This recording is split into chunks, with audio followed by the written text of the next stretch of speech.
This is Audible. Tantor Audio presents An Early Wake by Sheila Connolly, narrated by Amy Rubinade. Chapter 1. Maura Donovan looked at the piles of paper spread out on her well-worn kitchen table and despaired. For 6 months now she'd been running Sullivan's, a small pub in a small town in County Cork, Ireland, and she had no idea if she'd made any money at all. She knew how to handle the day-to-day stuff like tending bar. She'd been doing that since she was legally old enough, and maybe a bit before, back in Boston where she'd grown up. But running a business was a different matter. At least it had been a good summer with nice weather, and the place had been well-filled some nights, not so well-filled on others. She'd heard it was the poor economy everywhere that was keeping the tourists from other countries home, watching their own pennies, but it was hard to get by with only the locals as customers. And even here in Lepp, there was plenty of competition, particularly from the inn across the street, plus the new bistro that just opened down the road, and even more competition in nearby Skibbereen, a thriving market town 7 miles down the road and with 10 times the population of Lepp. All of which was why Maura had been putting off doing the numbers for Sullivan's. She didn't have a computer or spreadsheets, just invoices and bank statements, and lots of scraps of paper with scrawls that she couldn't even read. She had taken a couple of accounting classes back in Boston, but she'd never liked them and hadn't paid a lot of attention then. She'd paid the salaries of her employees, Mick, Jimmy, and Jimmy's daughter Rose, but they were all part-time and worked erratic schedules, adjusting their hours from day to day or week to week. How her employees managed to live on what she paid them she did not know, but closing down wasn't an option.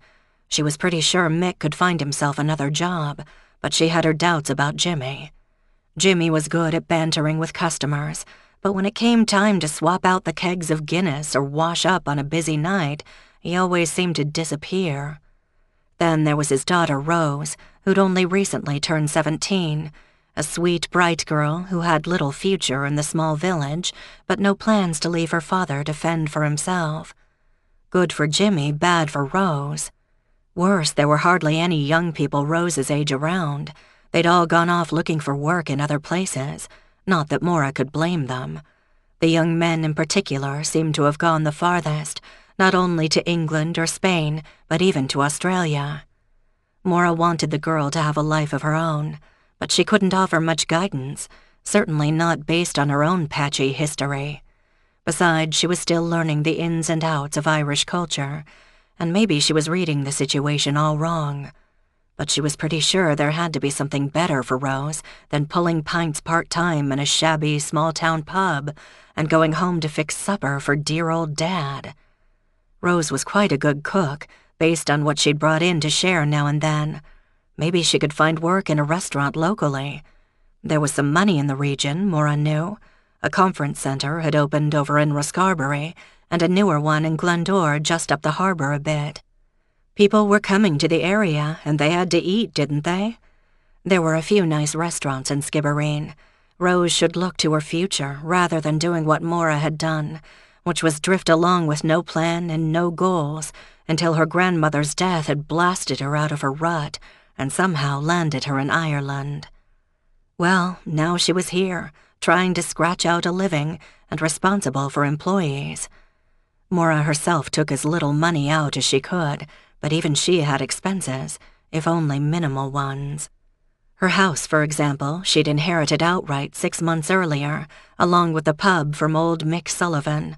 But no matter how much she scrimped, she still had to pay for electricity and gas for cooking and heating. She hadn't needed much heat yet, but that could change. She hadn't even been in the country through a winter yet. She'd been told that it never got really cold in this part of Ireland, something about the ocean currents. She'd even seen palm trees here and there, which always startled her. Still, these old stone and stucco cottages were hard to keep warm. Was she supposed to be laying in peat, or turf as they called it here, or wood? She could just see herself in the middle of a damp winter, huddling over a small pile of smoky, burning moss, trying to keep warm. Not the life you imagined back in Boston, Maura. And then there was the car. She was driving an ancient Peugeot on an extended loan, somewhere short of a gift from Bridget Nolan down the lane. But Maura couldn't expect Bridget to pay upkeep on the car that had belonged to her late husband, and she didn't like to take charity from anyone. She was happy to pay her own way and willing to work hard, but there was so much she didn't know. Old Mick had kindly left her some money to tide her over when she took over the pub, but that wasn't going to last much longer, which left the whole mess in her lap. For a moment, Maura looked back on her days as a bar waitress with something like nostalgia. It sure was easier when all she'd had to do was show up and serve people, then collect a paycheck and some tips if she was lucky. Of course, she could walk away from Sullivan's if she couldn't make the numbers work. What would be the point of staying open just to lose money? The real estate market in Ireland was still down, but the pub license had to be worth something, didn't it? And it was hers to sell. She hadn't yet run through all the money old Mick had left to her. She could take that and go anywhere. Except she didn't know where to go. She didn't feel any strong need to go back to Boston. Now that Gran was gone, there was nothing for her there. And she had Jimmy and Rose and Mick depending on her, and she didn't want to turn them out when there weren't enough jobs to go around. And maybe the new owners wouldn't be so kind to old Billy Sheehan, a longtime friend of old Mick's and a fixture in the well-worn armchair by the pub fireplace. Or maybe they'd tear down the place altogether and put in a shiny, modern place of some sort and change the town. Maura sighed. Not easy being an owner. Maybe it got better with practice. She stretched, then checked her watch. Nearly 10 a.m., and she should be opening the pub by 10:30. Too late to start anything now, eh, Maura? She told herself.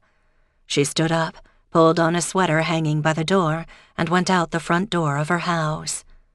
She had no near neighbors. At one end of the lane where it petered out, there was a house that hadn't been lived in for years, although the owners still kept sheep and cows on the pasture.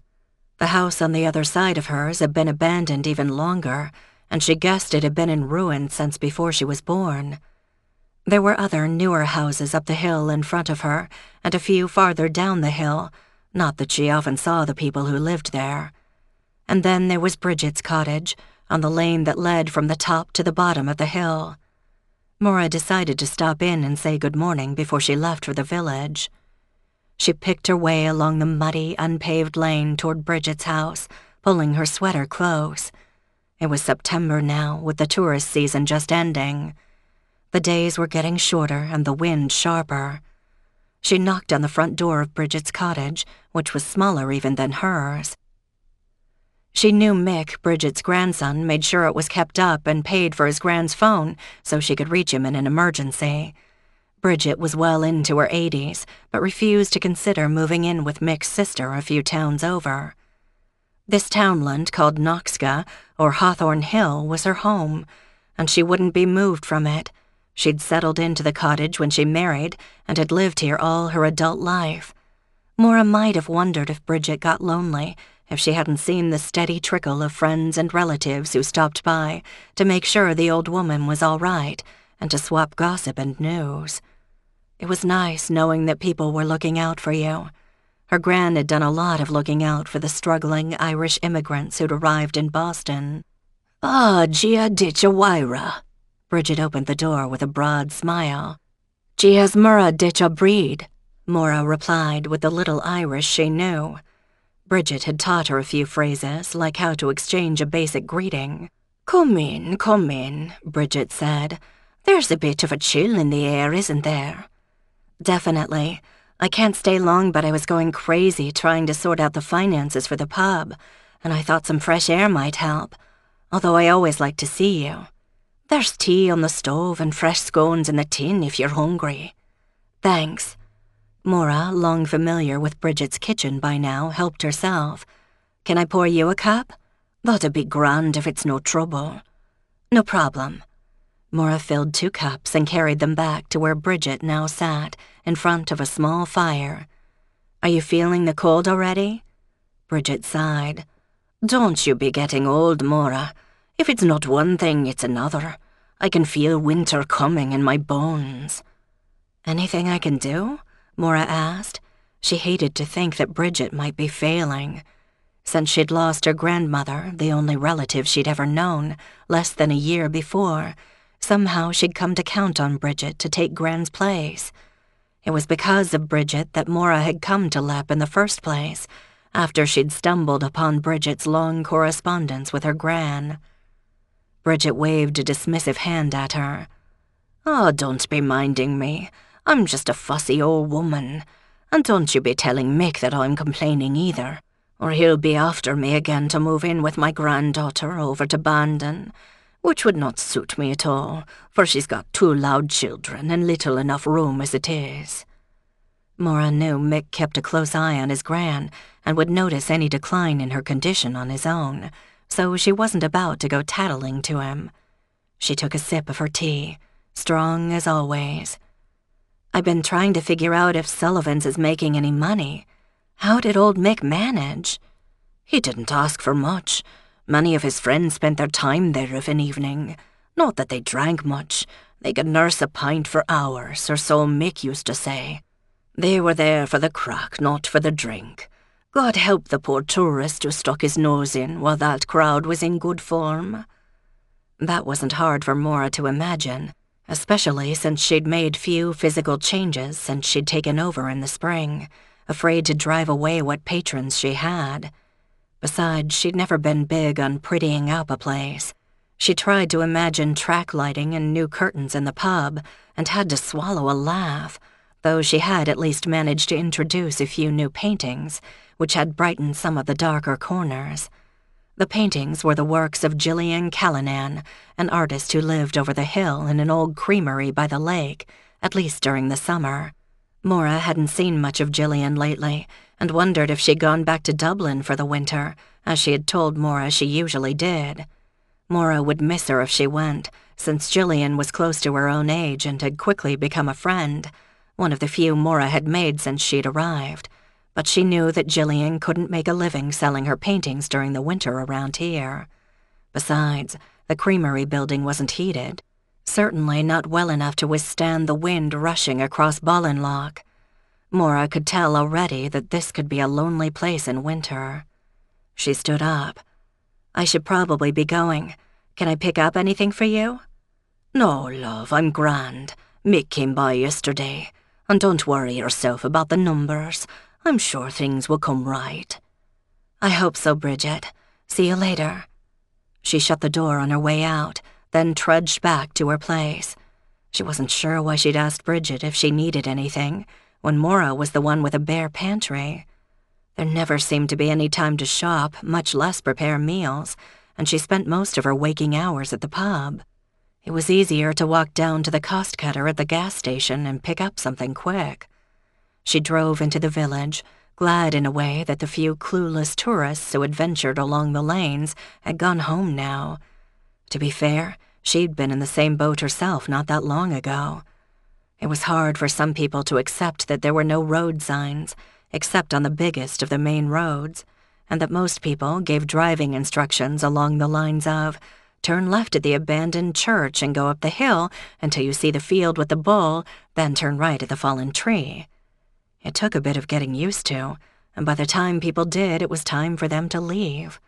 Luckily, most of the time there were no cars on the lanes, which were pretty much 1 lane wide anyway. Maura parked her car well away from Sullivan's. Parking was at a premium along the main road, and she didn't want to discourage any potential customers, and went toward the front door of the pub, keys in hand. She was surprised to find the door already unlocked, and rose behind the bar. She stepped into the dark interior and took quick stock of the scene. No customers except for a casually dressed young man seated on a stool at the bar and talking to Rose with great animation. Rose looked up and saw her, then beckoned her over eagerly. "Maura, this is Timothy Riley. He's a student from Trinity up in Dublin, and he's here to work on a project, he says. Tim, this is Maura Donovan. She's the owner here since March. Maybe you'd best explain what it is you're after." Rose was as animated as Maura had seen her in a while, but then Tim was a fairly attractive young man. He looked to be around 20, putting him about 5 years younger than Maura, and he had an open, eager face. "Nice to meet you, Tim," Maura said. "What brings you to the wild west of Cork?" "It's a pleasure, Maura. It's the music that brings me. The music here at Sullivan's." Chapter 2. For a moment, Maura stared blankly at Tim. This was the first she'd heard anything about music at Sullivan's. She glanced at Rose, who shrugged, apparently as ignorant as Maura. She pulled out a stool and sat down next to the young man. "Can I get you anything, Maura?" Rose asked. "A coffee, please. Tim, are you set?" He had an empty cup in front of him, so he must have been here for a while, even though the pub wasn't officially open yet. "Another coffee would be grand if you don't mind, Rose." He smiled at her. Rose blushed. "Right away." Maura turned to face Tim. "So, what's this about music?" He cocked his head at her. "American, are you? How do you come to own this place?" Maura noticed he hadn't exactly answered her question, but by now she was used to the roundabout path most conversations here took. "I grew up in Boston, but my grandmother was the niece of the late owner, Michael Sullivan. That'd be old Mick. I took over about 6 months ago." Tim looked disappointed. "So you'd know little about the history of the place. Did you know this old Mick?" Maura shook her head. "I never met the man, I'm afraid. And I kind of hit the ground running here, so there hasn't been a lot of time to ask about what happened before I showed up. What are you looking for?" Rose set 2 mugs of coffee on the bar in front of them. Tim smiled his thanks, and Rose's blush returned. "As Rose here said, I'm a student at Trinity in Dublin. Do you know it?" "I haven't seen Dublin yet, only this part of the country." To be fair, Maura had seen the airport and the bus station, but she didn't really think those counted. After arriving on a red-eye flight, she hadn't noticed much about the scenery she'd passed on her way to Cork. Tim filed that fact away. "I'm doing an arts degree in musicology." When Maura stared blankly at his description, he explained, "It's the history of music, and to finish I have to write a dissertation. That's a long paper, so I'm here for the research. The department requires we know a bit about playing music, and I'm not a bad old player myself, but what I'm looking to do is teach music history and theory. Do you know anything about Irish bands?" He looked hopefully at Maura. She hated to disappoint him again, but she'd never been particularly interested in music. "You mean all that tin whistle and fiddle stuff?" Tim smiled.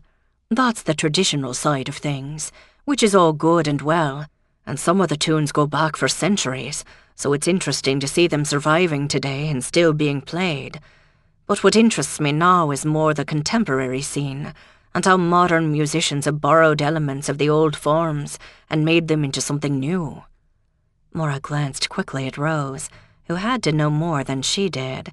"Like the Saw Doctors and the Cranberries?" Rose volunteered. "Is that what you mean, Tim?" The names meant nothing to Maura. Were those current bands or ancient history?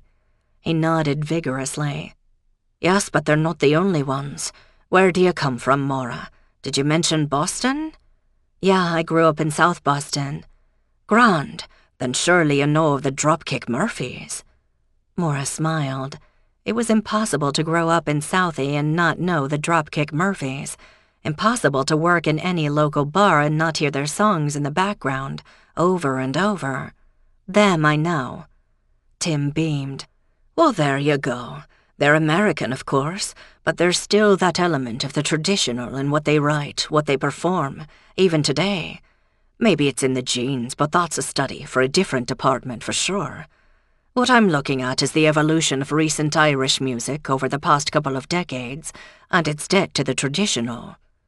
"That sounds interesting," Maura said politely, "but where does Sullivan's fit?" Tim looked incredulous. "Do you not know? Sullivan's was the heart of the music scene for this end of the country, back for a decade or more in the 90s. Back in the 90s, Tim would have been in diapers. Why would he be interested in the music?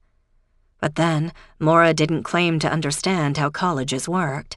She had a vague idea that when you wrote a paper, you had to do something that hadn't been done before. In that case, writing about the history of Sullivans definitely qualified. Maura searched her memory and couldn't recall anyone mentioning music and Sullivans in the same breath, although now that she thought of it, there were some posters of bands tacked up in the little used back room. Here? But this is the middle of nowhere. Tim nodded. It is that, but who's to question how these things come about? In its day, Sullivans drew players from all over. It was Mick Sullivan brought them together, and he sat in often enough, or so I'm told. Old Mick had been a musician? One more thing Maura hadn't known about him. He must have had a wealth of stories to tell, and Tim here had missed him by only 6 months. Too bad. It's a shame you can't talk to him, Maura said. It is, he agreed. I should have sorted things out sooner, but I've only just scratched the surface. But surely there are others around here who remember, who knew the place back then. Maura and Rose exchanged looks. Before I was born, Rose said. Me da might know. Or Mick, young Mick, that is, Maura explained to Tim. No relation to old Mick, but young Mick's old enough to remember.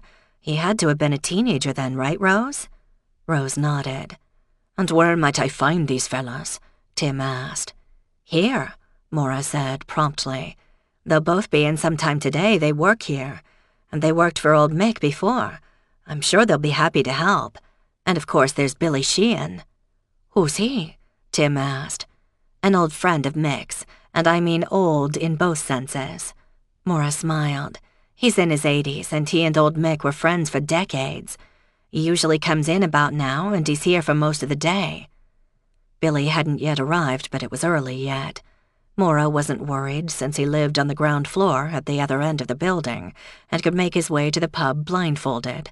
Once he arrived, he'd stay most of the day, spinning tales for any tourists who wandered in, and swapping stories with his local friends. Maura happened to know that most of Billy's stories were true, although he wasn't beyond throwing in a bit of creative detail, depending on his audience. She had come to realize that often, in Ireland, the telling of the story was more important than the truth of it. She had no idea what tourists made of him, but she was pretty sure they went away believing they'd had a taste of old Ireland. Brilliant, that's exactly what I was hoping for. An oral history of the way things were. I'd planned to poke around for a few days anyway. Do you have a place to stay? Maura asked. So far, her impression was that most people from outside County Cork assumed there were plenty of bed and breakfasts and hotels to be had, but the reality was a bit different. The Lep Inn, locally more often called Sheehan's across the street, catered to fishermen and had only a handful of rooms. The hotel in Skibbereen was kind of upscale for a student, and the conference centers that were popping up here and there were probably far beyond his means. I thought I'd look for a hostel or the like, he said. Do you know of one? I hear there's one in Skibbereen, if you don't mind dormitory style, Rose volunteered. That'd be grand. By the way, what music do you listen to here now? I don't see any jukebox in the place. Nothing, Maura admitted. I don't have time. There's the television for the customers for sports. When the place is busy, it's too loud to hear anyway. She spotted a couple of men coming in the door and excused herself to go over to greet them and take their orders as they settled themselves at a table. When she looked back, Rose and Tim were deep in conversation, no doubt comparing bands, local or other. For a moment, Maura felt old, even though she was probably only a few years older than Tim. But, she told herself, she'd had much more life experience than a sheltered college student like Tim could have had. It was small comfort. There were a half-dozen people in the place by the time old Billy Sheehan made his slow way into the pub, headed for his accustomed chair like a stately tugboat. Good morning to you, Maura. Or no, I should say good afternoon, Billy greeted her. As the cold sets in, I move a bit slower. That's what Bridget said, too. What can I get you? A pint, if you will. Coming up. She went over to the bar and went behind it to start pulling Billy's pint.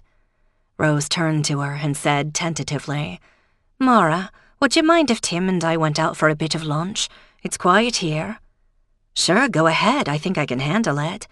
She smiled to indicate her sarcasm, and she wanted some time to talk to Billy alone about this whole music thing, of which she knew absolutely nothing. She had trouble picturing any friend of Billy's as a music guru, although old Mick and Billy would have been in their late 60s back then. Now that she thought about it, she could name a lot of performers who were still going strong in their 60s and even 70s, touring and everything. Like the Rolling Stones. Maybe she'd been too quick to judge.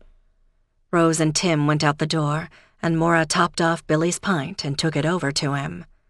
She checked to make sure everyone else was well supplied with drink, then sat down next to Billy.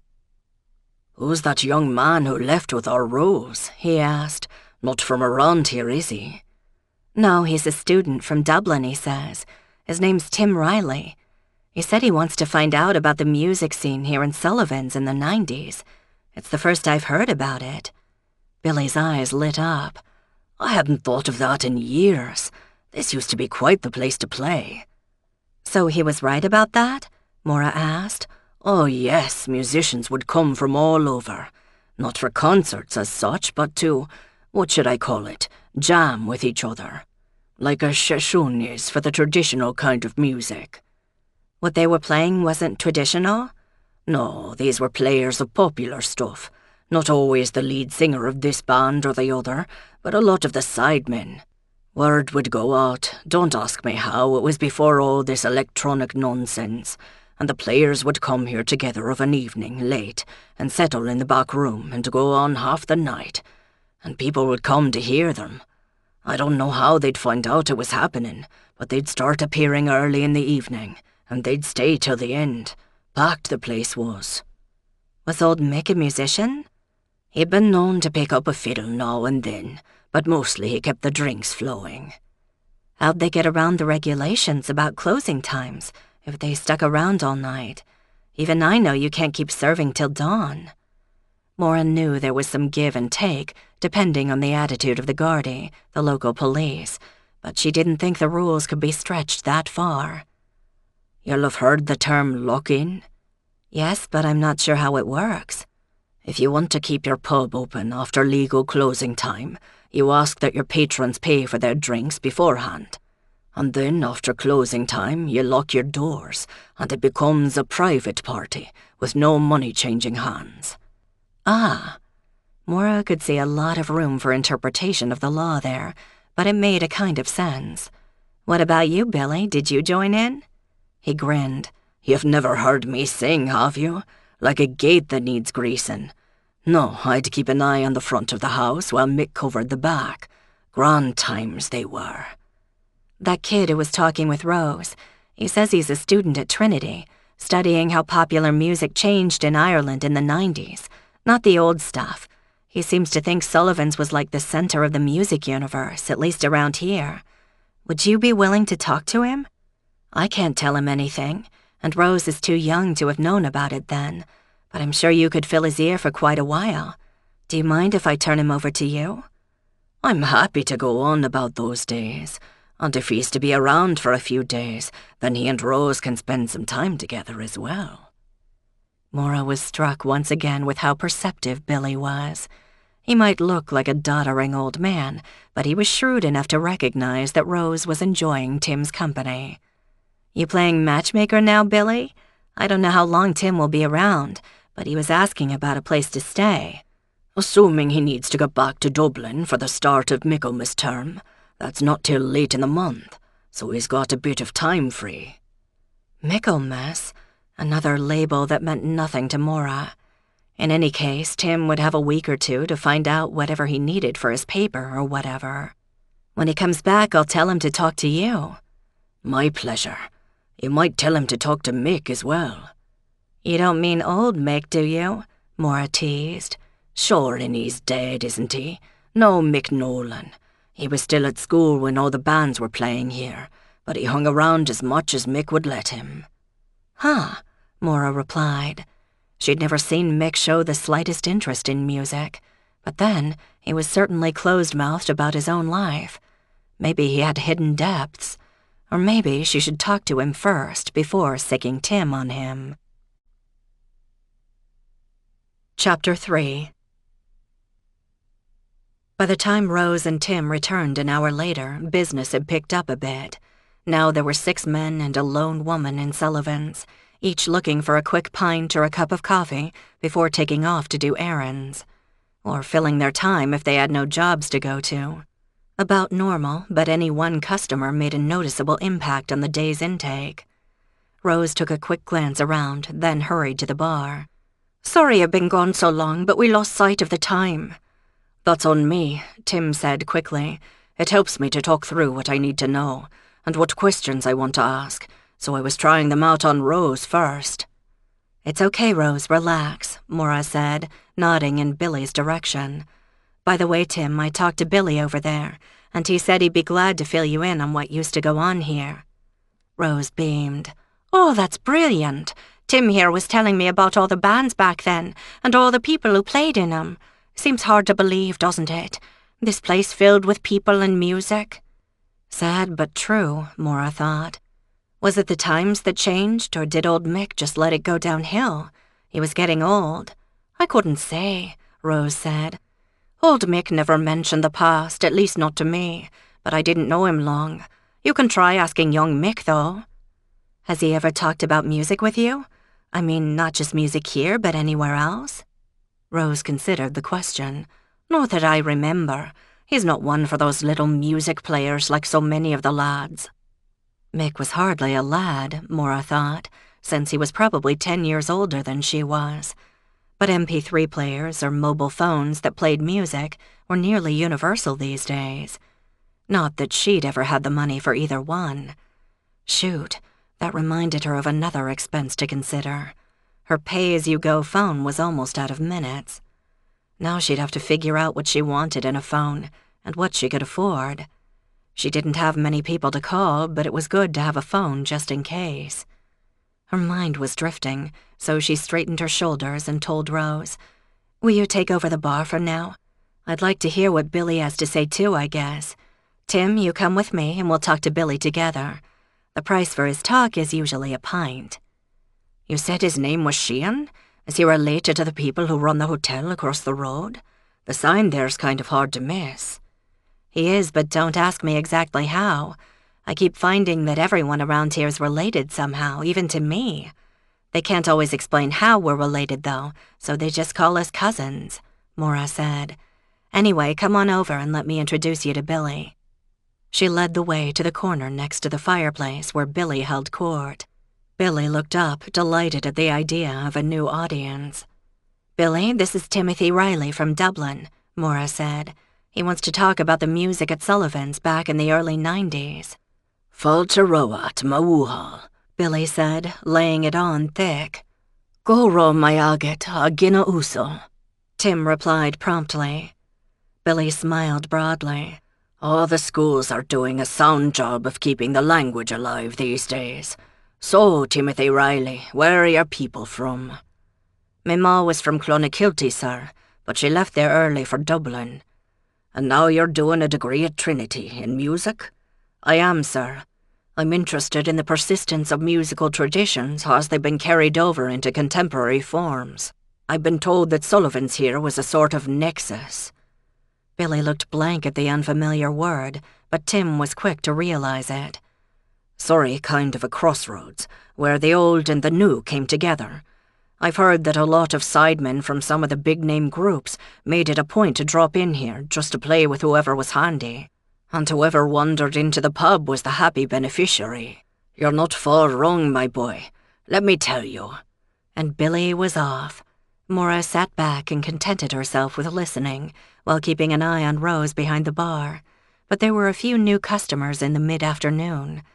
Tim, on the other hand, pulled out a small notebook and was trying to keep up with scribbled notes, stopping Billy every now and then to clarify a point or check the spelling of a name. He seemed to grow more excited the longer Billy talked, almost bouncing in his chair. After an hour or so, Billy cleared his throat and, with a pointed glance toward the bar, said, "Oh, this talking is dry work. I wouldn't say no to a pint." Tim looked startled until he figured out what Billy meant. "Oh, right, of course. I'll be just a minute." When he had walked away, Maura leaned in toward Billy.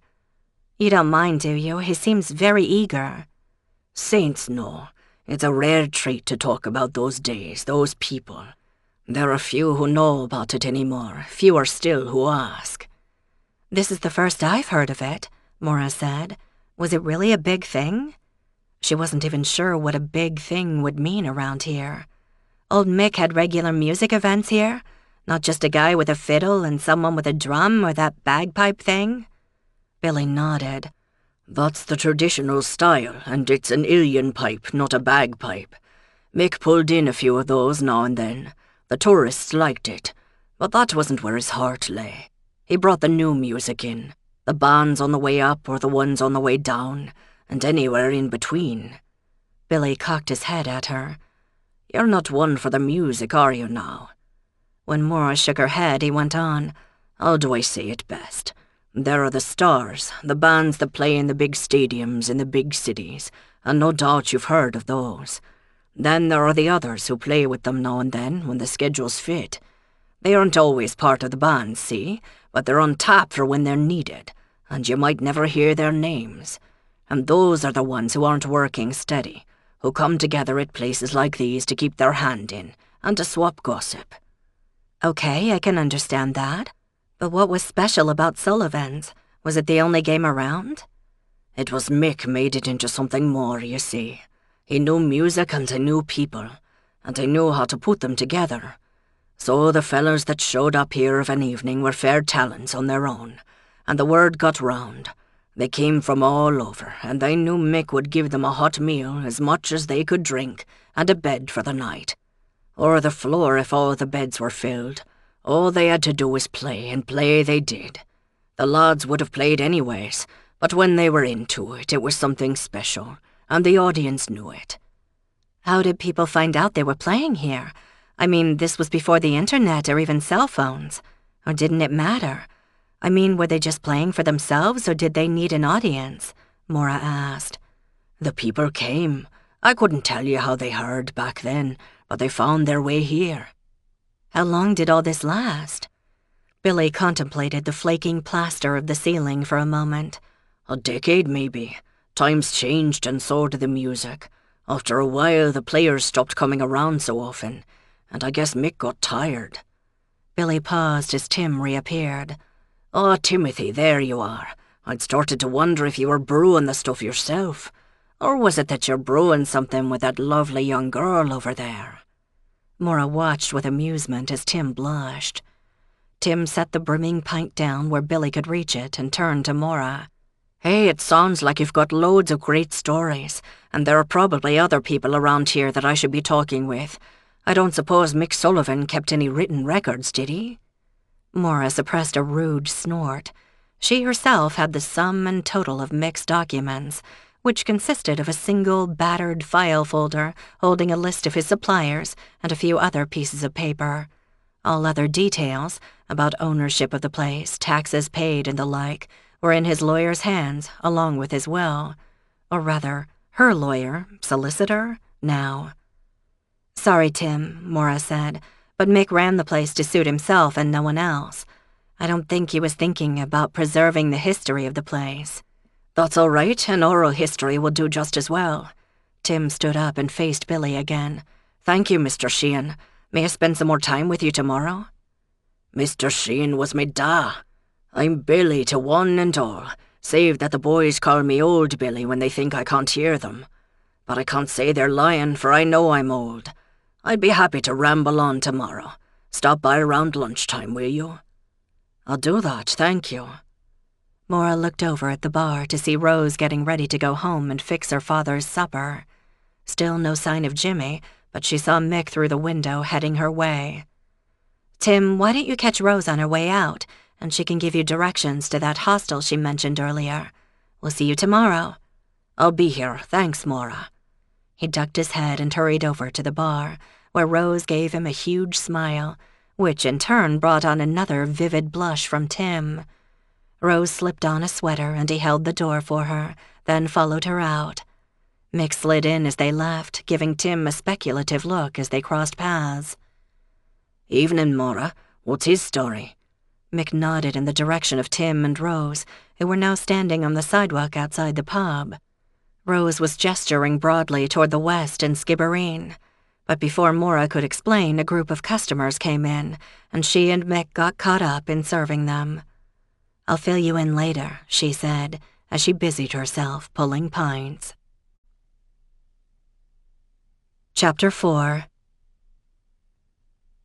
Their steadiest crowd at Sullivan's was made up of men who stopped by nearly every day on the way home. Whether they had jobs, Maura didn't know for sure, nor did she feel she could ask. She'd make conversation with them, but never about anything serious, and only if they seemed to want to talk. But they all seemed to know one another. They'd drift in and settle in for a pint or two, in no hurry to go home to their dinner. Or maybe there was no one waiting for them, and Sullivan's was as close as they came to a home. As long as they bought their pints, Maura wouldn't complain, and it wasn't as though other people were clamoring for their seats. On average, each man stayed a bit over an hour, then drifted out the way he'd come, with a raised hand or a tipped cap as he went out the door. When they'd gotten everyone served, Mick found time to ask, "Right, so, who was that boy in here earlier?" "The one Rose was talking to? What, are you looking out for Rose now?" Maura swallowed the rest of what she wanted to say, which was that someone had to. Rose had no mother to look after her, and her father, Jimmy, was all but useless. "I worry about Rose," she said. "You've said that before. She's got a good head on her shoulders, Maura. Let her work things out for herself. You've got enough on your plate with this place without worrying needlessly about things that don't require your assistance." "I know, but there's not much of a future for her in this place." "Maybe some Prince Charming will walk in and sweep her away," Mick said, unruffled. "Which brings me back to my original question. Who was the fella I saw her leaving with?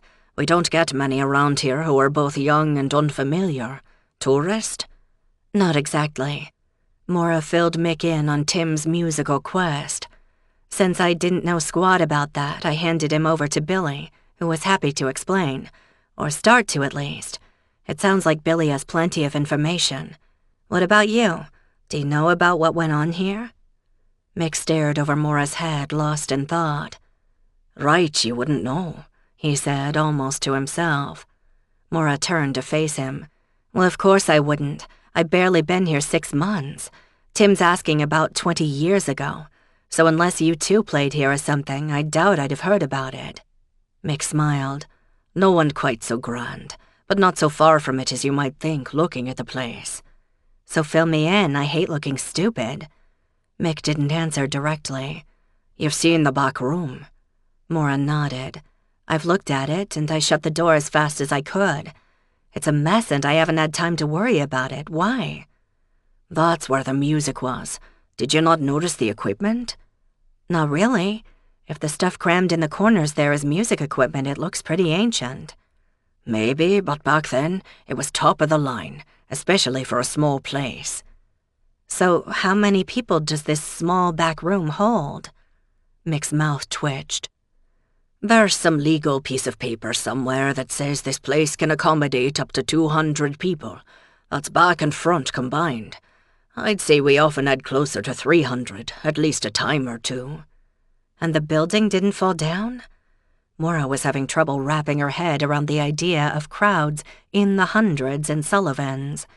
She'd never seen more than 50 people in the pub at one time. She couldn't begin to imagine it holding 300. "In case you haven't noticed, the back wall is built against the stone of the hill, so it can't go anywhere. The building's well over 200 years old and solid. Have you not seen how thick the walls are? We did have to reinforce the balcony, though." Maura interrupted him. "Whoa, wait! There's a balcony in there?" "It runs around the room upstairs. It's not so big, maybe 1.5 meters deep. But then the stage is no more than 4.5 meters square. Cozy, you might say." "So about 5 feet deep." Maura worked it out in her head. "There's a second bar back there, right?" "There is," Mick told her. "Not as big as the one out here, maybe 3 meters across." Maura was still trying to sort out how much she didn't know about her own building. Balcony? Stage? She really needed to take a better look at that back room. When did all this happen? Mick leaned back against the bar and checked the room. Nobody appeared to need a drink topped off. The 90s? I was still in school, but I hung out here whenever I could. I did odd jobs for old Mick, and he let me sneak in to see the bands. Maura studied Mick's face in surprise. She'd never seen him this enthusiastic about anything before, and it made him look somehow younger, his eyes bright with memories. "Did old Mick play?" she asked. That he didn't, or not seriously. Not like the ones who came from all over. Call him an entrepreneur, an impresario, or maybe a wizard. He called them here, though I never knew how. The musicians just appeared, and then the people followed, and it was grand. "Why'd it stop?" Maura asked, although she thought she could guess. Old Mick had been well past 80 when he died, and wasn't live music a young man's game? Mick shrugged. Hard to say. Old Mick got tired and the music world moved on. I'm not sure he ever came to terms with some of the changes in the music. Are you much for the music yourself?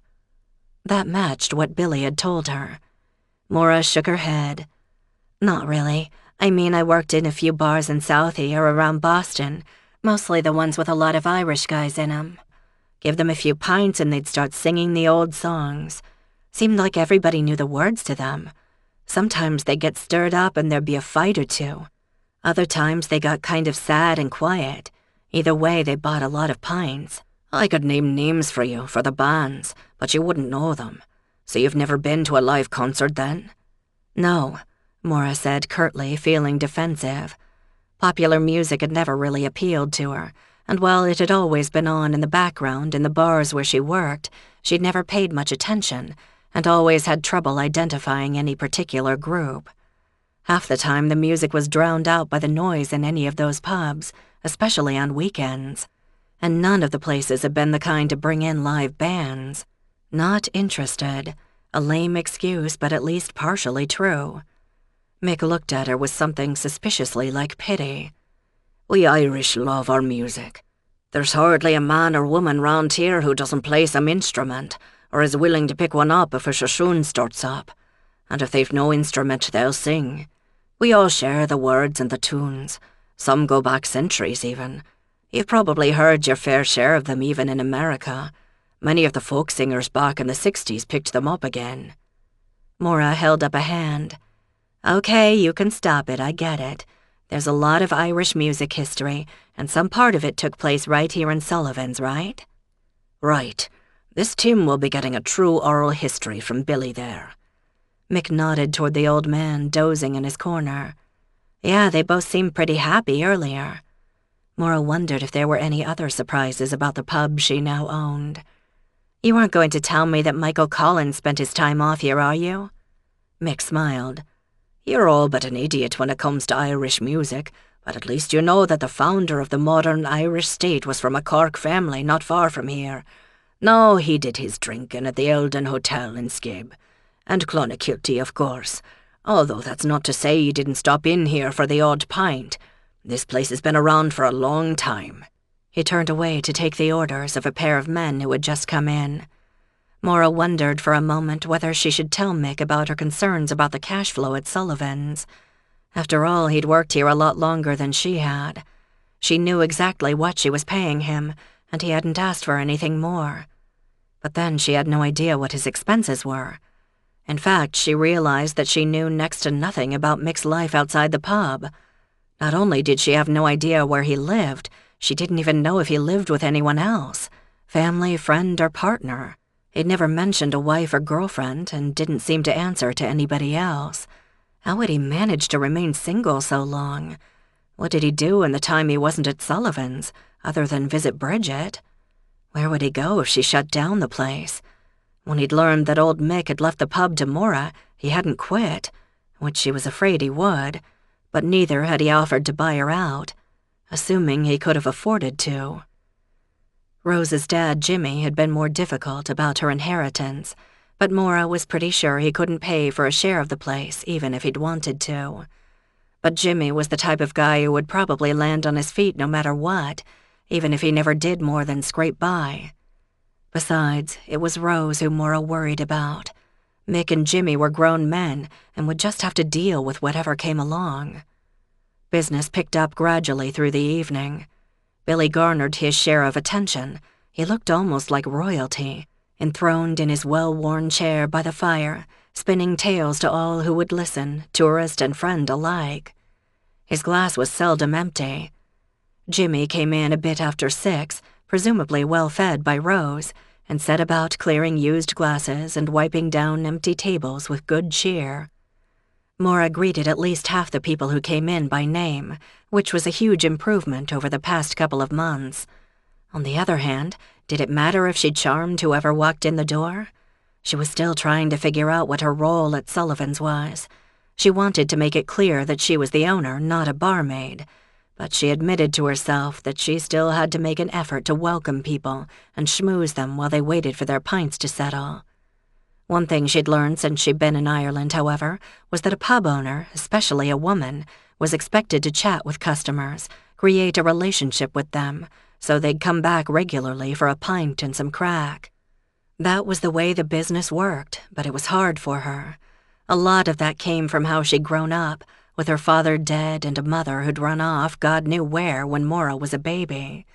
Plus she'd lived in a rough neighborhood where it didn't pay to reveal too much of yourself, in case it made you look weak and vulnerable. Back when she'd been waitressing or tending bar, she'd always tried to be as bland as possible.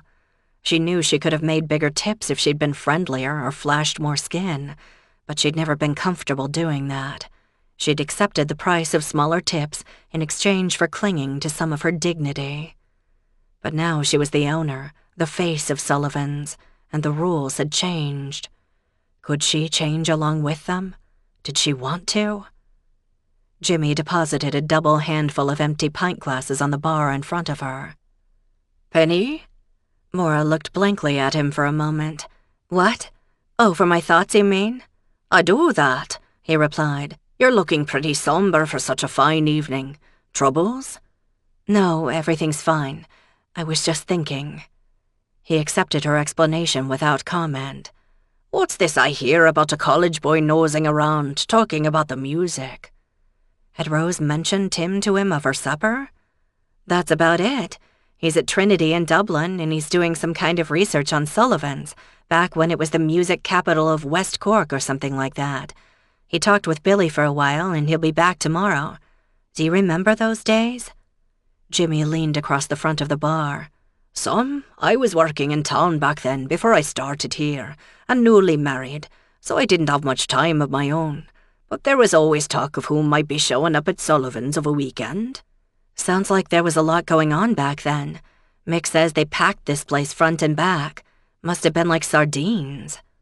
And no doubt a fire hazard and hot and damp, and Maura didn't even want to think about the state of the bathrooms during such an event. Maybe the guys just went out the back door and did what they had to do, although maybe they might not be let back in. All in all, hard to imagine. "Table in the corner is looking for drinks, Jimmy." "I'll see to it," he said, and went over to greet the customers there. Maura was left with her own thoughts again, once everyone was supplied with pints. She couldn't imagine this place as the hub of anything, but it seemed to have been true once. The space in the back looked unlikely, what little she'd seen of it, but it had worked once. Could it happen again? Even she was aware that the music world had changed a lot in the past 20 years. Everything was electronic now, and people could carry or access their entire music library on a tiny device or through their cell phone. She'd heard that the old bands who still toured often priced their tickets beyond the reach of everyday fans, at least back in the States. She had no idea where to find small startup bands in Boston. Where could she look in Ireland? And where on earth would a small place like this, far from any major city, fit in the music world now? But the real question now taking shape for Maura was, could Sullivan's make money if she could bring the music back? She knew up front that she couldn't do it herself. She'd need help since she knew next to nothing about current music, at least beyond the big names. She wasn't sure if whatever pub license she had would cover live performances. She'd have to check legal capacity. She'd have to see what advertising would cost, and if it even reached the right people. But could it work? It was something to think about, but she had to shelve it then as another group of men came in. Mick left around 10, and Maura and Jimmy closed up the place after 11 as the last patrons scattered into the night. "You go on home, Jimmy," Maura said. She wasn't just being generous, she wanted a little time alone in the place. Jimmy grabbed his jacket and left quickly, with a taw on his way out the door. Maura finished rinsing glasses and cleaning the tables, then swept the floor. Then she looked at the long room, parallel to the road. The walls were dark, as was the battered, mismatched furniture. Of course, when the place was full, none of that showed. She wandered toward the back room and paused in the doorway, listening. For what? The ghosts of long-gone musicians? In the murky light from the weak light bulbs, the empty room looked sad and shabby. Again she tried to imagine it packed wall to wall with bodies, moving to whatever beat the band generated. It wasn't easy. The rock face at the rear was cold, and she'd been told that when it rained it got pretty damp back here. To be honest, the place just didn't look all that impressive. So what had drawn so many musicians to it? Maybe the acoustics were spectacular. "Hello?" she said tentatively, feeling foolish. Her voice echoed hardly at all. With a sigh, she turned off the lights, locked up, and walked out to where she'd parked her car. Chapter 5. The papers she'd left scattered on her table on Thursday didn't look any more appealing to Maura the next morning, and she had no new insights to add. If she was lucky, the pub was breaking even, with maybe a bit left over. But the slow season was looming, and there wasn't much to be done about that. Unless... Maura knew a little bit about the traditional side of Irish music, as she'd told Billy. With Boston's Irish population, it was hard to avoid. She didn't particularly like it. She'd always found it kind of sloppy, sentimental, or sad. Lots of dying and mourning, or being betrayed by a fair maiden. Not really her thing. Nor were the endless celebrations of battles bravely fought and almost always lost. Had the Irish ever won a battle? Once she was dressed, she stuck her nose out the front door and found the temperature cool but not unpleasantly so. She pulled on a sweater and stepped out. Walking to the end of the lane, she saw Mick's car parked in front of Bridget's house and didn't want to intrude. So she turned around and walked toward the other end, where the lane petered out in a farmyard with the abandoned house and a barn that housed mostly hay. She listened to the birds in the hedgerow on the other side. They were still busy. The cattle in the field off to her right looked up with mild curiosity, and when she didn't offer them any food or entertainment, went back to cropping the still green grass. As a born and bred city girl, Maura was still surprised by how loud a group of cows tearing and chomping could be. There were maybe 15 cows in the field, and she idly wondered how many cows it took to make a herd. Was this enough? They were black and white, a pretty contrast to the mostly green landscape, but Maura had no idea what breed they were. Someday, Maura thought, she should introduce herself to her other neighbors, beyond Bridget, and these cows. There were other people living nearby, who occupied nice houses that had been built when the Celtic tiger was briefly thriving. Although uphill, the new houses alternated with older houses now abandoned. Some of those looked to be in decent shape like hers, while others had been left to fall to pieces, like the one directly next door. Why is nobody living on this farm? Maura had trouble imagining people just walking away from a perfectly good house in the country, although she knew that even in cities like Boston it happened quite a bit. But those places were usually owned by absentee landlords who refused either to pay taxes and manage them or to give them up to the city, which probably didn't have the money to do anything with them anyway. She sighed. Maybe she should ask Bridget for the history of the hill. Maura figured she might as well head for the pub, and when she pulled up in front of Sullivan's, Tim Riley was already there, leaning against the wall next to the door, hands stuffed in his pockets. He straightened up when he saw her. "I didn't know what time you opened," he called out when she opened the car door. "It kind of changes day to day," Maura said. "Technically it's 10:30, but we don't always follow that if there are no customers. Usually we're open before 12 at least during the week." I can go away and come back later if I'm in the way, he volunteered. You don't have to do that. I'm happy to have company. I can offer you coffee but nothing to eat, she reminded him. You don't do food here? Tim asked. Not at the moment. The former owner didn't, and I haven't changed much since I took over. There's a kitchen behind the bar, but I hear from other people who are doing it that it's a real pain to meet all the European Union regulations these days, so I haven't done anything about it. Maura got the door unlocked and pushed it open. Come on in. Tim followed her into the empty pub. Thank you. When will Billy be in? Whenever he decides to come in. He lives at the other end of the building, so he doesn't have far to come. But he knows that you'll be waiting for him, so I'm sure he'll be here soon. Plus, Maura suspected Billy knew Tim would be good for at least another pint or two. Did Tim have the cash to keep Billy, or anyone else he might interview, supplied with Guinness? I like your paintings, Tim said, pointing to the large ones that flanked the fireplace. Maura went around turning on lights, and then she figured she might as well start the fire, take the edge off the room after a cool night. They're done by a local artist who lives nearby. You might see her in here if you're around for a bit longer. While Maura stacked turf in the fireplace, Tim wandered around the room, peering at the photos and flyers, and even a few posters tacked or stapled or taped to the walls, growing more and more excited as he went. Do you know what you have here? You mean all that stuff? Not a clue. This is amazing. It's like a history of music for the last few decades, all jumbled up with tourist shots and sporting events, and who knows what. You mind if I take some photos? He reached out a reverent hand to touch one of the posters, as if to make sure it was real. Knock yourself out. Maybe when you're done you can tell me who some of those people are. The ones on the posters, I mean. Do you have a schedule for this project of yours? Tim sat on a bar stool and continued to look around, his mobile in his hand. Did you say something about coffee? As for the schedule, this is kind of an exploratory trip, you know? I mean, I didn't know what I'd find here, if anything at all. All I had to go on were some comments from people, and I've seen a couple of references to this place here, Sullivan's, in the newspaper archives. I kept finding not big articles or profiles, but more like a mention here or there in a music mag that folded 10 years ago, that kind of thing. The name Sullivan's popped up often enough that I got curious, and I thought I'd come see for myself.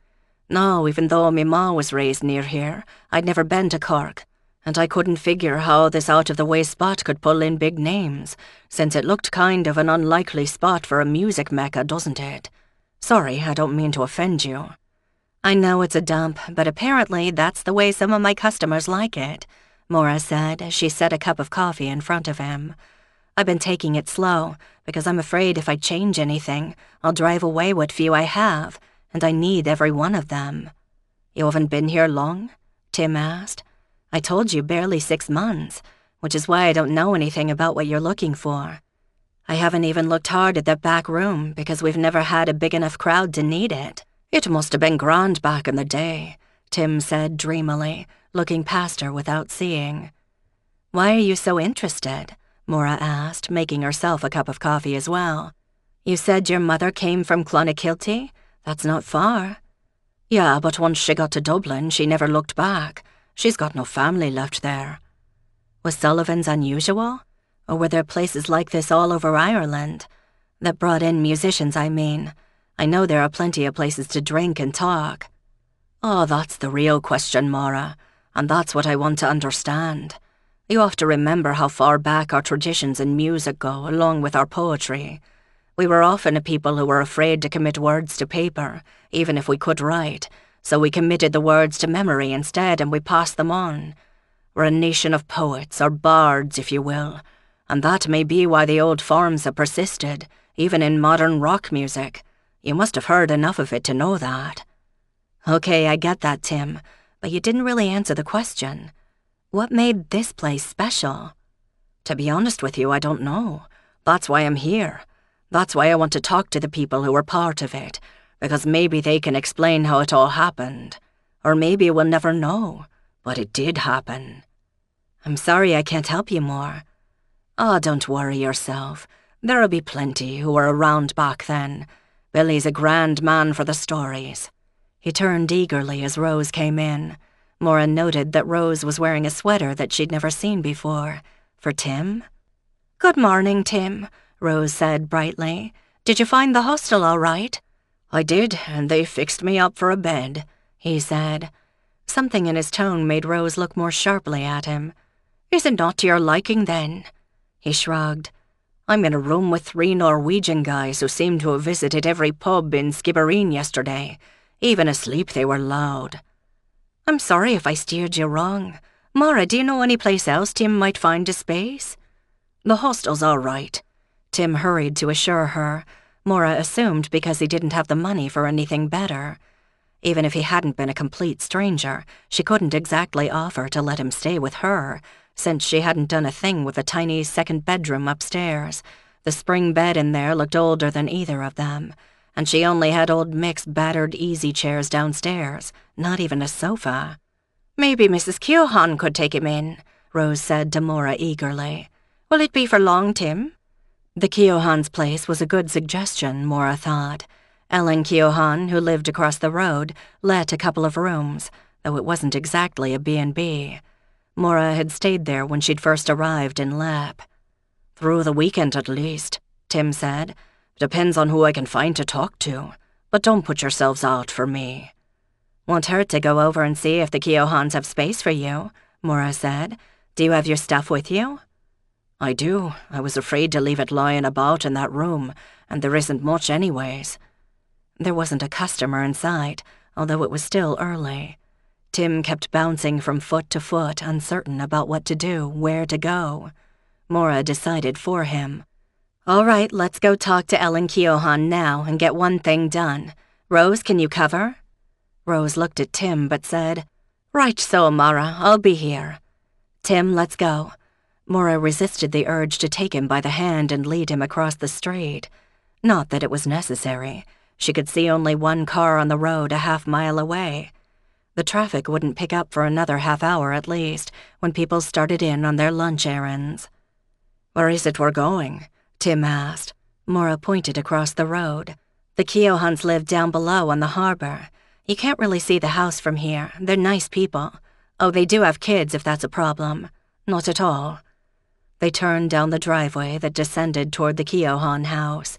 At the front door, Maura rapped and a harried Ellen opened it. "And a good morning to you, Maura. How are ya? Sorry I haven't stopped by, but the wee ones keep me busy." "I'm great, Ellen. Look, I have a favor to ask. This is Tim Riley." Maura nudged him forward. "He's a student from Dublin and he's here for a few days. I wondered if you had a room free for him, if it's no trouble." Ellen smiled warmly at him. "Oh, sure, not a problem. We don't get much in the way of visitors once the summer's over, and truth be told, I don't go looking for them, what with the children and all keeping me busy. But you're welcome to stay, Tim. Will you be here long?" "Thank you, Mrs. Keohane," Tim said politely. "Only a few days, I think. I'm doing research for university, and I'm not sure how much I'll find. But this would be great, right across from the pub." "Then we're fixed. Maura, I've got a women's club meeting at the church while the babes are in school. Tim, you can stop by later and I'll give you the tour of the place and a key if that suits." "That's great, thank you." "Thanks, Ellen," Maura added. "Stop by the pub if you can. I put in a new coffee machine." "Grand, see ya." Ellen shut the door with a smile, and Maura turned to Tim. "There, that's one thing taken care of. Let's go back and see if Billy has arrived." Chapter 6.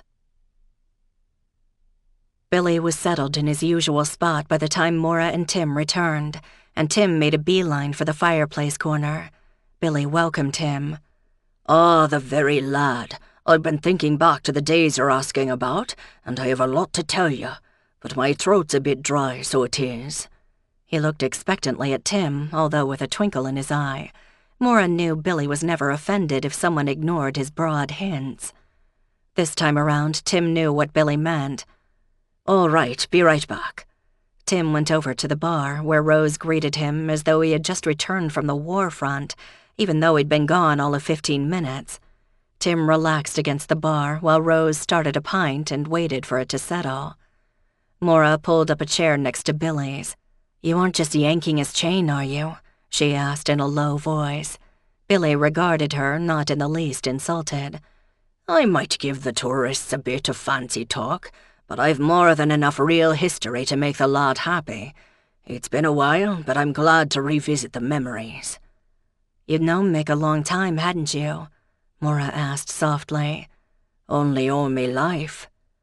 Tim returned quickly, carrying the brimming pint with care. "There you go, sir." "So you're back to sir, are you? It's Billy to my friends, and I'd be proud to count you among them." "Thank you, Billy. Do you mind if I take notes again about what you tell me, or even record it?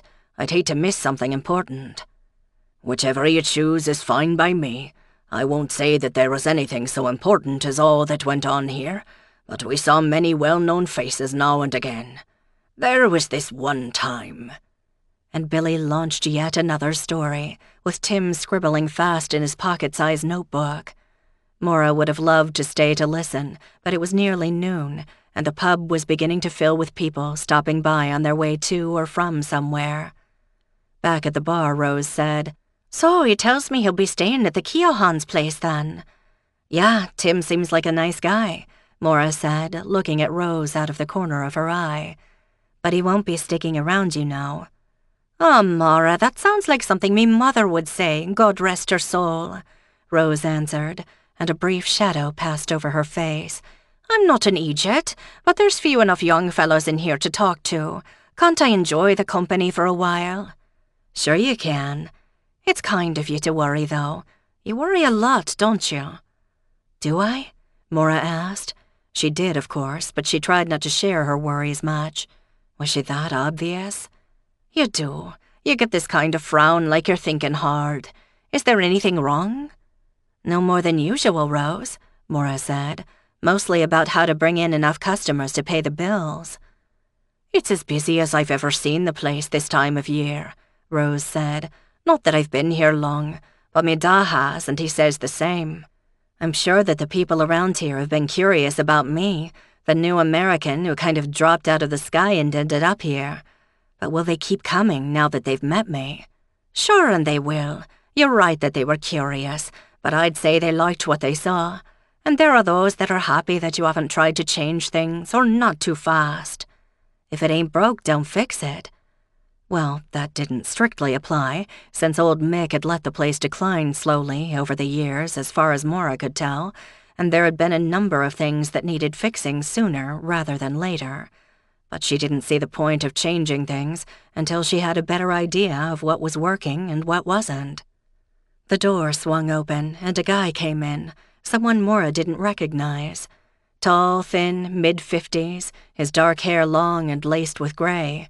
He was dressed in jeans that looked honestly, not fashionably faded by time and wear, an equally faded shirt, and an old leather jacket over it. He paused in the doorway and looked around the room with a half-smile on his face. Then he walked over to the bar. "What can I get you?" Maura asked. "I'm looking for Billy Sheehan." His accent was Irish, but not local, Maura decided. In her 6 months in Ireland, she'd learned to distinguish among a few of the regional accents, and his was neither town nor farm in Cork. Dublin, maybe? She nodded toward Billy and Tim next to the fireplace. "Over there." "Ta," he said, and strode across the room on long legs. Billy tore his attention away from Tim to look at the stranger. His eyes lit up. "Well, and if it isn't Neil Cronin, what brings you to this far corner of the West?" "I heard there was someone asking about the old days, when me and the fellows used to play here. I thought I'd stop by and see what was what." "This here's the young man himself."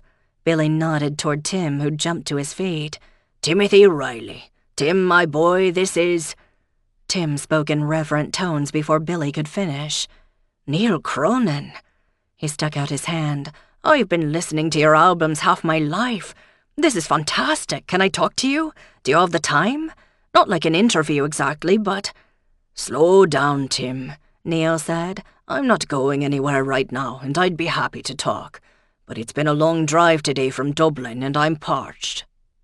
This time, Tim was even quicker on the uptake. "Can I get you a pint?" he asked. "Billy, you need another one yet?" "No, I'm fine for now. You go on then, take care of Neo." Tim all but bounded over to the bar. "I need a pint," he told Maura.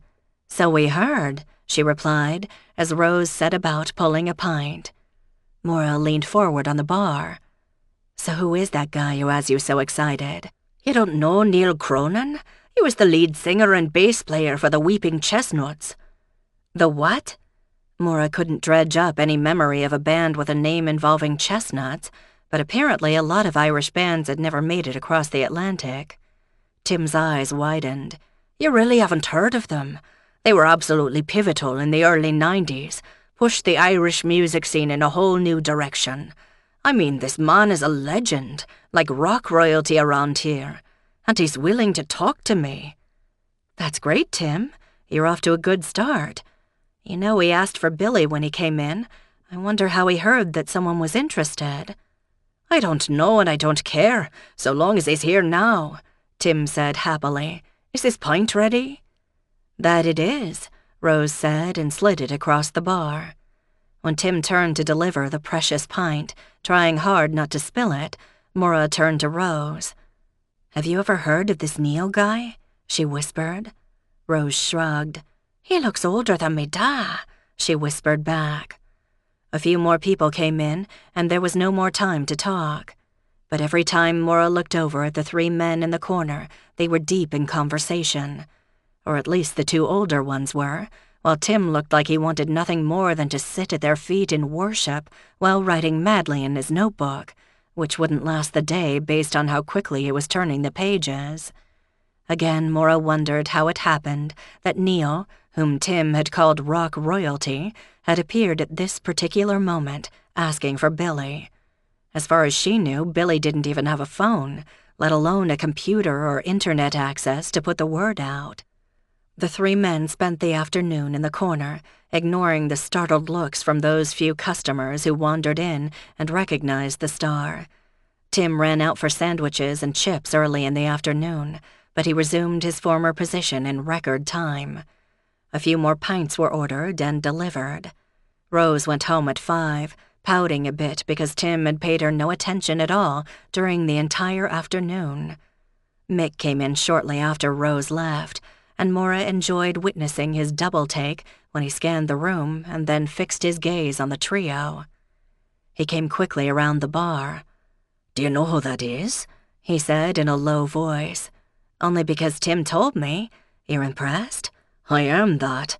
What in the name of all that's holy is Neil Cronin doing here?" "He came in around noon looking for Billy." "What for?" Mick asked. "How would I know? They've been talking all this time, and I think Tim there is in hog heaven." Mick looked briefly bewildered by her metaphor, but then went on.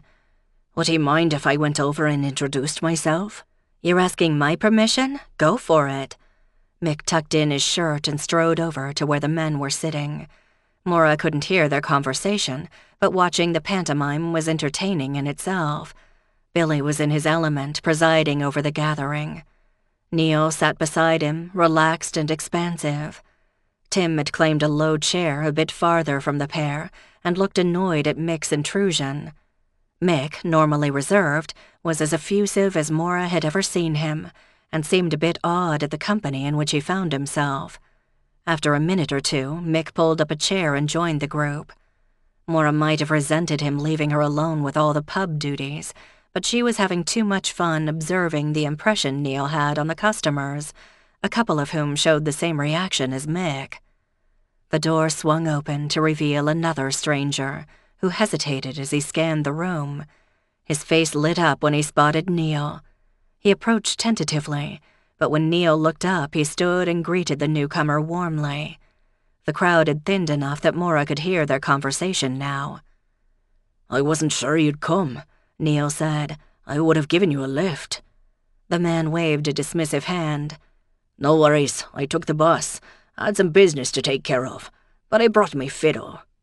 He held up the fiddle case as evidence. "Good man," Neil said. "These two here are Tim Riley, who's asking about the likes of us for some research he's doing, and Billy Sheehan, who started things rolling. And I don't recall this other lad," he added, looking at Mick. "Mick Nolan," Mick introduced himself.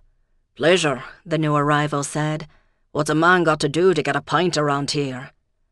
Maura had been watching them and decided it was time to introduce herself. She came out from behind the bar and walked over to their table. "You ask me, I'm the owner, Maura Donovan." Maura held out her hand. The man took it and shook. "It's a pleasure, Maura Donovan. Do I take it old Mick is gone to meet his maker?" Maura nodded. 6 months back, he left the place to me. A pint? "That would be brilliant. Oh, where are me manners? I'm Eden Crowley. Neil and me, we started out together and played here a few times, but we haven't seen much of each other for... How long is it now, Neil?" "Donkey's years," Neil said. "Sit down with us, will you, Eden? We're telling Tim here stories of the old days." Maura glanced at Tim, who looked somehow less excited than he had only minutes before. Maybe he didn't want to share Neil's attention. Or maybe this Aiden guy didn't measure up to Neil's standard.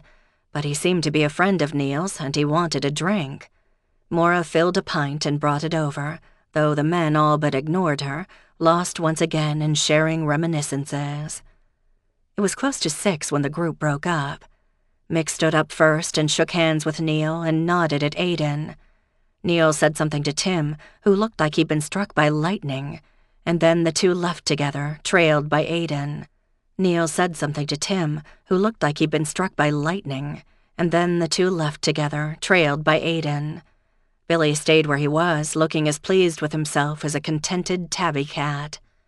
When Mick returned to the bar, Maura asked wryly, "Did you have fun?" "Sorry, I know I left you holding the bag, but how often do I get the chance? That was brilliant." "Are the guys all off to find dinner?" "They are." "Is Aiden someone I should recognize?" "He was never as big as Neil, but Neil's always been generous to his friends, and they go way back." "That's nice. Did they pay for their drinks?" "I told them they were on the house," Mick said. "I'll cover it." "I'll split it with you," Maura said, deciding quickly. "It might be good publicity for us if word gets out." It added up to nearly a dozen pints between them all, and Maura hoped it would be worth it.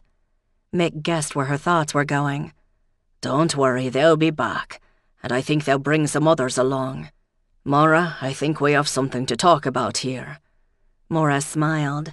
"And I think I might know what it is. Later then, after the rush."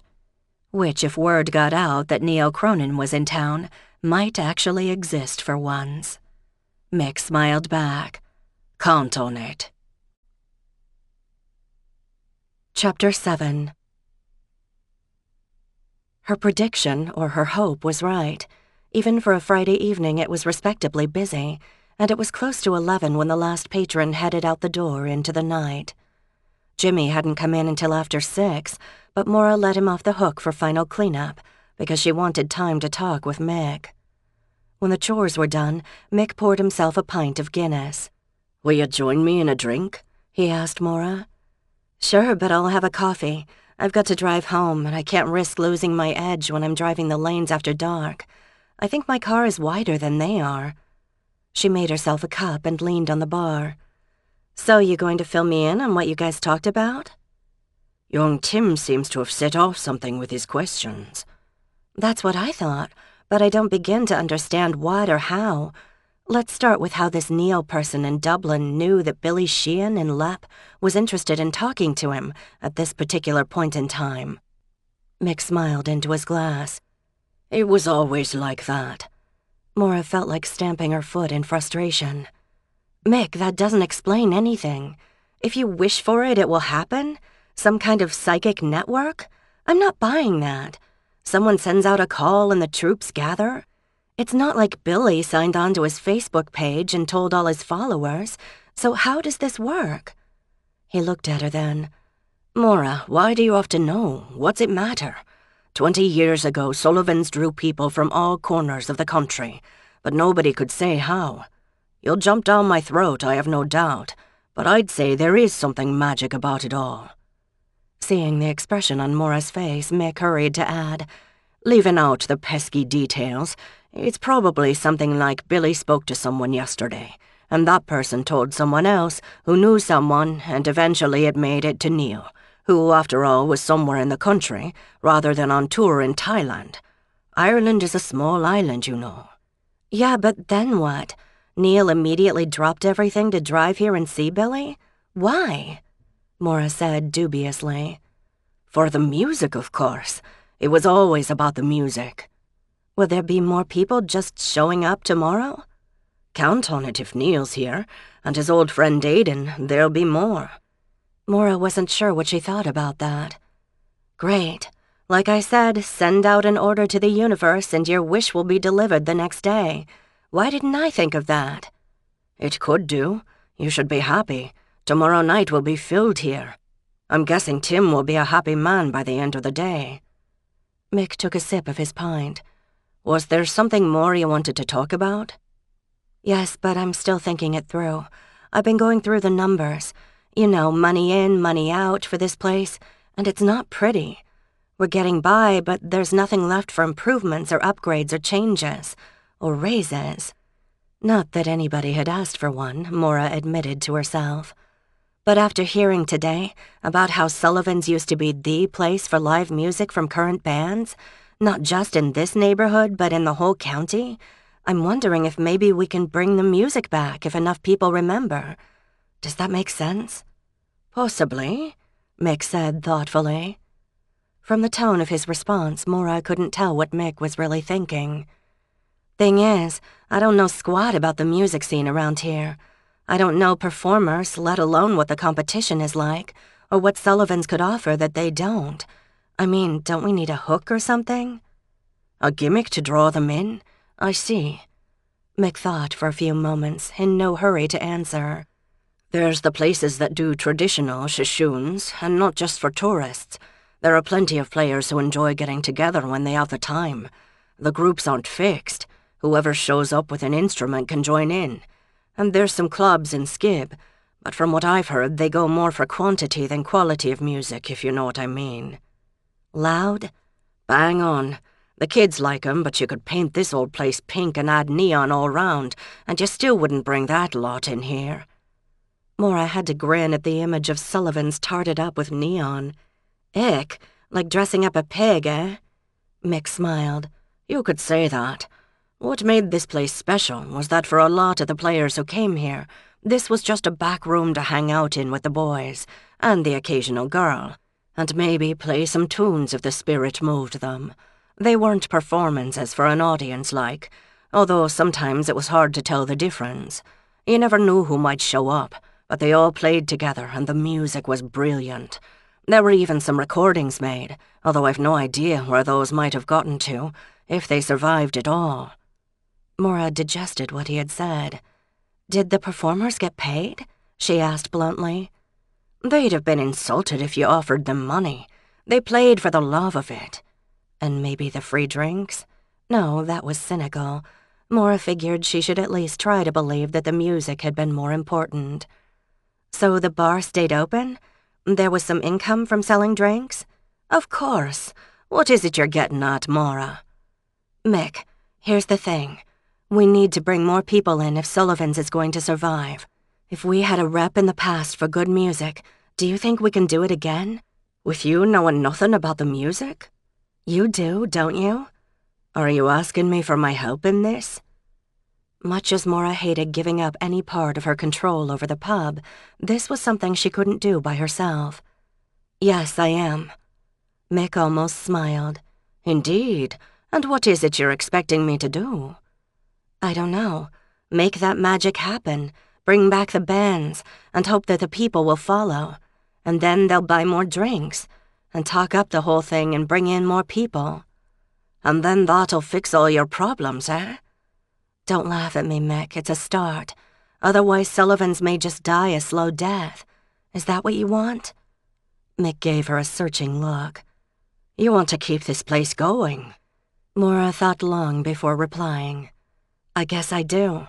I may not have been here for long, but I can see how people feel about this place, and why they kept coming even while it went downhill.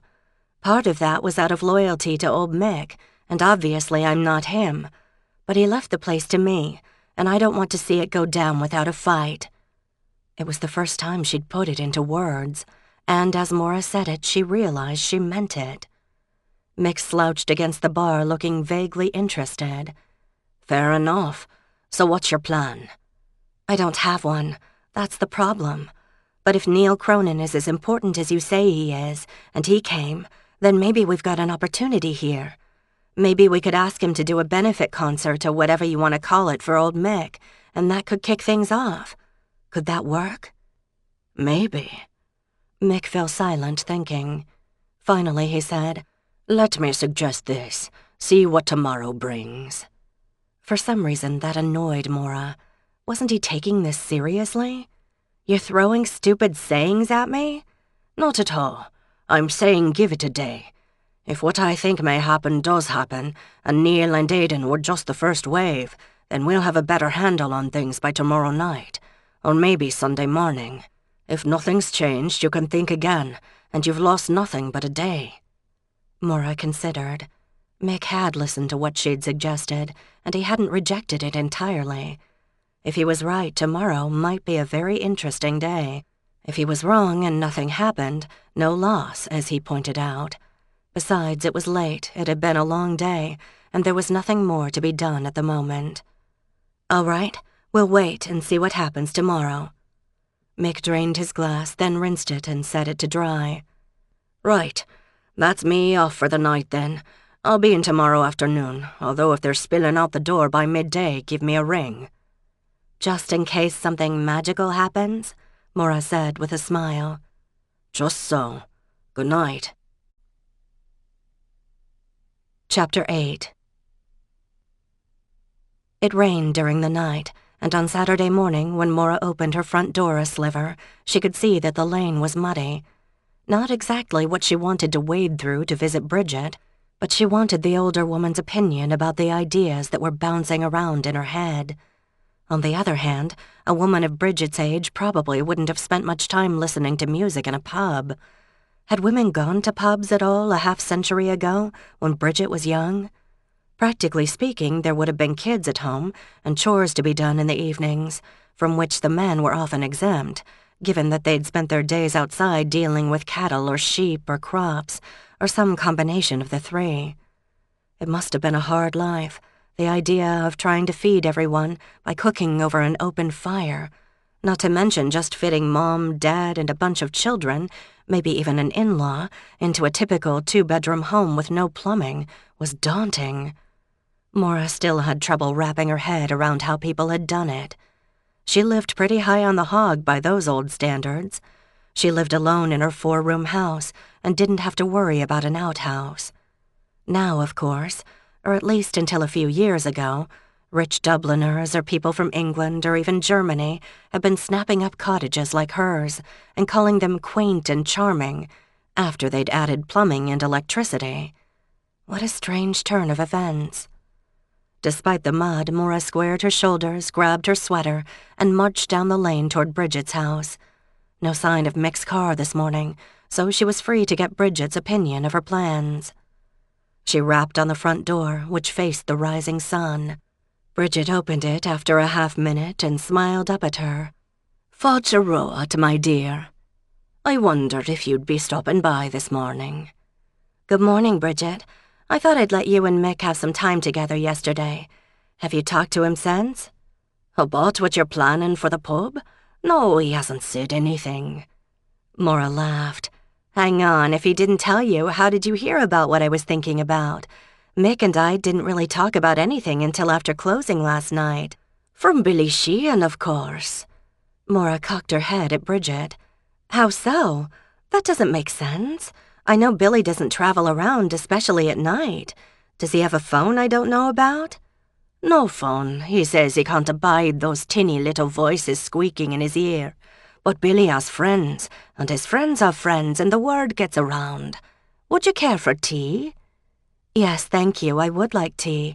And more of an explanation." Maura walked into Bridget's spotless home and closed the door behind her. "It's made already. Help yourself, and then sit with me." Maura followed instructions, after making sure Bridget was also well supplied with tea. All right, tell me, how do you know about my plans? Maggie Sweeney, who lives down the hill, she told me that her brother stopped by Sullivan's yesterday. He lives over to Union Hall, but he stops by regular, and he recognized Neil Cronin. Unlike me, the clueless American.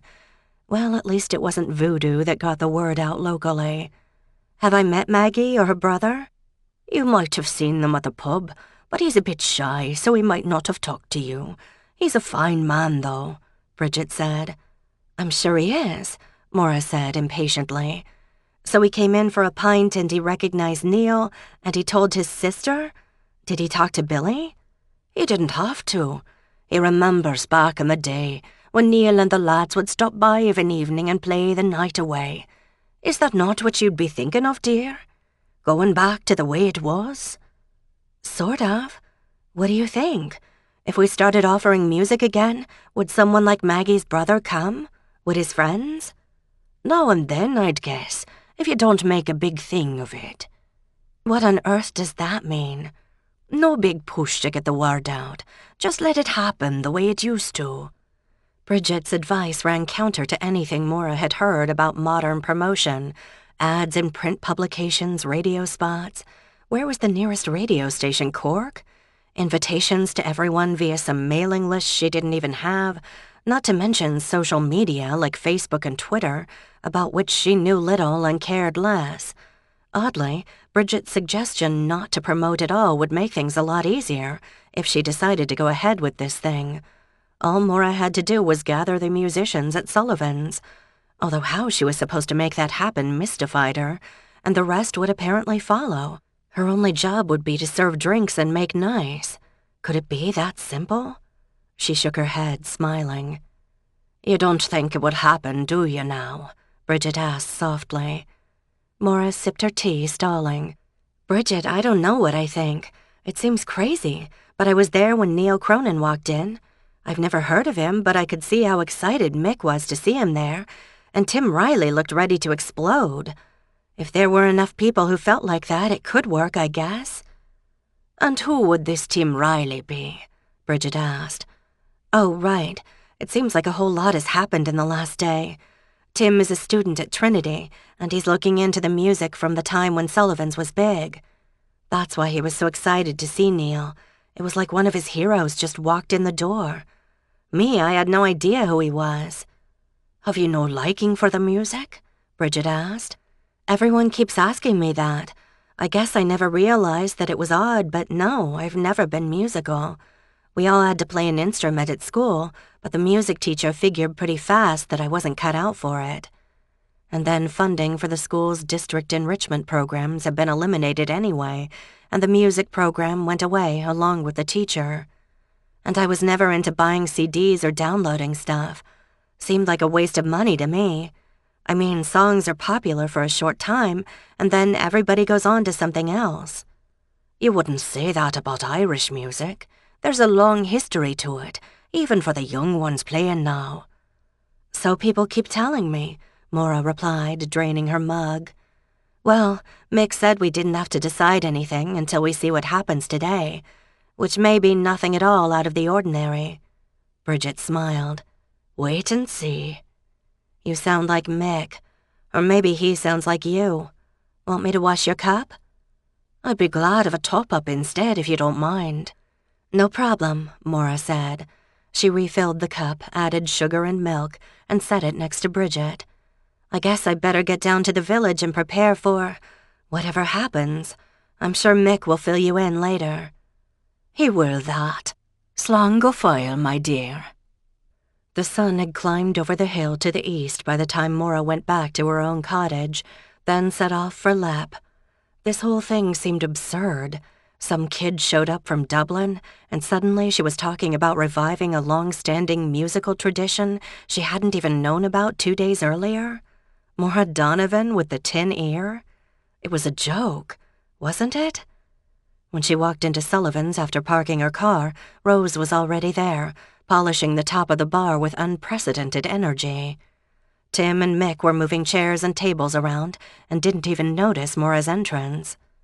Hello? She called out as the men disappeared into the back room. Anyone want to tell me what's going on?" "Good morning, Maura," Rose said cheerfully. "Isn't it grand?" "Isn't what grand?" Maura demanded. "The old place is coming alive, isn't it? There'll be music here tonight." "How do you know?" "When I left last night, Mick and I had kicked around a few ideas, but that was as far as we got." "That'd be my doing." Maura turned to see Neil Cronin slouching in the doorway. "I might have rung a couple of fellows last night." "What's a couple?" Maura asked. "Enough. I told your guys here I'd stop by and see to the equipment. What you've got looks old but sound. What can you tell me about it?" Maura looked blankly at him for a moment, trying to remember if she could even identify some of the items in the back room. Nothing? I didn't even know there was equipment. Apparently there's a lot I still don't know about Sullivan's. For example, nobody mentioned the music." "Then you're in for a treat. Here's Billy." Maura spied Billy Sheehan making his slow way toward the door. She couldn't recall ever seeing him at the pub this early. It wasn't even opening time. "Good morning, Billy," she called out when he came into earshot. "Is this more of your doing?" She gestured around the room. She could hear ominous thuds and clanks from the back room, where Tim and Mick were most likely moving large, mysterious objects around. "I might have made a small suggestion or two. Neil, it's grand to see you here again." "Yeah, I'd almost forgotten what morning looks like. Look, I've been in touch with some of the lads, and things are looking good. Thanks for the heads up." "Can I get you something, Billy?" Maura asked as he settled himself in his usual chair. "It's a bit early for the black stuff, even for me. Can you manage a cup of tea?" "Of course, Mr. Cronin." Neil clutched his heart theatrically. "Oh, darling, you cut me to the quick. Am I that old? It's Neil to pretty ladies like you. Tea would be grand." "I'll do it," Rose volunteered, clearly starstruck. Maura leaned closer to Rose. "When's your father coming in?" "He'll be around directly, he said," she answered, her eyes on the metal pot she was filling with boiling water. "How long have you been doing this?" Neil asked Maura, waving a hand at the bar. "Tending bar or running Sullivan's. I've worked in bars maybe 8 years, starting before I wasn't exactly legal. I inherited Sullivan's from old Mick about 6 months ago. Why?" "I knew old Mick years ago. He was a force unto himself, kind of magnetic. He drew people into this place against the odds." "What happened? Why do you think it stopped?" "Time passed, we all grew older. Making music isn't easy, and most of us ended up with families and responsibilities, so we couldn't go roaming about the countryside playing gigs here and there. Life moved on." "You married?" Maura asked. Neil gave a short laugh. "You interested?" "Not right now, but I could add you to the list if you want," she said, surprising herself. Well, he was an attractive man. Maura found herself wondering what he was like when performing on stage. "Wait much longer and I won't be worth much," Neil shot back, but at least he was smiling. "Hey, we could use a hand over here," Mick called out from the back as Rose poured a mug of tea for Neil and handed it to him, then filled another one for Billy. "Shall we?" Neil said with exaggerated gallantry, letting Maura go before him. "As long as you'll tell me what I'm looking at and promise it won't all blow up when you plug it in." Maura led the way into the back room. She was surprised by how much larger it looked now that a lot of the junk had been cleared away. She had no idea where it had gone. Would she ever see it again? Did she care? Things were moving fast. Mick and Tim had pulled out the old music equipment. Maura could do no more than lump all the pieces together under the heading amplifiers and assembled it in the middle of the floor. Neil went over and ran his hands over the biggest piece with something like affection. "I haven't seen one of these beauties for a long time. Does she still work?" "One way to find out," Mick said, and began hunting for an outlet. There weren't many in the room. "We may have to beef up the power supply a bit." "Can you do that?" Maura asked skeptically. "Short term, sure. In the long run, we might need to do a bit of wiring. Although the equipment has changed some. We'll see." Mick, is there a fire department in Lep?" Maura asked, stymied by the electronic side of things. She looked around the room. She'd spent so little time in it she had no idea what was really in here. Was there even any heat? No fireplace, though if the space was packed full with moving bodies, a fire might have been a hazard, and all those bodies probably provided plenty of heat. Maura shook her head, still having trouble believing this empty room could ever be full or packed. She'd never seen more than 2 people in it before now. But best to keep the possibility of a crowd in mind, she supposed. Were there any access doors? There appeared to be one on the side, past the small wooden stage. Although maybe stage was an exaggeration. It was a roughly square wooden platform that rose no more than a foot from the floor. One more door opened out the back, up at the balcony level. The bar Maura remembered ran along the width of the room opposite the stage, and it was filthy. How long since anyone had used it? There were glasses lined up, but they'd all need washing. No liquor on the shelves, though, and probably no kegs for the taps. "Mick, can we serve from here, or does it all have to come from the front? And what about supplies?" she asked. "I've already laid in 2 more kegs. They'll be here this afternoon," he replied absently, studying a cluster of electric cords in his hand. Neil went over to help sort out which was which. "Should I ask Rose to wash the glassware?" "Good idea." "I'll help," Tim volunteered, which surprised Maura. He'd been gaping at Neil like a lovesick puppy since the man had walked in. Rose should be flattered if she knew. Maura felt like a third wheel, so she left Neil and Mick to their electrical issues and went back to the front of the house. She stopped first at the bar. "Rose, can you figure out what needs cleaning up in the back? And make sure we've got enough glasses out for whatever? Tim said he'd help you if you need to carry stuff." "Right away." When Rose disappeared to the back, Maura went over to talk with Billy, who was happily settled with a thick mug of dark tea. She dropped into a chair beside him and checked her watch. Still an hour from opening. What had she just gotten into? "You're looking a bit unsettled, Maura," Billy observed. "I am. Suddenly there are all these people setting up for something I don't even understand. Even you. I'm not sure I've seen you before opening time more than a few times since I took over here. I feel like I walked into a different universe. I have no idea what's going on right now, and even less of a clue what's going to happen later today. That is, if something is going to happen." She cocked her eyebrow at Billy. He smiled benignly at her. "Sure, and it is. We've set the bird to flight, and the ball to rolling, and the clock to ticking. It'll be a day like no other since your arrival." Maura shook her head, more from confusion than because she disagreed. "I don't understand the what, and I definitely don't understand the how. You really think people are just going to show up?" "That they will when they hear that the music's back at Sullivan's. It'll be grand, you'll see." There was a tentative rapping at the door, and through the glass Maura recognized Aidan from the day before outside. She figured Neil must have asked him to come help out, so she went over to open the door. By daylight, he looked a bit frayed around the edges. "You're Aidan, right? Come on in. If you're looking for Neil, he's in the back. Can I get you some tea or coffee?" "You'd be the American Maura, right? Tea would be grand, ta. Hey, Billy." Aidan nodded toward Billy, who raised a hand in salute. He followed Maura to the bar, clutching a battered fiddle case. "Are you from around here, Aidan?" Maura asked as she prepared his tea.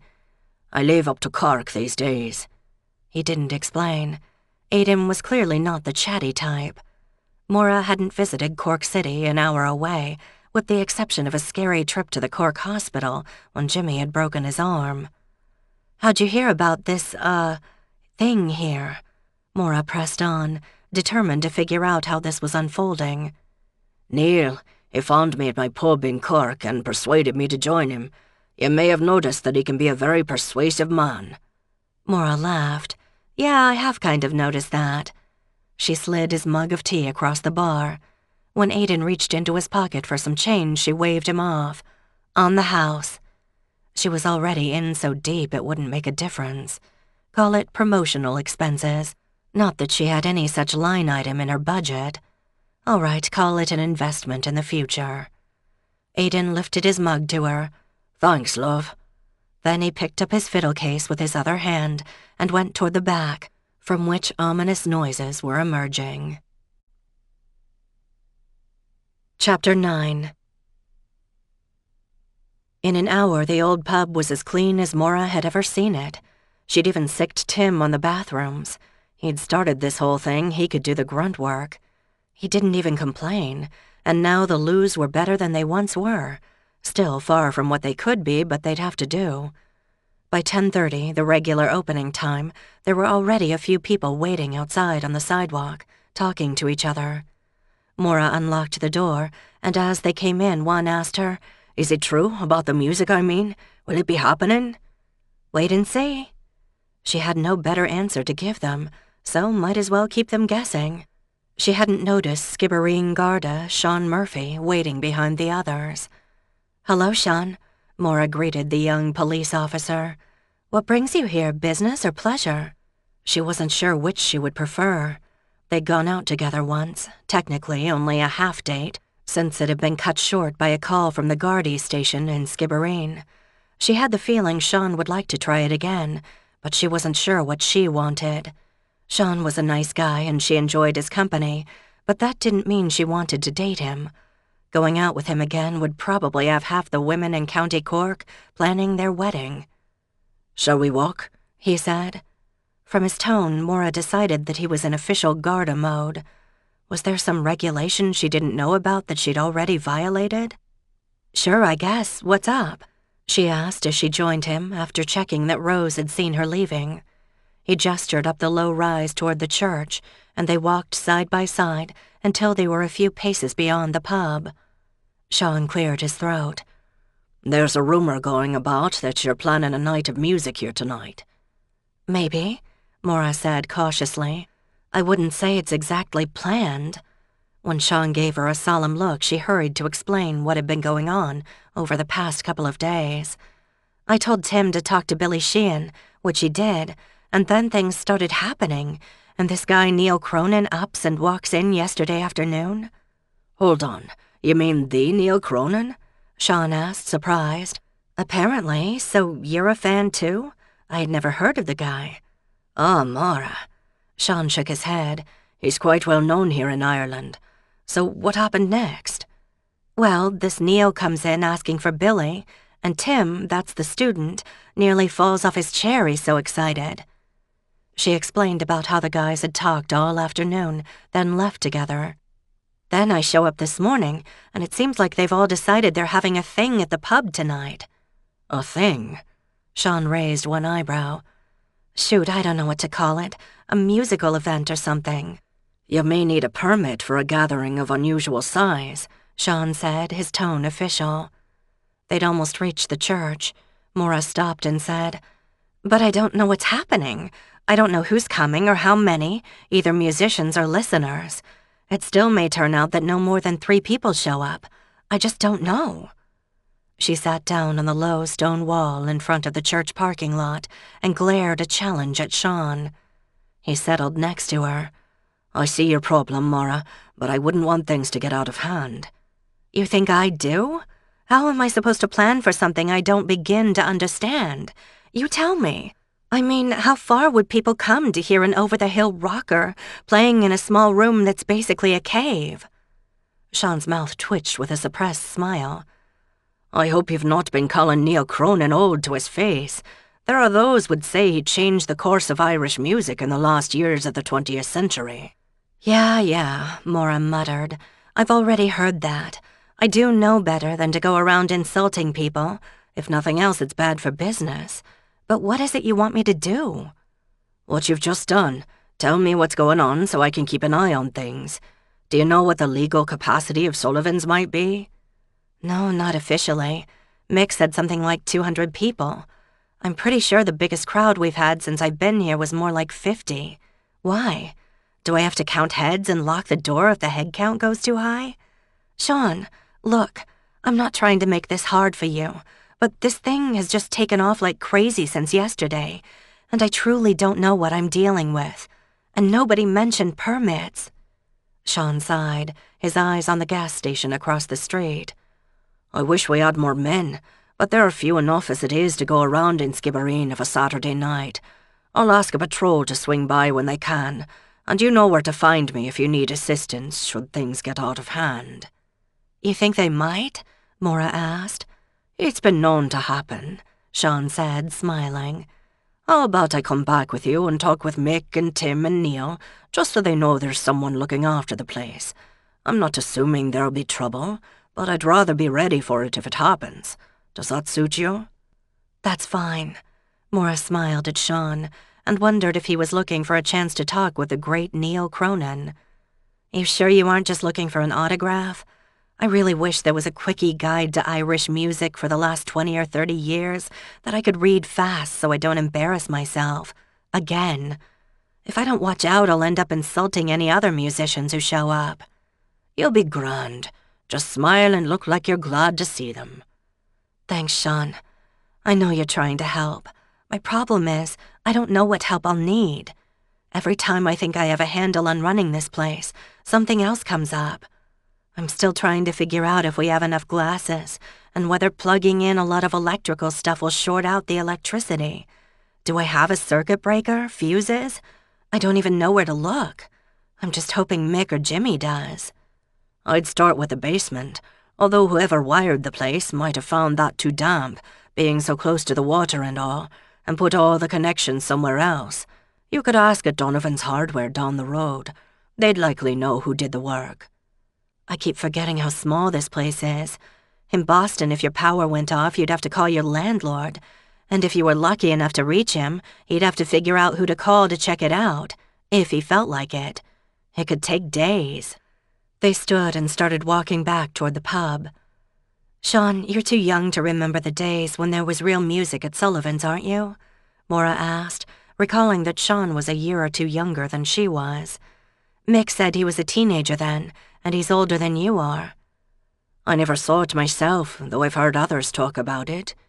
"When I first heard about it, I kind of figured it just faded away because people lost interest.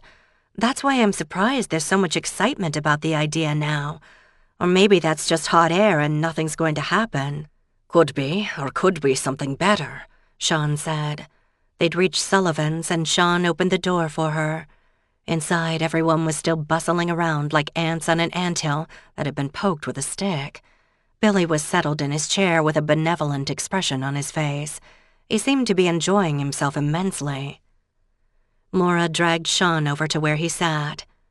"Billy, Sean wants to know what we're planning here, and I told him you'd know best."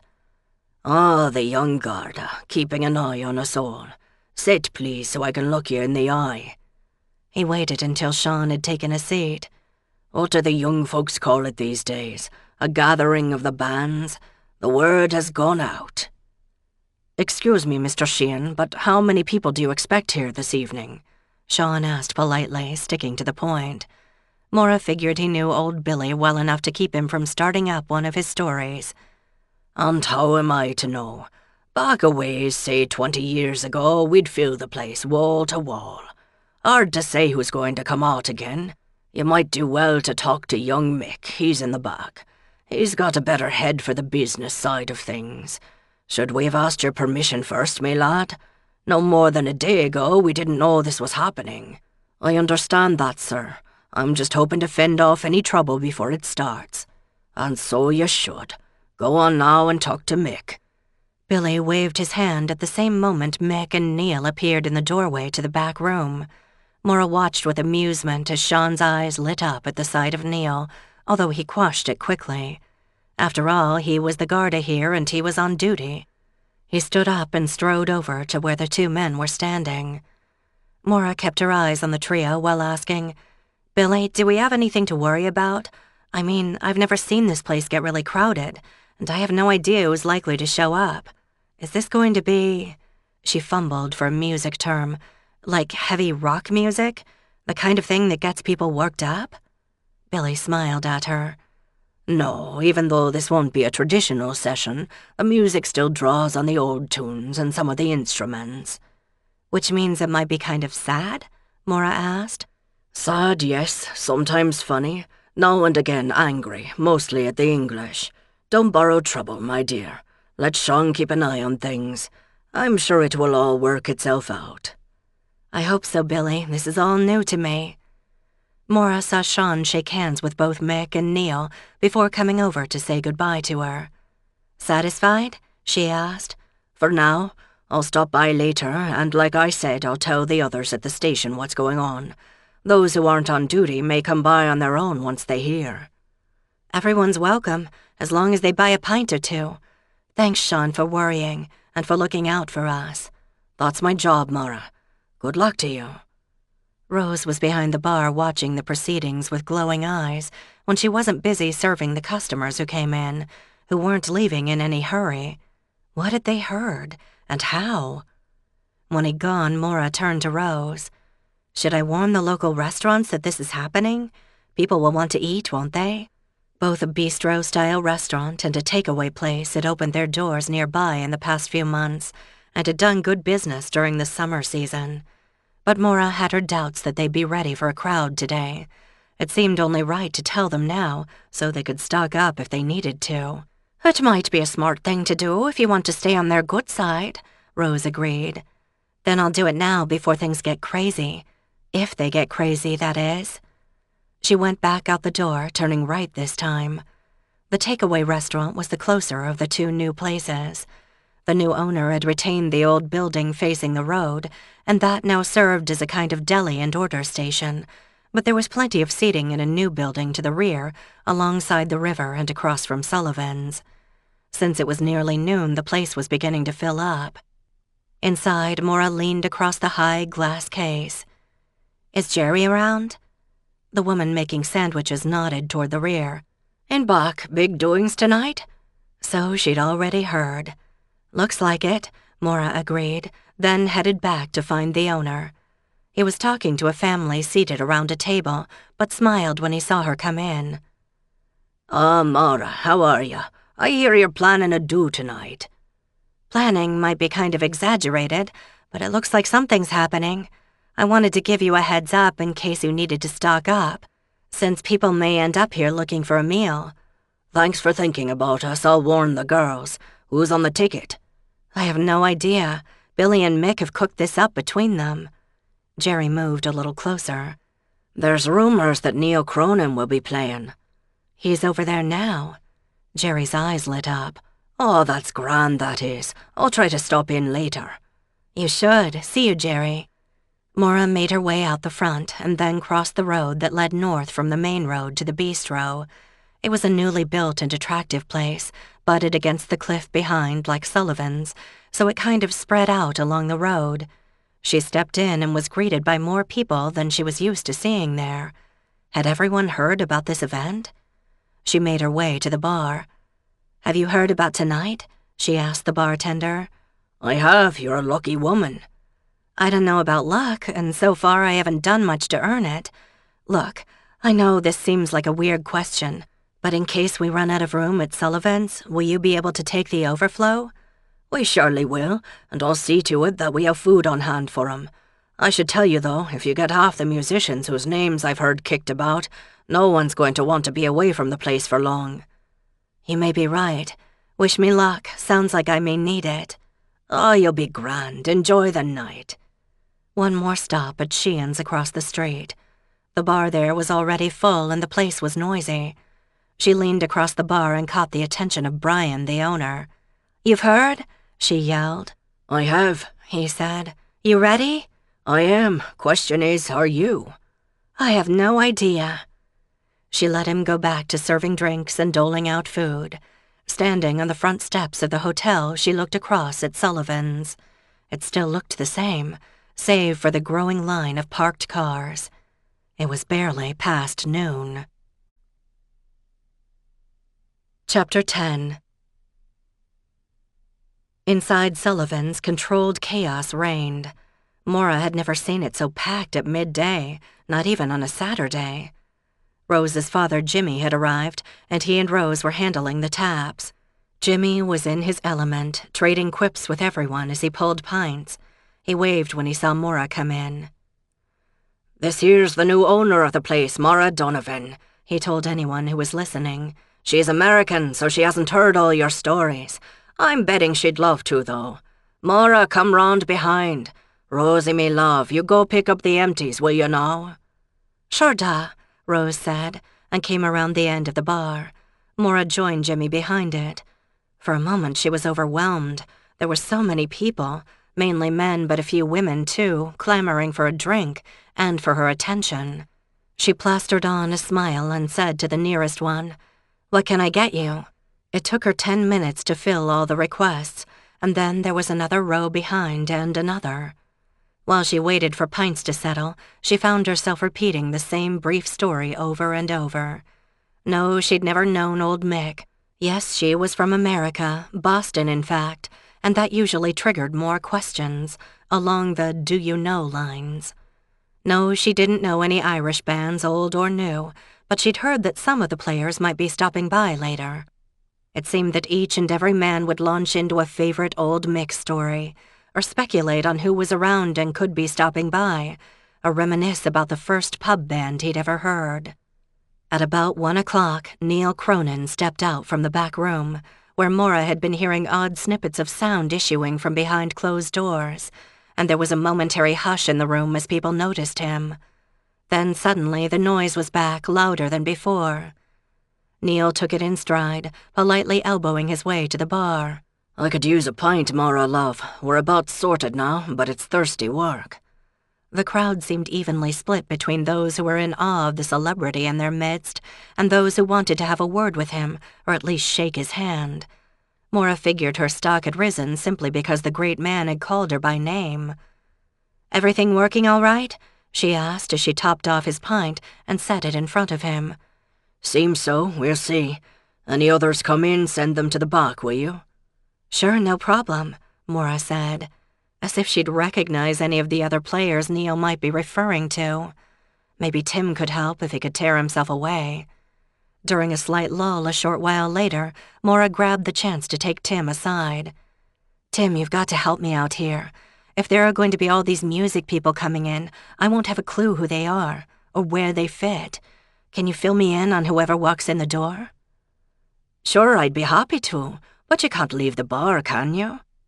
"No, you'll have to come around behind. That's a bonus. I'll show you how to manage the taps and serve at the bar, in case your university career lets you down. It's a handy skill to have." "If you say so."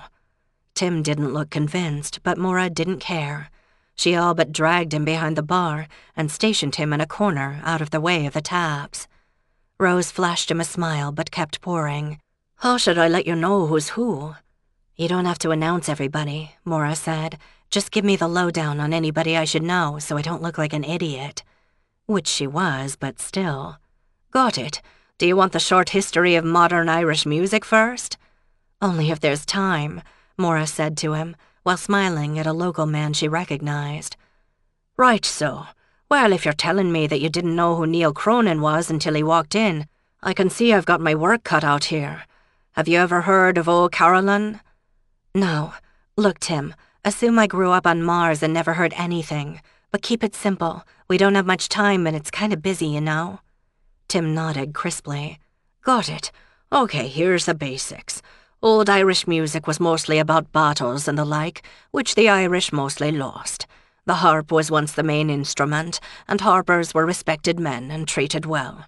But after 1900, the piano came in big for the upper classes. And in the country, they went over to the Uilleann pipes. You do know what those are?" "Kind of like bagpipes, but smaller, right?" Maura asked. She nodded at someone across the bar and pushed a waiting pint his way. "Right. Anyways, most rural music happened in what was called the clachan. That's kind of a small group of homes, where the nearby people would gather and sing and dance when their work was done.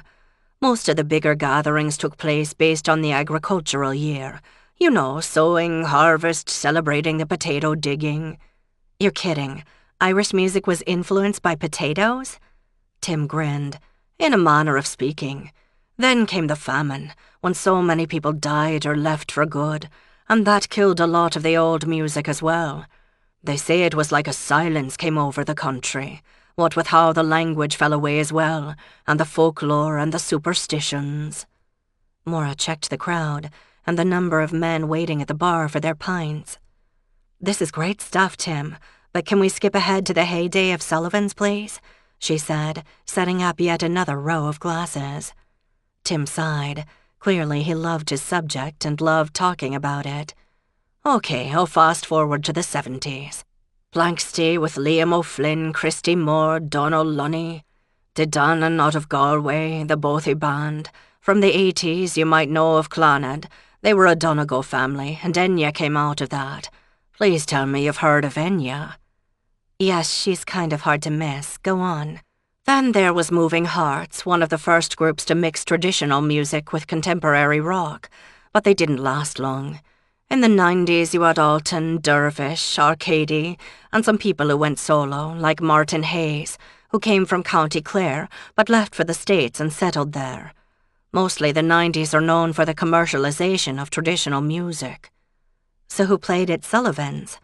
"The Saw Doctors, Glenn Hansard, before he got so big. We talked before about the Cranberries. Plenty more you might never have heard of." "Probably not," Maura agreed. "Are any of them likely to show up here tonight? Were many of the members of the groups Tim had just mentioned still alive?" "Could be anyone. Plenty of people played with different bands over the years. Plenty more played in recordings behind the bands. Wasn't even for the money. Mainly they'd all help each other out. It wasn't a big community back then, so they all knew each other, and still do if what's happening here is any indication." Maura reminded herself yet again that Ireland was a very small country, which right now was a mixed blessing. If this event took off through word of mouth and half of the country showed up, they'd be bursting at the seams. It would certainly put the name of the pub out there and hers as well. It looked like it was too late to stop it now in any case. "Okay, Tim, that's great. Now remind me of who's already here. It's hard to keep everybody straight, and there are more of them coming in all the time." Tim listed off a string of names that meant nothing to Maura, so when he finished she said, "Point them out to me if they come out here again, will you? Oops, here's another one."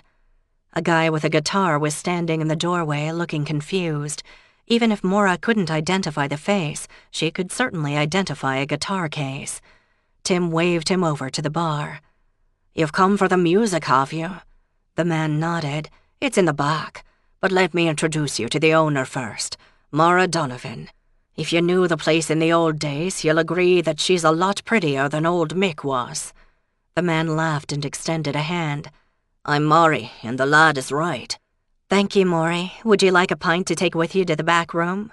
"I never turn down an offer like that," the man said, settling one hip on a bar stool. As Maura filled his pint, she noticed the others in the pub nudging each other and staring. It seemed they knew him, even if she didn't. "How long have you been running the place?" he asked as they waited for the pint to settle. 6 months now.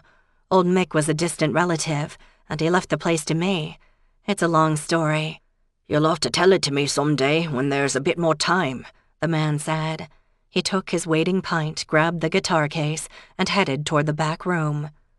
When he was gone, Maura turned to Tim. "Okay, who is he?" "That's Maury O'Keefe. Made his mark playing with the Broken Melons, then went off on his own. Has a couple of decent CDs out, not big sellers. He's been a pal of Neil's for years." It was a scene that replayed many times during the afternoon, Tim feeding her information on the players when he could. Maura lost count and was beginning to wonder how so many people could fit in the back. It reminded her of one of those silly clown cars at the circus, only in reverse. And where on earth would there be room for an audience? Maybe the musicians didn't care. Maybe they were playing for each other as old friends. Maura supposed she'd find out soon enough. Chapter 11. There was a slight lull around supper time when the local customers reluctantly tore themselves away to go back to their families, promising they'd be back later. Maura wasn't surprised. There were hours left before the sun went down and a long night to come. Maura decided that since she was the boss, at least in theory, she should get her small staff together and make sure they were on the same page. She ducked into the back room where Neil and a couple more guys she didn't recognize were shoving equipment and tables around again. "Mick, can I grab you for a minute?" Maura said loudly. trying to make herself heard over the noise. Mick had to tear his attention away from the tangle of wiring he was trying to sort out to look at her. "What is it?" "I want to get you and Jimmy and Rose together and make sure we're ready for tonight." She smiled at the musicians in the room, or at least she assumed they were musicians, since most were holding one or another instrument. "If you guys can spare him?" "Oh, where they leave me manners," Neil said with a smile. "Here we've taken over your place and you've never met most of the lads." "Tim's been trying to help me with names, but it's hard to remember so many new people at once."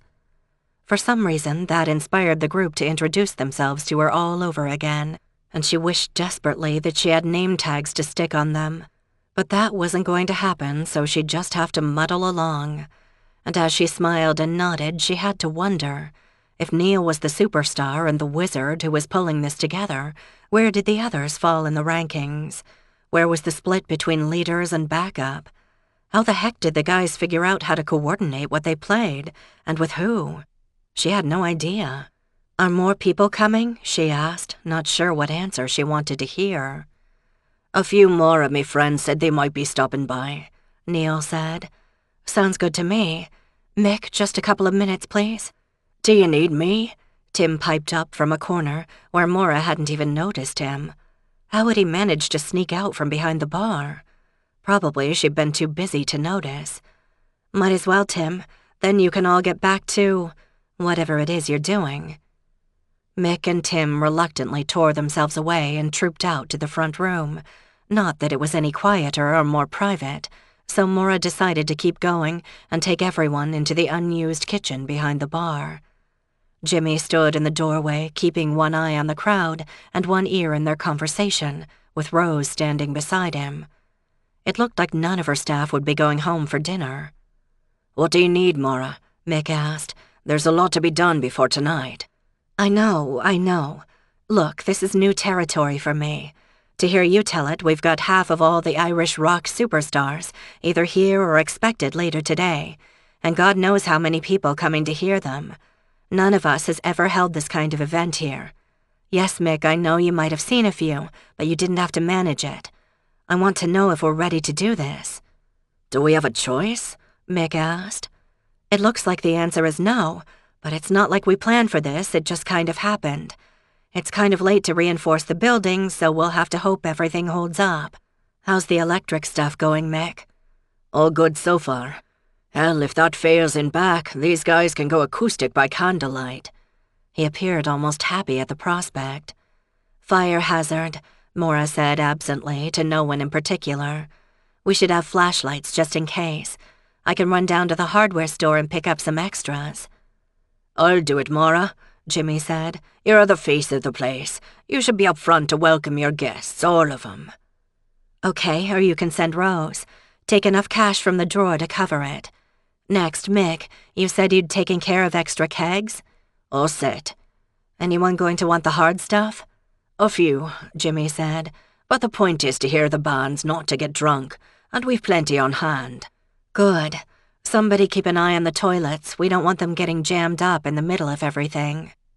Maura wasn't surprised when nobody volunteered for that task. "Okay, I've talked to our neighbors so they know what's going on, as well as the Gardaí. Now, how the heck do we handle closing time? Did you tell me about a lock-in, Mick, or was that Billy?"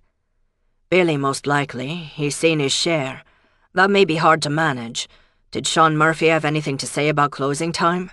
If not, odds are he'll look the other way for a one-time event." At least that was what Maura wanted to believe. "Let's hope so, because I don't want to think about trying to shove everyone out of here if things are going well. Anyone have anything else to add?" Tim spoke up.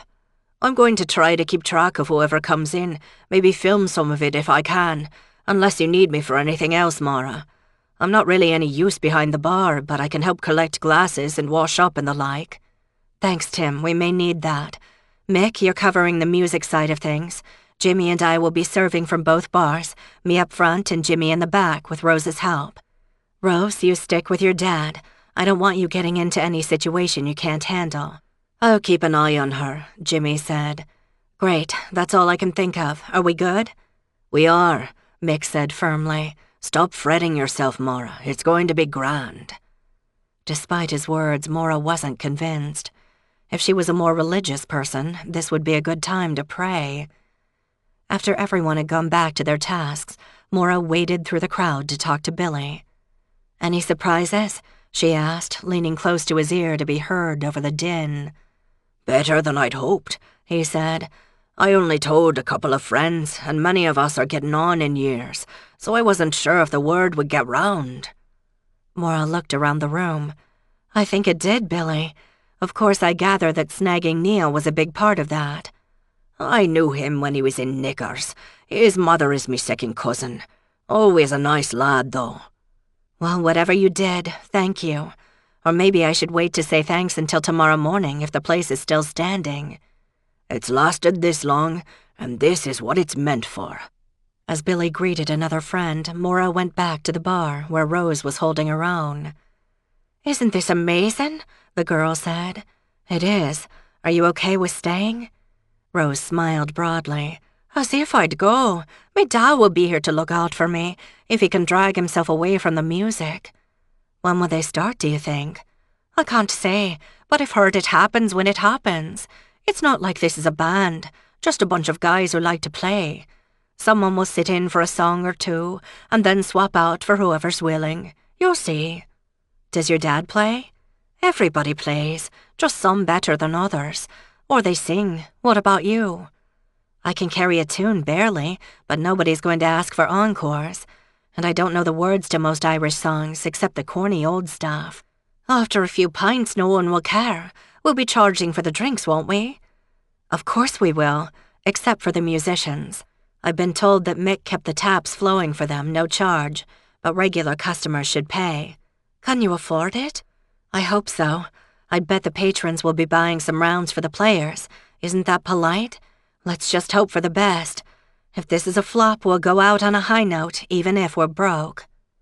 The sun began sinking after 5, but it was hard to tell because there were so many people blocking the light from the windows. So far, there was a bit of space between them, but how much closer would they be before the night was over, Maura wondered. More men than women, no surprise, but more women than Maura had expected. They weren't young, so no doubt they remembered the bands from years ago, and they weren't going to miss this night. Musicians kept arriving, dragging their instrument cases. Since those were bulky, there was no way they could slip quietly through the crowd, and when someone recognized each of them in turn, that slowed their progress toward the back room even more. Maura calculated the mean time of transit through the room as at least 10 minutes.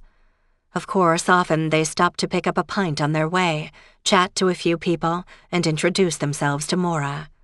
She met a Danny, a Liam, a Connor, and a few others, but she never managed to catch their last names. Not that they would have rung any bells for her anyway, in spite of Tim's coaching. Maybe Tim would have notes or pictures.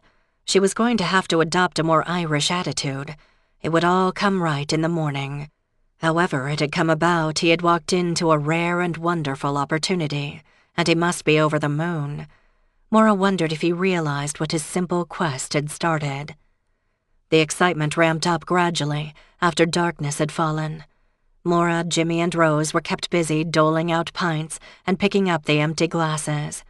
At close to 9, a series of electronic shrieks and squeals came from the back, where Maura had left the door between the 2 rooms wide open, followed by sounds even Maura could recognize as guitar chords. What else could she hear? No keyboard, apparently. That caterwauling sound she had learned came from an Ilian pipe. A small drum set, she guessed. Banjo? Definitely guitars, both electric and acoustic. The music emerged in a gradual way. What started out as random sounds finally blended into something with a recognizable tune and structure. And then the voices joined in. Maura looked at the crowd in the front room, the latecomers who hadn't made it to the back. The music drifted out, muted in volume but still clear. The talk in the front stilled as everyone began paying attention, looking rapt in the uncertain light.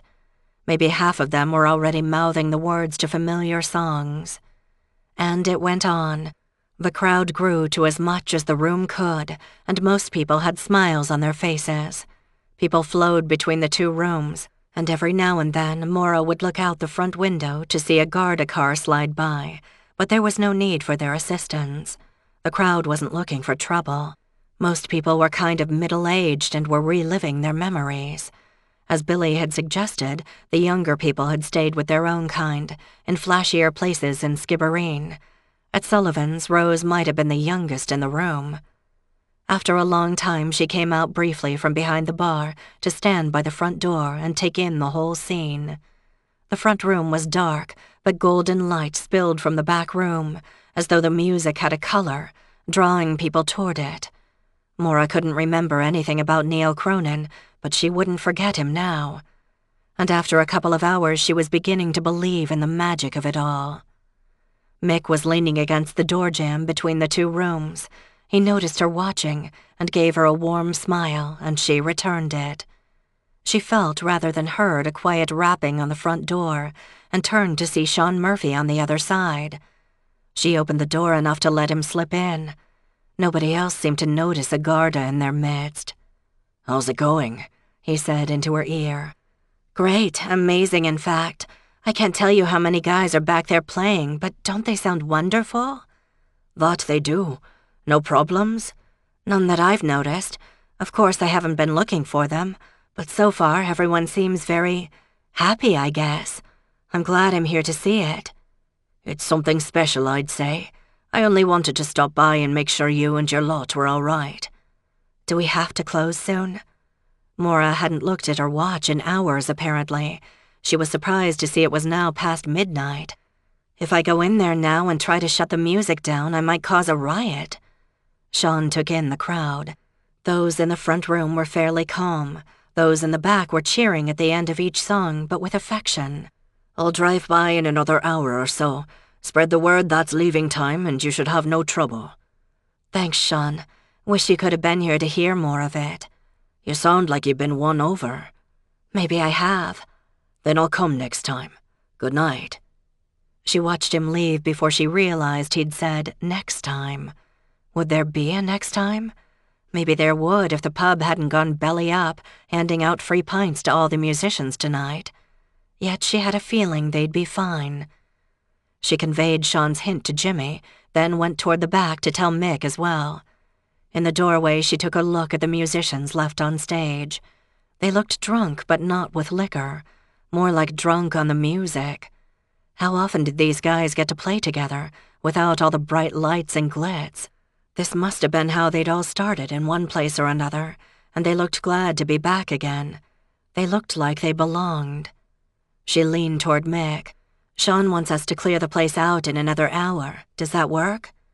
"I think so. These guys have been at it for ages, and I think they're about ready to pack it up. I'll have a word with them." "Thanks, Mick." Maura went back out front, where the crowd was already beginning to thin. Jimmy asked, "Last round?" Maura nodded. Some 15 minutes short of Sean's deadline, the patrons had trickled away, leaving only a hardcore few of the band members packing away their gear in the back. "You guys were terrific," Maura said to the musicians, and she meant it. "Oh, darling," Neil said, "we were just messing about, but I'm glad you liked it. Old Mick would be happy." "Where are you headed now?" she asked. "We'll find a place, no worries. Let me know if you've a mind to do this again. I'd forgotten how good it felt." "I will. Thanks for coming, and for bringing everyone else with you." "That wasn't me, love. That was the magic of the place." Neil turned away, and Maura went back to the front in time to see Jimmy leaving with Rose. "Good night," she called out. She wondered briefly where Tim had gone. She looked around at the darkened pub. At least Jimmy had done a fair job of tidying up. It might look worse in the morning, but not as bad as it might have. She wasn't sure what to do next. She was exhausted, and even the late open on Sunday wasn't going to help much. She had to be here. People would want to talk about tonight's event, and if she had any hope of continuing it, she should be front and center to talk it up. But she didn't want to move. It was as if the lingering notes of the music and the voices still hung in the air, making the dark, shabby place look somehow more— she couldn't think of a good word— more than it had been the day before, at least. Mick came in carrying a bunch of used glasses. "You're still here?" "I can't seem to tell my feet to move." Thanks for making this work, Mick. I wouldn't have believed it, but it really was something special. Even if there's never another one, I'm glad this happened. Go home, get some sleep. We can talk in the morning. Shoot, we should clear out the cash register, Maura said suddenly. I can't believe I didn't think about that. I wouldn't want to leave it here. This place is too easy to get in and out of. She popped open the drawer and stared in amazement at the rumpled stacks of bills and the piles of coins. Mick, look at this, she said almost reverently. I don't think I've seen this much total since I got here. You're going to count it or just admire it? Mick came up behind her and peered over her shoulder. Shut up, I'm enjoying the moment. I better get it to the bank ASAP, but I'm guessing it's a little late for that right now. What do I do with it? Take it home? Stick it under a floorboard? She'd heard that Ireland was safe, but no way was she going to risk losing this pile of cash. The banks won't be open tomorrow on a Sunday. Would you rather I took it with me? Mick said. She turned to look at him. Did she trust him? Maybe. Probably. Promise you won't be on the first flight to Spain in the morning? He smiled. Tempting, isn't it? You'll have to trust me on that. She grabbed a plastic bag from under the bar and stuffed the bills into it. The coins could wait. Then she thrust the bag toward Mick. Here, take it home. He looked startled. Had he been joking about hanging on to it? You don't want to count it? No, Maura said firmly. Either I trust you or I don't. So if you skim off a few bills, it'll be on your conscience. Right now, all I want to do is go home and go to sleep. Right so. Mick folded the bag carefully and stuffed it into his jacket's inner pocket. You'll close up? Maura asked. I will. Safe home. You too. Chapter 12. The next morning, Maura slept in and awoke to sunshine. She stretched luxuriously in bed. The night had been wonderful, surprising, hard to explain even to herself.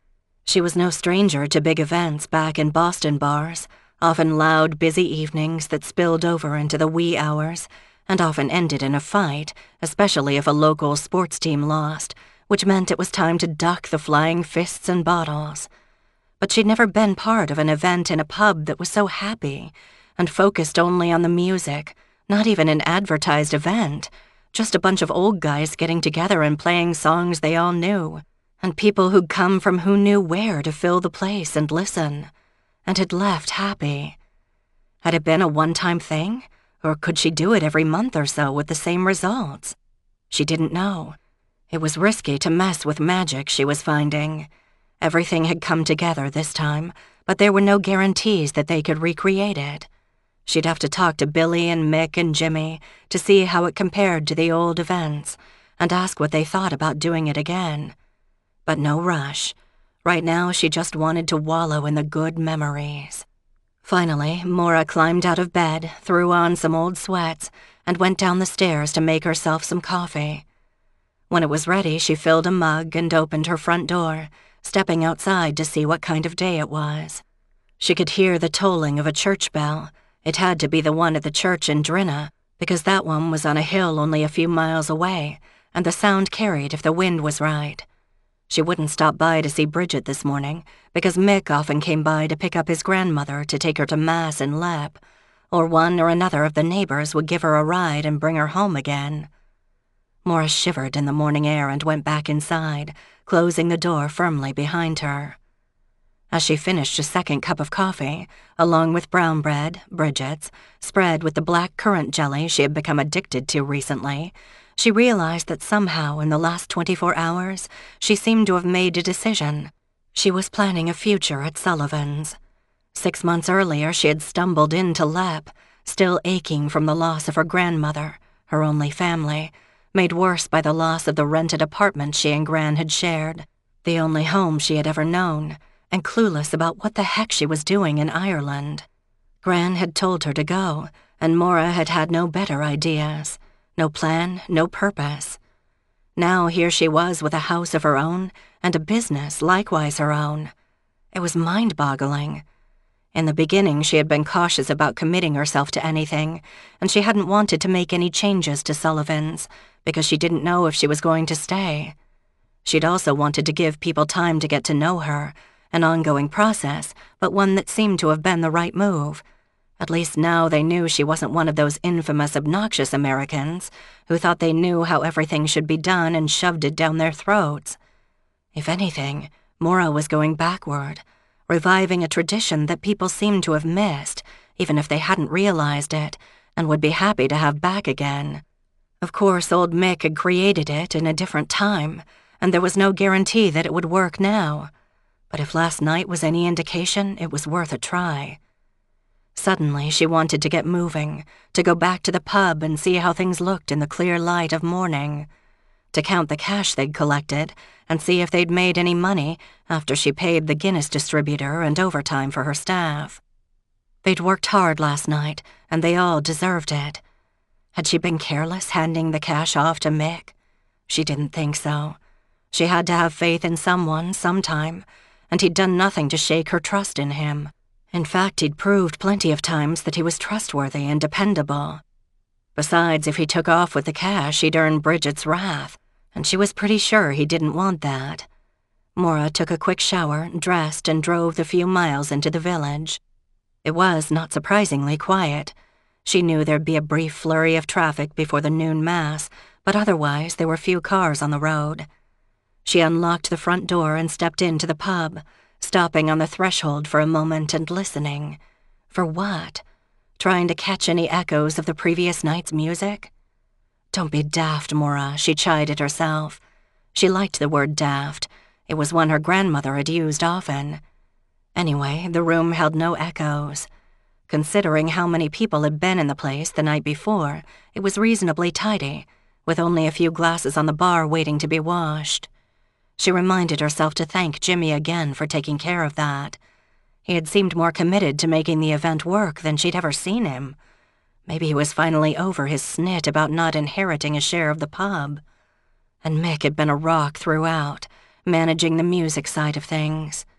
She couldn't have done that, but under his watchful eye, all the equipment had worked and the musicians had all played nicely with each other, in both senses of the word. Maura was looking forward to comments from the townspeople today, for surely they'd come by to contribute their 2 cents, or however much that was in euros. She drifted toward the back room, which was a bit less tidy, but then the musicians hadn't cleared out until late. Mick had said he'd oversee this end of things. She couldn't complain. Whatever mess there was could be cleaned up quickly, and she didn't mind doing her own washing up. She walked into the room, picking up glasses and trash as she went, but when she reached the far end and turned, she stopped. In one of the banquettes that lined the rear wall, someone was apparently sleeping. Maybe Mick hadn't had the heart to wake him, or maybe he'd been forgotten by the crowd and left behind to sleep it off. Maura walked closer, then stopped again, her happy mood disappearing like air from a leaky balloon. Even from a few feet away, it was clear this guy wasn't going to wake up again, ever.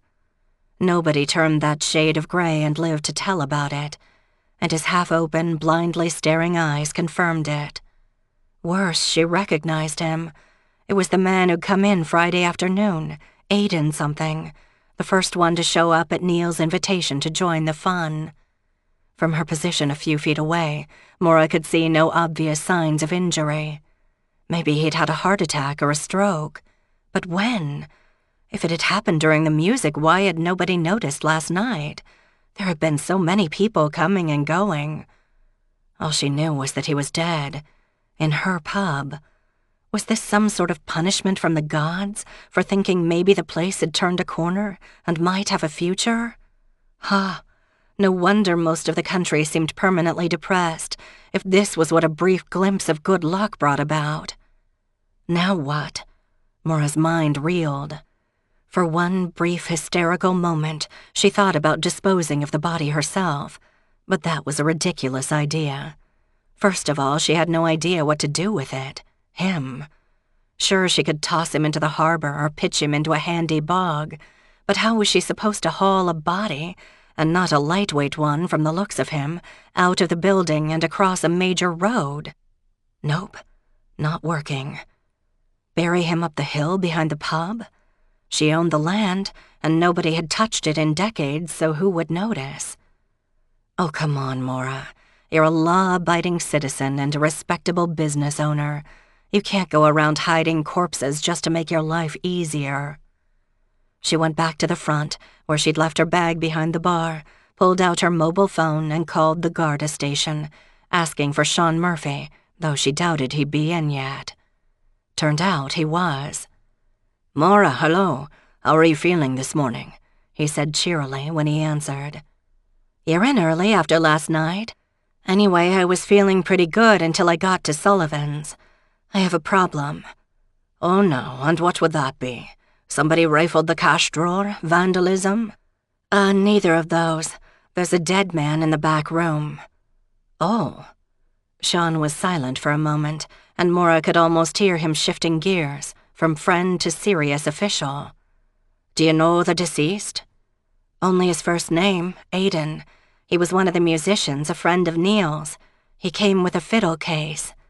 Neil would know his name, but she had no idea where to find Neil." "You're sure he's dead?"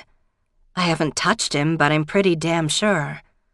"I'll be over in 10 minutes. Don't touch anything. Don't let anyone else in. Are you all right?" Nice of him to worry about her. "I'll manage. I'll wait for you in the front, Sean." Maura sat on a stool in front of the bar, watching the street where little was happening. Restless, she stood up again and went around behind the bar to make some more coffee.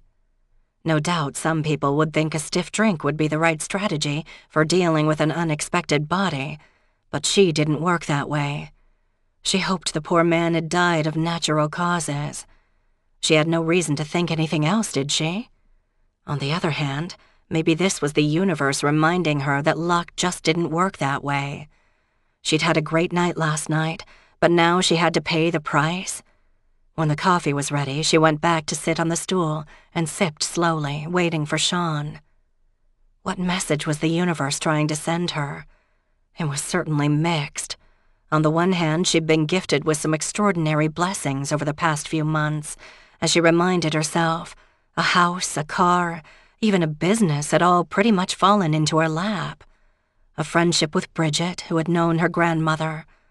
On the other hand, she seemed to be paying for it with a lot of unwanted trouble, even though she wasn't responsible for any of it.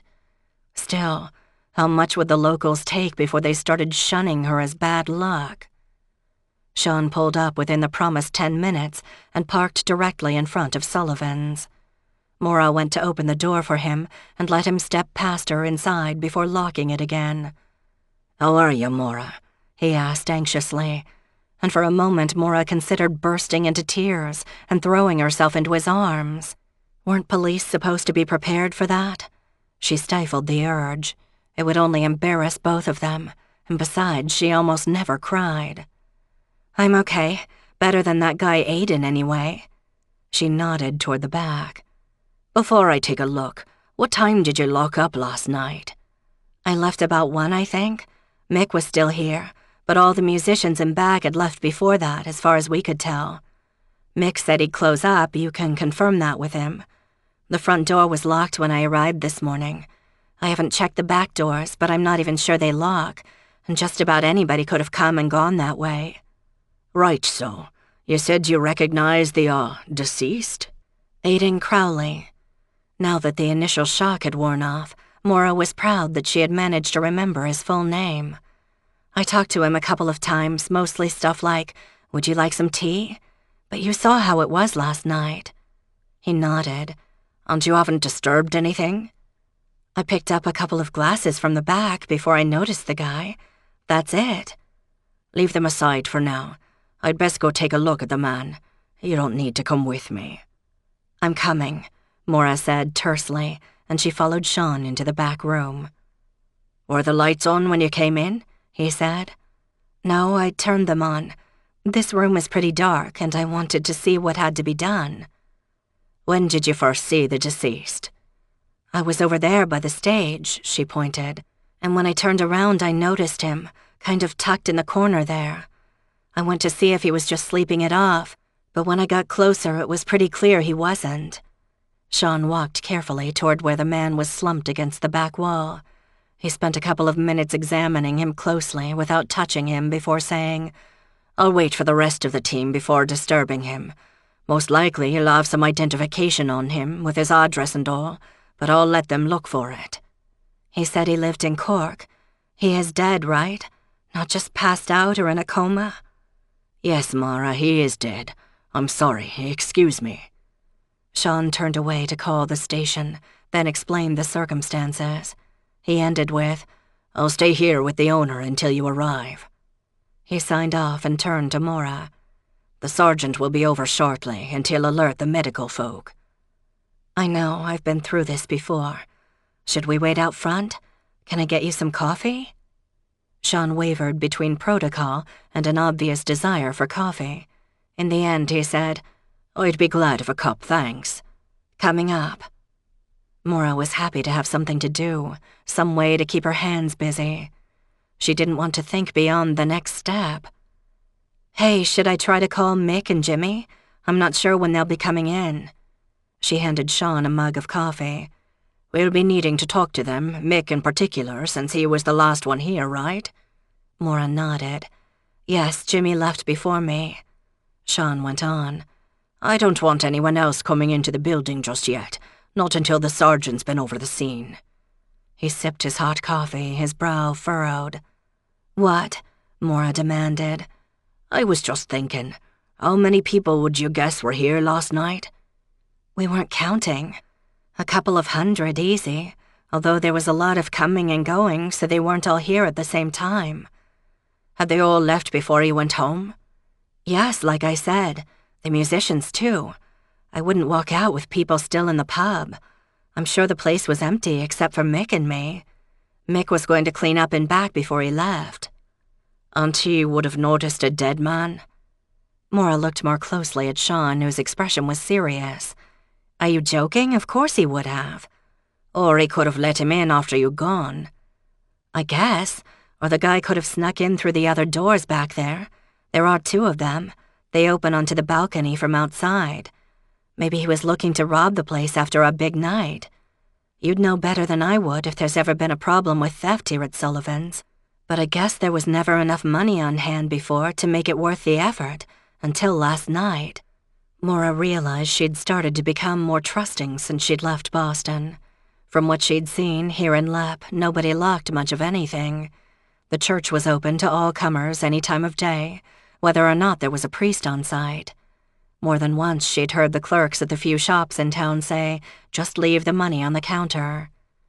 She herself locked the front door of Sullivan's out of habit, and because she didn't want anybody helping themselves to her liquor, although she'd rather they walk through a door than smash a window to get at it. The night before had been a special case. She had no real idea how much money they'd taken in, but it was mostly cash, and it was a lot more than usual. That was why she'd wanted to get it out of the pub and let Mick take it home. Had she let herself be lulled into a false sense of security?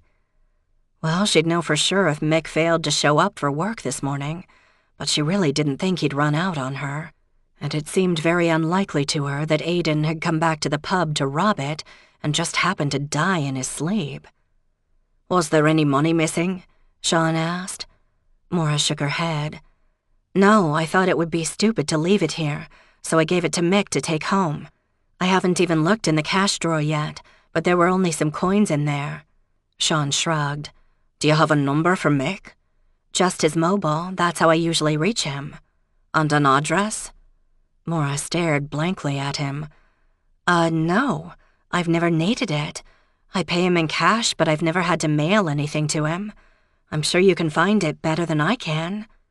"So you don't know where he lives?" "No, I don't. And I don't know where Jimmy and Rose live either, although it must be within walking distance because Rose doesn't have a car. I think Jimmy does.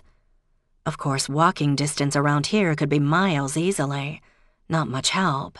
"Billy Sheehan, he lives down at the inn, does he not?" "Yes, he does, and has for years. But if you're wondering if he heard anything, I doubt it. You know how thick these walls are. Maybe if somebody stopped in front of Billy's door and had a big argument, he'd notice, but not otherwise. He left long before I did last night anyway. Maura couldn't even remember if she'd seen him in the back room while the music was playing, or if he'd enjoyed the music from his seat in the front all night. Did you see anyone on the street when you left? Not a soul. No other lights on either except the street lights. Sean paused, then finally said, I can't think of any more questions. I guess we'll just wait for the others. Maura set down her mug carefully before looking at Sean. I hate to ask, but do you think the guy was killed? I couldn't say, Maura. Could be he had some sort of medical condition. There's no obvious cause, but I'm not the one to decide. We'll be treating it as a suspicious death until we know more. Really? Because I thought that as the first officer to arrive, if you decided there was no crime involved, you'd just jump to the next step and call for the ME to pick up, Aiden. It seemed unkind to call the man a body when he'd been breathing only hours before. If he died in his bed, you'd be right, Sean answered. But he's a stranger, and he's been found somewhere he shouldn't be, so far as I know. I'm just being careful. Don't be alarmed. Yet, Maura muttered glumly. Sean didn't respond. Chapter 13. The next representative of the Skibbereen Gardaí, Sean's sergeant, arrived a few minutes later. Mick arrived at the same time as the second Garda and looked appropriately startled to see a police presence in front of the pub. Maura watched through the window as he gestured and pointed and seemed to argue with the uniformed officer. He looked inside and spotted her, then cocked his head as if asking, "What the hell?" "Can Mick come in?" Maura asked Sean. "Of course, I want a word with him." Sean unlocked the door to let Mick and the sergeant in, then locked the door behind them once again. Up close, Maura recognized the sergeant, although she couldn't recall having had a conversation with him. "It's Maura Donovan, isn't it?" the sergeant asked. "I'm Sergeant Tony Reagan. I recall we've met before." "Right. Sorry to call you out on a Sunday." Sean and Sergeant Reagan stepped away and conferred briefly, while Mick looked a question at Maura, and she hastily whispered, "Tell you in a minute." When the Gardaí returned, the sergeant said, "I'd like to examine the scene with Murphy first, if you don't mind. Wait here." They disappeared into the back room. Mick went around the bar and started a cup of coffee for himself. "You all right, Maura?" he asked, watching the coffee drip from the machine. "The Garda said you found a dead man in the back. Did you recognize the poor sod?" "I did, actually." Suddenly, Maura remembered the hours Mick had spent in conversation with Aiden and the others on Friday. She added a little more gently, "It's that fiddler, Aiden Crowley, Neil's friend." Maura watched Mick's face change. "Aiden Crowley, bugger." "Who was he?" Maura asked.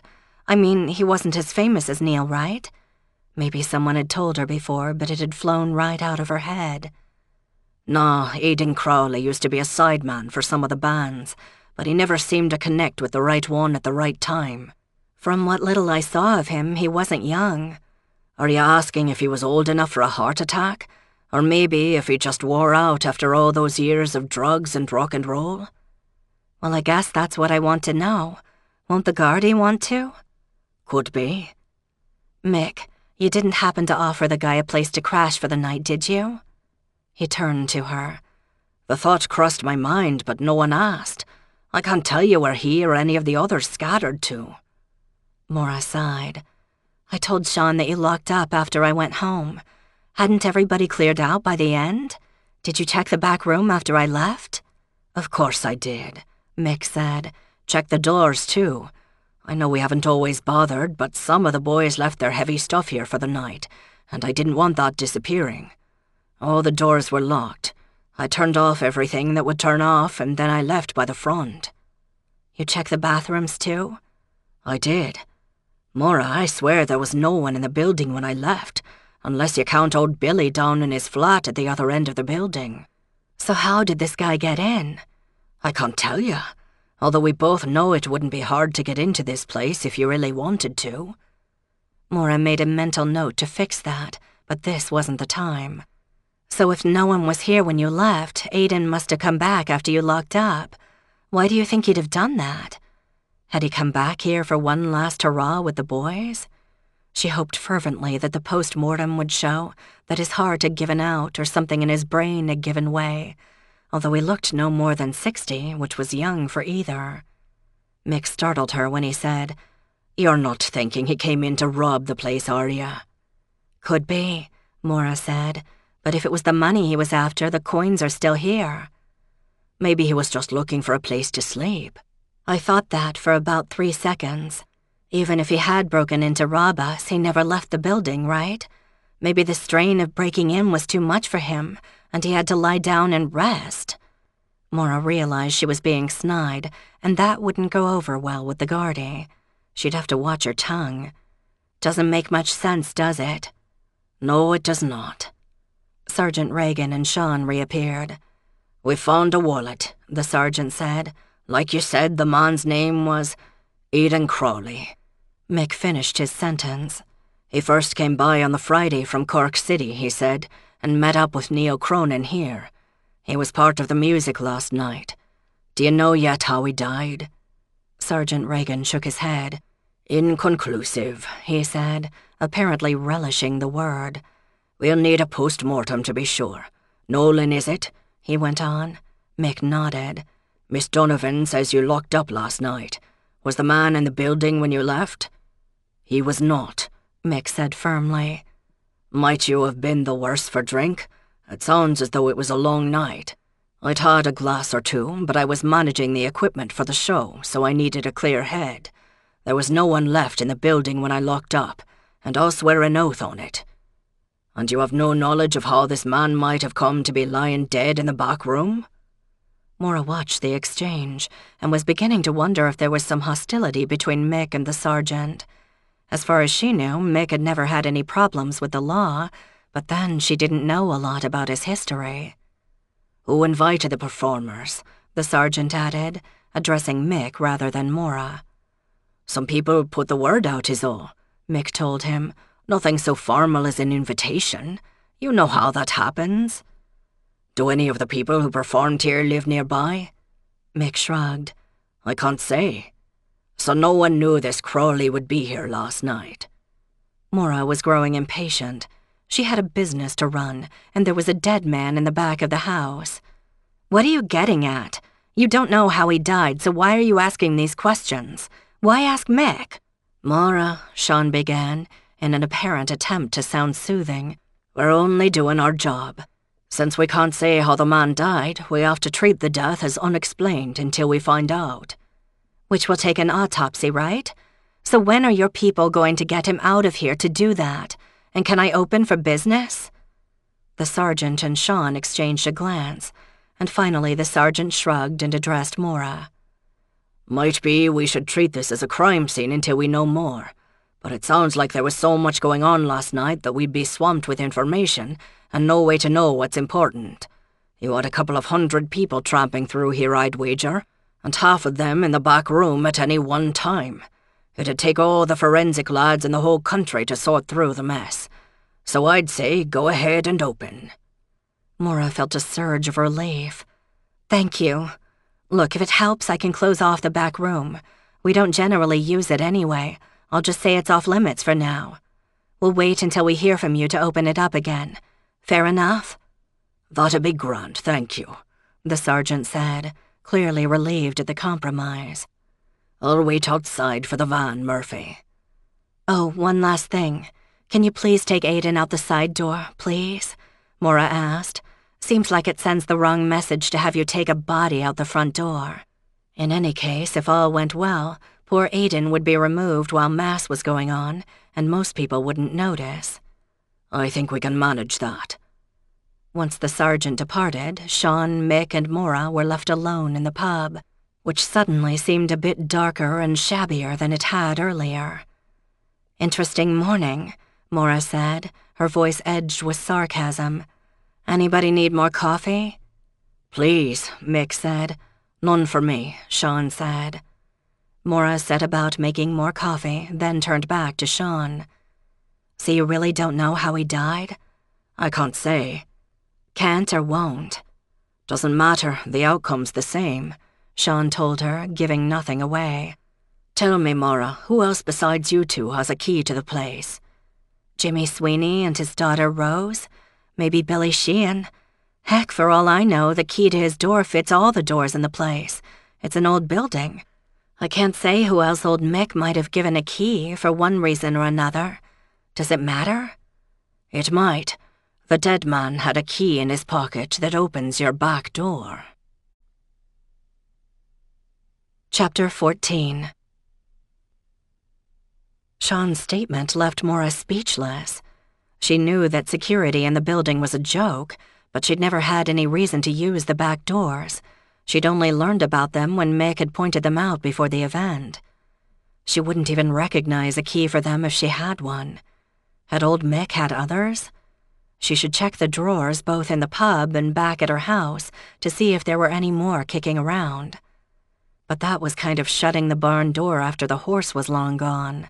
In any case, if Aidan had had a key for some mysterious reason and had let himself in, either for some illegal purpose or just to crash for a few hours, that still didn't shed any light on how he died. She checked her watch. Past 11. Almost Lep's rush hour, if the people attending Mass constituted traffic. Maura knew it was the only time that the big parking lot in front of the church was anywhere near filled, and even then, not every week.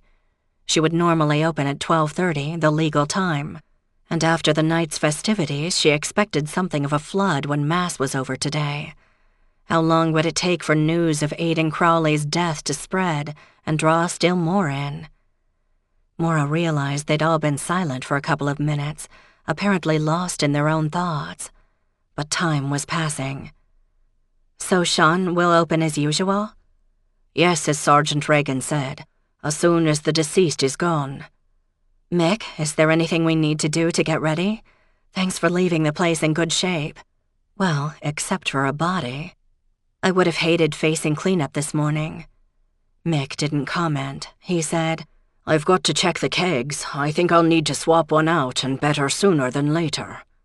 He vanished behind the bar to the stairs that led to the basement, where the kegs were kept. "Fine," she called out as he went. Maura saw an unmarked van pull up in front of Sullivan's, and Sean perked up. "That'll be the coroner. Thanks for the coffee, Maura. I'll let you know what we find out." "Thanks, Sean," Maura said to his retreating back as he rushed out the door to join the sergeant. She stayed where she was on the bar stool. She hoped, oh, how she hoped, that the man had died a natural death. But she also should be prepared for bad news on that front, and she'd better sort out what she remembered from the night before while it was still fresh, although she wasn't sure if the Gardaí would want any more information than she'd already given them. But she was troubled by the man's death, and by the lack of information on how he died. If it was a medical condition, the best option, the case would be closed almost before it started. But could it have been something like a drug overdose? Something that wouldn't be obvious? She really wasn't sure about the role drugs played in this quiet corner of West Cork. Drugs she'd seen plenty of back in Boston, but she hadn't noticed any signs of them in the pub last night, even in the bathrooms, or any other time for that matter. No sweet scent of weed, no discarded vials or baggies or syringes. She'd seen lots of those in her time working in bars. Of course, she'd heard that there were new party drugs popping up all the time, and their signs might not be obvious. Would Rose know? Or Jimmy? What about Tim? Still, Aidan hadn't looked like the type to use party drugs. If anything, maybe he'd taken something just to give him a boost for the session last night, and it had been too much for him. Maybe she was willfully blind, but she wanted to believe that the people who had shown up the night before, most of them middle-aged, had truly just come for the music. Maybe she really did hope that in coming to Ireland, she'd stepped into a simpler way of life. She knew she didn't want to be disillusioned. The transfer of the body was accomplished quickly, and she watched as the van made a U-turn and headed back toward Cork and the University Hospital where the morgue was. Sean gave her a quick salute through the window. Then he and the sergeant departed in their respective cars, Sean following the coroner. The sergeant headed back to Skibbereen. The street directly in front of Sullivan's was empty again, save for the church-bound traffic. Rose and Jimmy Sweeney came in shortly before 12. "Amazing last night, wasn't it?" Jimmy said, still riding high. "I remember some of the lads I do from back in my younger days. Rosie here, her lot don't have the same kind of experience like. It's all on the YouTube now." "Did you enjoy it, Rose?" Maura asked, stalling. She hadn't had time to figure out how she was going to tell them what had happened, though she knew she had to tell them something. "I did. It's nice to see all the old people enjoying themselves," Rose said, struggling to keep a straight face. Jimmy made a rude noise but didn't say anything. "And the musicians, they were older still. 'Tis a wonder they were still standing at the end of the evening." "Not all of them were." Maura took a deep breath. "There was a little problem here after we closed up." "And what would that be?" Jimmy asked, turning to stare at Maura, troubled by her tone. There was no way to sugarcoat it. "It seems that one of the musicians came in last night after Mick had locked up and left. He, died in the back room. I found him this morning." Her bald statement brought incredulous stares from Jimmy and Rose. Finally, Jimmy managed to choke out, "Who?" Maura watched his face as she answered, "Aidan Crawley." Jimmy's expression gave nothing away. "I think I've heard the name, but I wouldn't know him to his face. Is he still—" "No, I called the Gardaí and they took him to Cork for a post-mortem. They said we could open, but I promised we wouldn't use the back room again until they said we could. Rose, are you okay with being here today after—" "Sure, I'm sorry he's dead and that he died here, but I didn't know him, and I guess I won't. What happened?" "I don't know. The Gardaí couldn't say. Nothing obvious. Keep your fingers crossed that it was natural causes." Maura thought about mentioning the key, but decided it might be smart to hold that back. If the Gardaí wanted to mention it to Jimmy, let them talk to him themselves.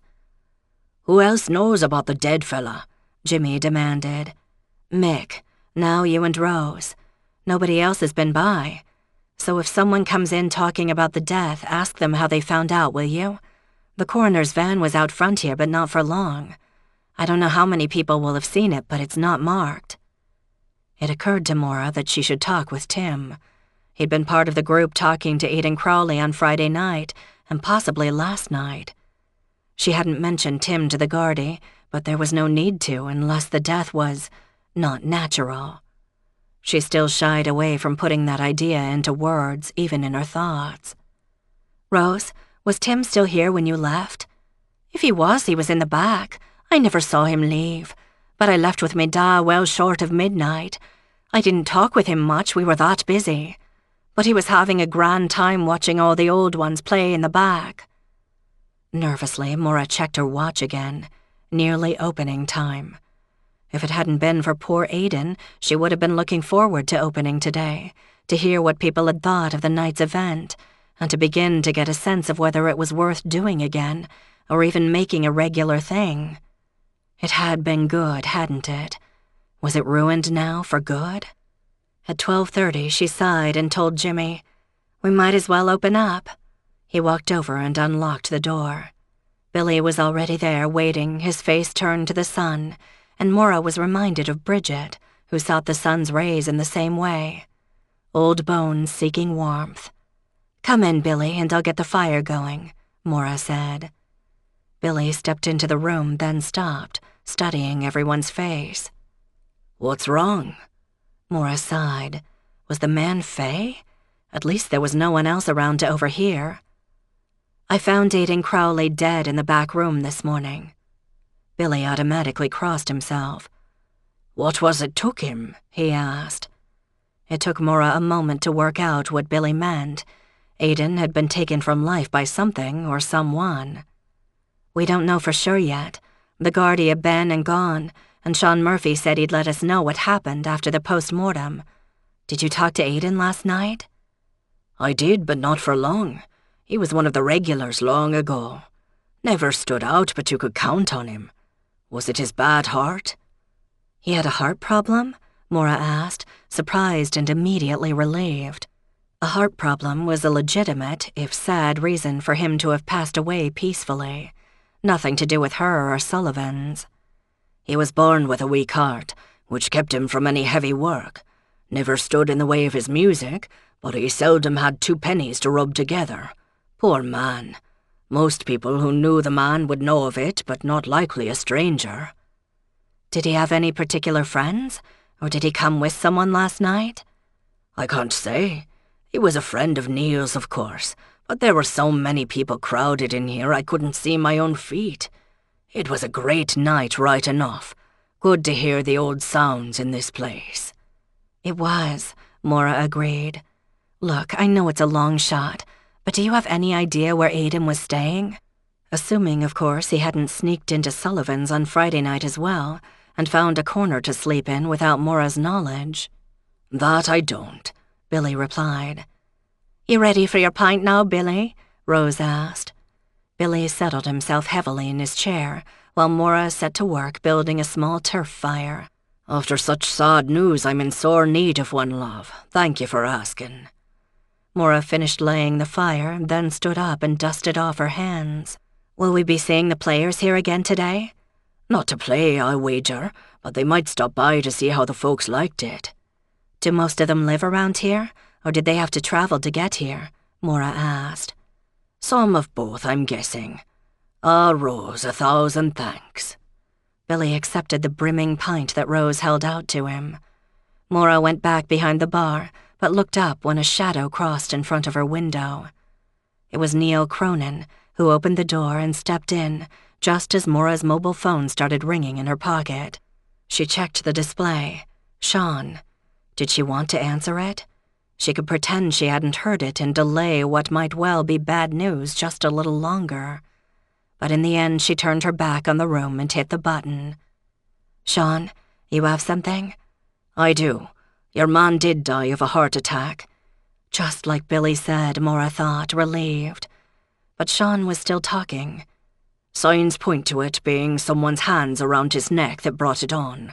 The bruises didn't show right off. Oh no, Maura said without thinking. Can you tell me anything more? No time now and little to add. I'll be back in a bit. Try to keep things quiet, will you? Of course, no one's here yet. Well, Billy is, and Neil just came in, but that's all. I'm sorry, Maura. I'll see you later. Goodbye, Sean, Maura said to a dead phone. She slipped it into her pocket and turned to face the others. Her eyes flickered to Neil, who was standing indecisively in the middle of the room, as if trying to decide whether to stay or to go. The others were watching her, waiting for an update. She shook her head, not daring to say anything more. Then she turned to Neil and summoned up a professional smile. Good morning to you. Everyone had a great time last night. Can I get you something now? Neil finally came over to the bar and sat on a stool. Have you seen Aidan Crowley? Chapter 15. Maura struggled to keep her face neutral, but she was pretty sure she wasn't fooling anyone. So much for saying nothing. She couldn't lie to Neil. Why do you ask? She said cautiously. She half expected Neil to come back with some remark amounting to, "It's not your business," but he surprised her by saying, "I didn't want to leave without asking if he was headed back to Cork City and needed the lift."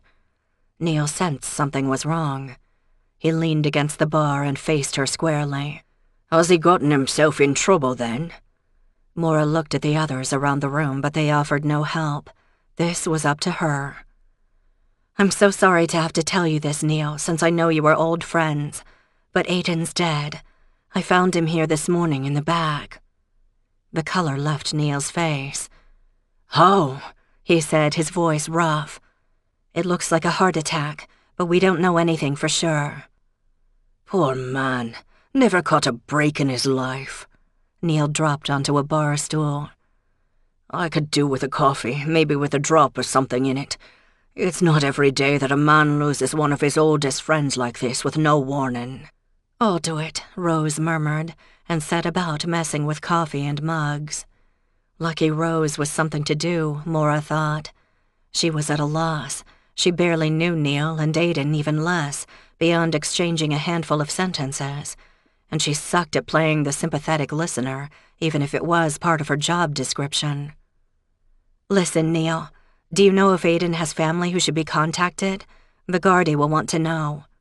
Neil shook his head. "Once I might have been able to tell you. I think he has a sister somewhere, but we've been out of touch for years. It was only by chance that I ran into him in Cork City the other day, and we got to talking, and I persuaded him to come down for last night's due. Damn, this is not the way things should have ended." Neil looked sincerely shaken.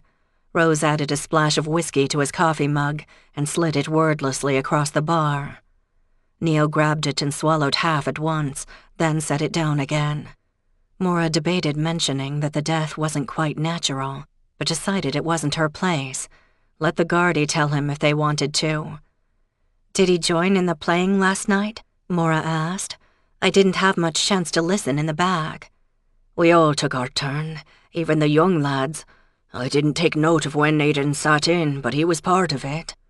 "Look, do you have any idea why he would have been in the pub here after we'd closed?" she asked. "Did Aiden have any problem with any of the musicians here last night?" Neil was shaking his head before she'd even finished speaking. He hadn't seen the lads for years, decades even. If he had any troubles, he brought them with him. As for the other thing, though, many's the time we used to bed down here, upstairs, or wherever we could find a bit of open floor. Old Mick didn't mind. He gave those of us who played regular the keys to the place, although that was more like his stamp of approval, for any of us could have found our way in without." He fell silent, staring into his dark coffee. At least now she had an explanation for the key in Aiden's pocket. He had gotten it either from old Mick himself or from someone else who'd played at Sullivan's all those years ago. Maura looked up to see several people standing outside, reluctant to come in. Most likely someone had in fact seen the coroner's van and was now spreading the word about a death at Sullivan's. How long would it take them to put a name to the dead man? They nudged each other and nodded toward the bar inside. Clearly they recognized Neil, but weren't sure whether to bother him. Maura leaned forward. "Neil, do you feel up to talking with your fans, or would you rather go somewhere more private?"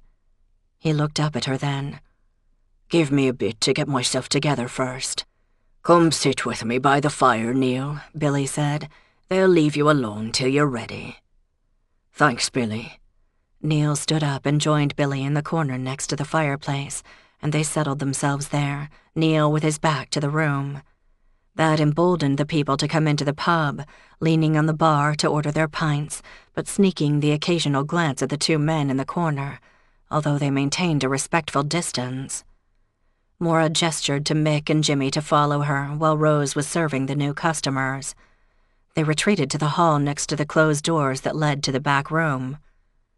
"We need a story to give out," Maura said in a low voice. "Suggestions?" "The news'll come out soon enough," Mick said. "We might as well tell people that it was Aiden and he died here last night, and let them decide if they want to stay." "If Neil stays, I'm betting they will as well," Jimmy added. "What about the rest of the musicians?" Maura asked. "If Neil decided to stop by, they may too. A lot of them knew Neil, right?" Maura's phone rang in her pocket, and when she fished it out, she recognized Sean's number again. She held up a finger to Mick and Jimmy, then turned and walked into the far corner before answering. She looked quickly around to be sure that no patrons could hear her. "Sean, is there something new?" Sean came straight to the point. "I'm looking for Neil Cronin and for Timothy Riley as well." "Neil's right here. I haven't seen Timothy today. Sean, how much can I tell the people who came in today?" "Tell whoever comes in that Aidan Crowley is dead, and it looks like it was his heart.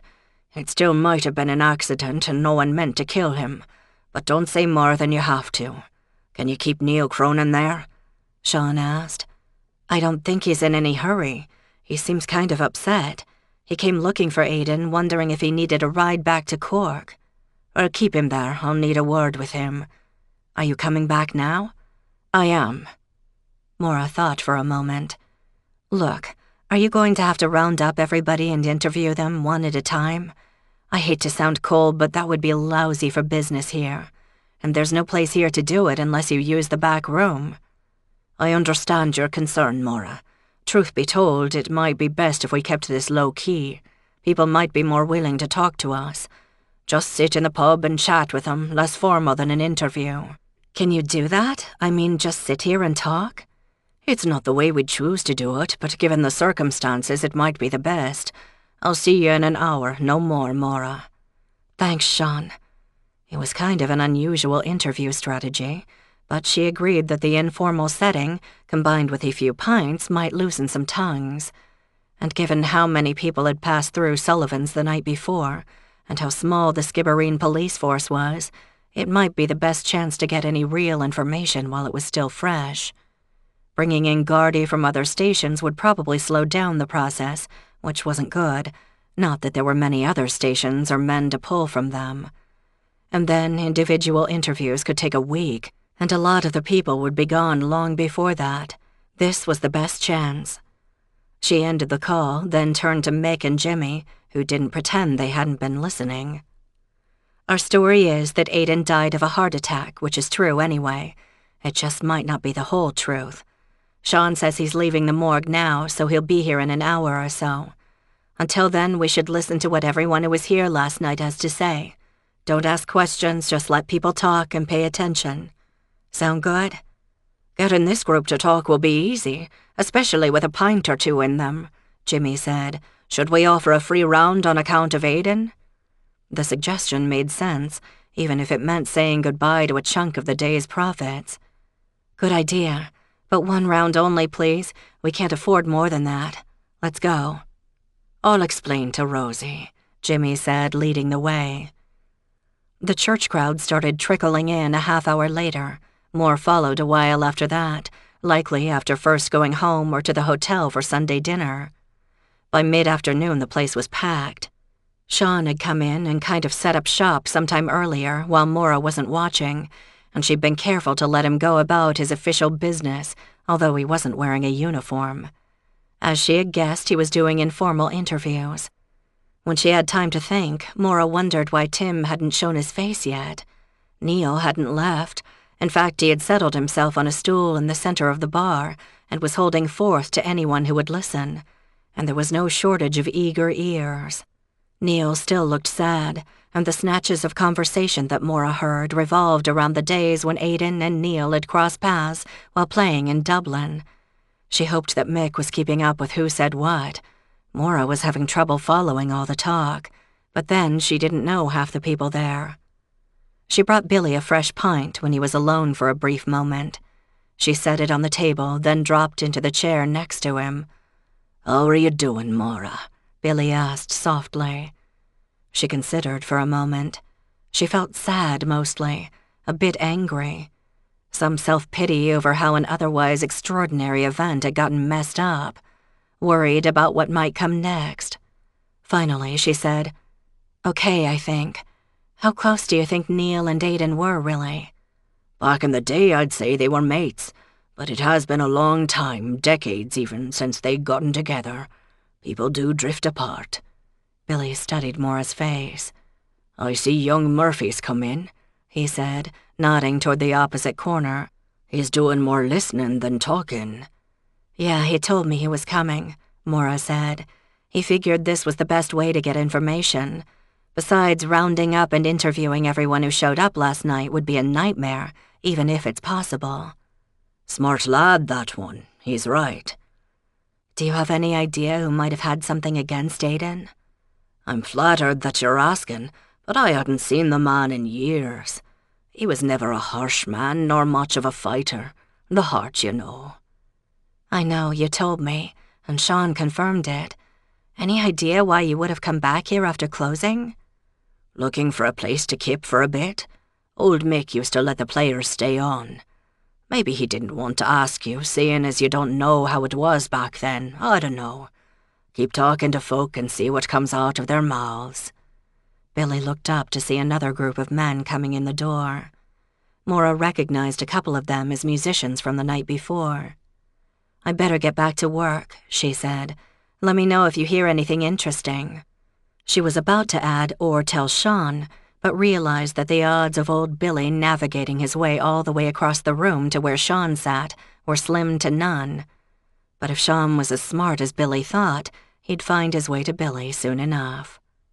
There was a slight lull at about 4, and Maura slipped into the chair opposite Sean, setting a mug of tea in front of him. "You look like you can use this." "That I can. I've been talking for hours." "Have you learned anything new?" He shook his head. "I'll be all night writing down what I think I heard, and I may have missed a lot, but I still don't see that we've made much progress." "Poor man," Maura laughed. "There's a lot of paperwork back home for me, too, so don't feel too sorry for yourself. And you should talk to Billy. He's paying attention.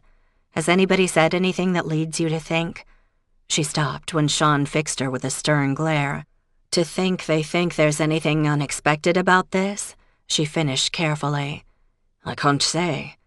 She'd expected him to say that. She looked around the crowded room. "This may take quite a while. Will you be staying all evening?" "Sergeant Reagan will be coming in soon, and I'll go back to the station and try to set down what I've heard. There'll be the regular meeting in the morning, and I'll call you after and let you know where we are by then. Keep talking with your lot here, will you?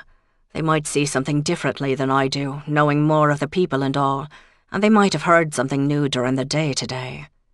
"I'll do that." Of course she would have done it even if Sean hadn't asked. "Unless, of course, you guys have it all wrapped up by then." Sean smiled. "Hope lives on. Thanks for the tea.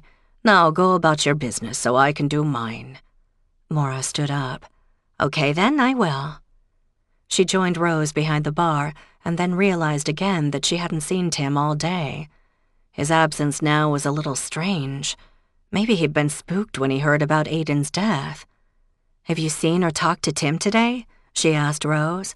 "That I haven't, and I've been worried about him. You'd think he'd be all over this, all these idols of his together talking about the past, not caring who's listening. Maybe I should run over to the Keohan's house and see if he's all right," Rose volunteered eagerly. "If you can spare me, that is." The crowd was manageable, at least temporarily, and there might not be another opportunity for Rose. "If you move fast," Maura said. "I have a feeling it's going to be a busy night, and I'll need you here. Tell Tim that Neil is here, that might bring him." "I will, see you in a bit." Rose all but ran out the front door. Maura watched her through the window and saw Rose crossing the street before heading down to the Keohan's house below the road. She turned to find Neil leaning on the bar, minus the entourage he'd had all day. "A pint?" Maura asked. "Please," he said. Maura started the pint, then looked up to see Rose returning with a rather bedraggled Tim. The last time she had seen Tim the night before, he hadn't appeared to be drunk, but he certainly looked hungover now. Rose all but dragged him toward the bar. "Well, Tim, looks like you must have had quite a night," Maura greeted him. "Did you get what you wanted?" "I don't know. Could I get a cup of coffee?" "Oh, get it," Rose said quickly. Tim settled himself on a stool without even noticing who his near neighbor was. Neil took pity on him. "You should be pleased with yourself after what you started." Tim focused slowly, then recognized Neil. "Maybe I should have left well enough alone." That was an odd comment, Maura thought. He'd been so eager only the day before. What had happened? Neil appeared taken aback. "Why are you saying that? I thought it was a grand evening. Haven't seen the like for quite a while. Were you disappointed?" "No, it's just, it wasn't what I expected. None of it. Excuse me." He stood up abruptly and bolted for the bathroom. Maura hoped he made it in time before he lost whatever he'd had to eat that day. And why was he still drunk this long after the event had ended? She looked at Rose, but Rose looked as bewildered as she felt. Neil had an odd half-smile on his face.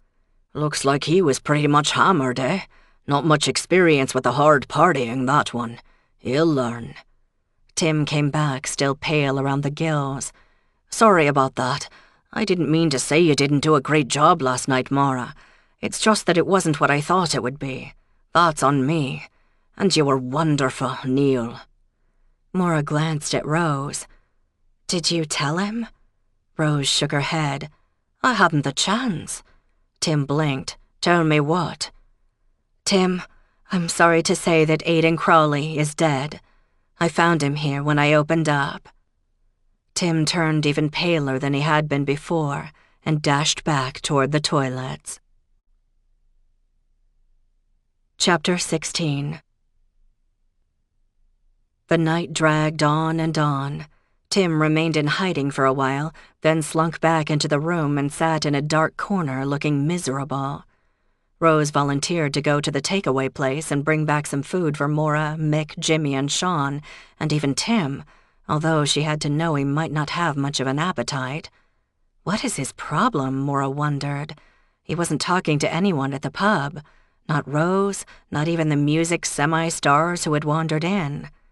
Despite Aidan Crawley's untimely death, Tim should have been in his element, collecting a wealth of material for his project, as well as a unique perspective on how music worked in this corner of Ireland.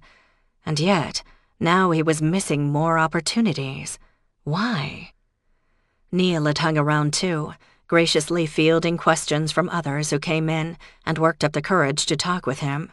When he was briefly alone, Maura went over and said, "No music tonight?" Neil looked at her curiously. "I'd say it's not the right thing for now, wouldn't you?" "I agree, but I wasn't sure what local customs are." "Did you say you're from Boston? Surely there's enough Irish there to carry on the old customs." "I guess. I didn't pay much attention, and I think a lot of it was aimed at tourists, and it wasn't really authentic. So why no music to honor one of your, fallen comrades?" "Because we don't know the story. When we do, then we'll honor him." "Neil thinks there is a story? That's odd. I hope it will be soon." Neil looked around him. "Seems to be doing your business no harm." Maura was stung by his comment, though it was true. "Not my preferred way to make money," she said sharply. Neil ducked his head. "Fair enough, my apologies." "Accepted," she replied with a sigh. "So tell me, were you and Aidan close?" 20 years ago I'd have said yes, as well as I knew any of me mates. Most of us who played with one band or another have run into each other now and again, or used to. A lot have left the music behind now." Neil took another long draw of his pint. He glanced around. Most people had returned to their own conversations, with only the occasional glance his way. "Aidan and I, we go way back. Like so many lads back then, we started playing together before we left school. He had some talent back then. We must have been part of, 3 or 4 bands, but he and I were the only ones who stuck with it." "How far did he go?" "He did a demo album or 2 that got some attention, but somehow something always went wrong. The recording company folded, or the gigs stopped coming, or yet another band member dropped out. Never his fault exactly. He showed up and did his part, but he had lousy luck." "You two didn't stick together?" "Not after the first couple of years. Not that we had a falling out, but we ended up going in different directions, kinda. He kept on with the fiddle. A lot of bands then, and even now, still hung on to the old Celtic sound, so we found work often enough." "Did he get into drink or drugs?" "You know about his heart?" When Maura nodded, Neil said, "He knew he couldn't do that kind of thing, but he also couldn't do much heavy work, and that was most of what was available then to a lad with little education. Again, he was dealt a bad hand. He tried truly, but he never caught a break." "Did you keep in touch with him?" "Now and again. I mean, the man knew me when, if you hear what I'm saying. I could be myself with him, not some aging idol." Neil leaned back on the bar stool. "I hadn't seen Aidan in 10 years or more until I came upon him in that pub the other day. Do you know Cork?" "Only the bus station." "What, you're chained to this place?" "More or less," Maura answered, but without resentment. "I'm not much of a sightseer, and I've got a business to run." Neil glanced around again, and Maura interrupted him before he could comment. "I know it's kind of a dump, but I can only do so much at once. I'm working on it." Neil smiled. "I was going to say, there are a lot of good memories here, soaked into these old walls. You do well to tap into that if you can. You've a good start with this weekend." "Yeah, except for Aidan." "There is that," Neil conceded. "But I'd be surprised if that kept people away if you play your cards right." "How so?" Maura asked. "A fair number of people remember the music here. Old Billy recalls it all. Mick there was a starry-eyed kid, and that's another piece of the picture. You can use that. You could make it work if you want." "Would you come back? To play, I mean?" Maura challenged him. "I might do, we'll see." And then another group came over and drew Neil away.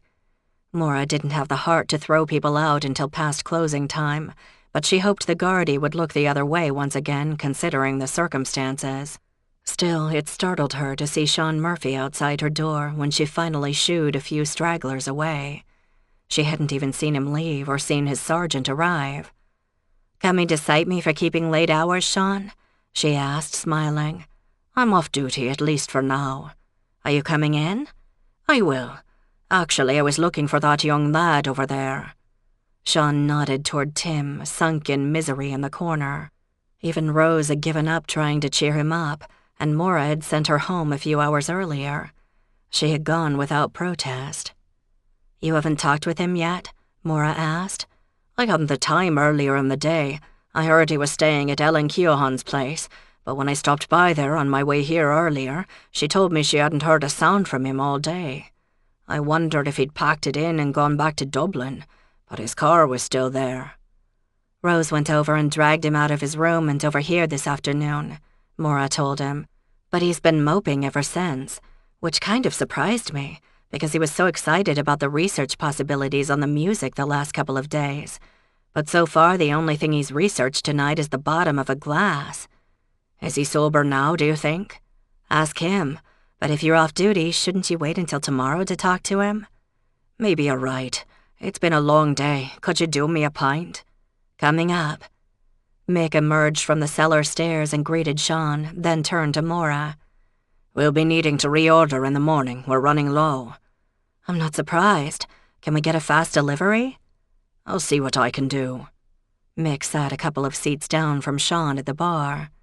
"Since you're already there, could you fix me a coffee?" "Sure, why not? At least then I'll feel useful." Mick ignored her dig. "Anything new on Crawley's death, Sean?" Sean shot a quick glance at Tim in the corner. "Keep it down, will ya?" Mick followed Sean's glance. "So you haven't told the whole story yet?" Sean shook his head. "I want to see what people would say without it, but there's too many people who don't know enough.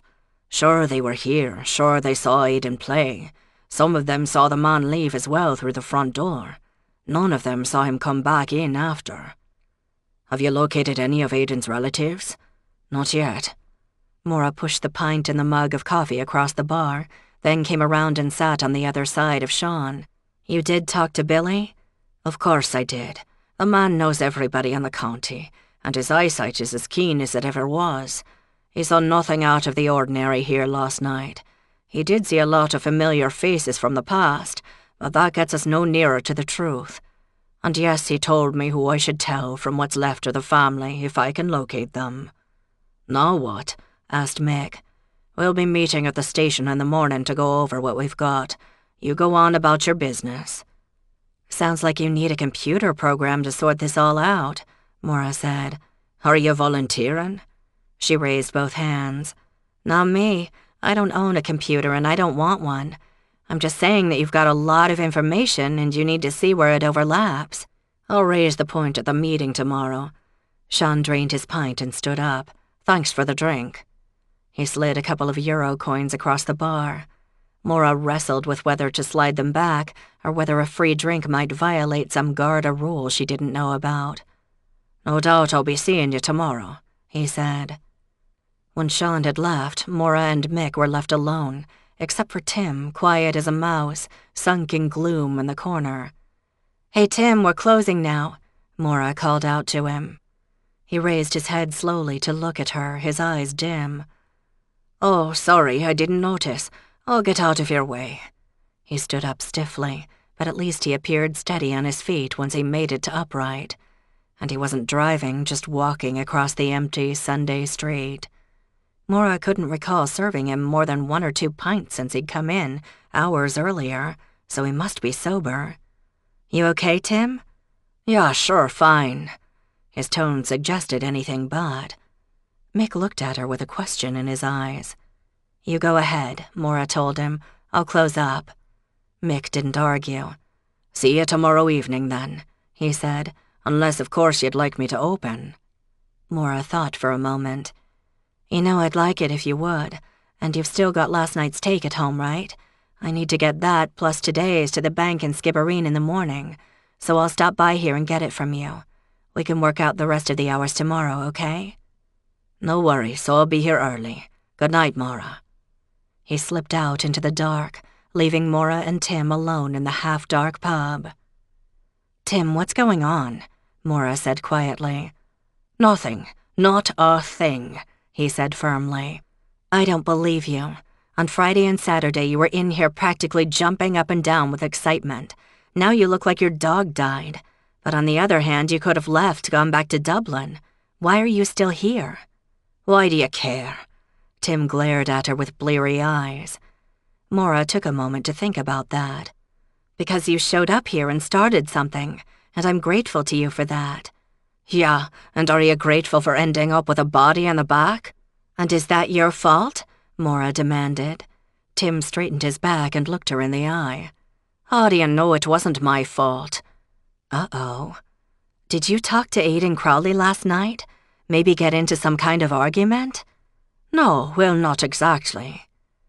It had been a very long day and Maura was tired. Tim, stop playing games. I don't feel like guessing. Did something happen between you last night or not? Did you know him? Tim took a deep breath. I only met him on the Friday, but I was wondering if he wasn't maybe my father. She hadn't expected that. I think you're going to have to explain. She debated about offering him something to drink, but settled for, will coffee help? Did you manage to eat earlier?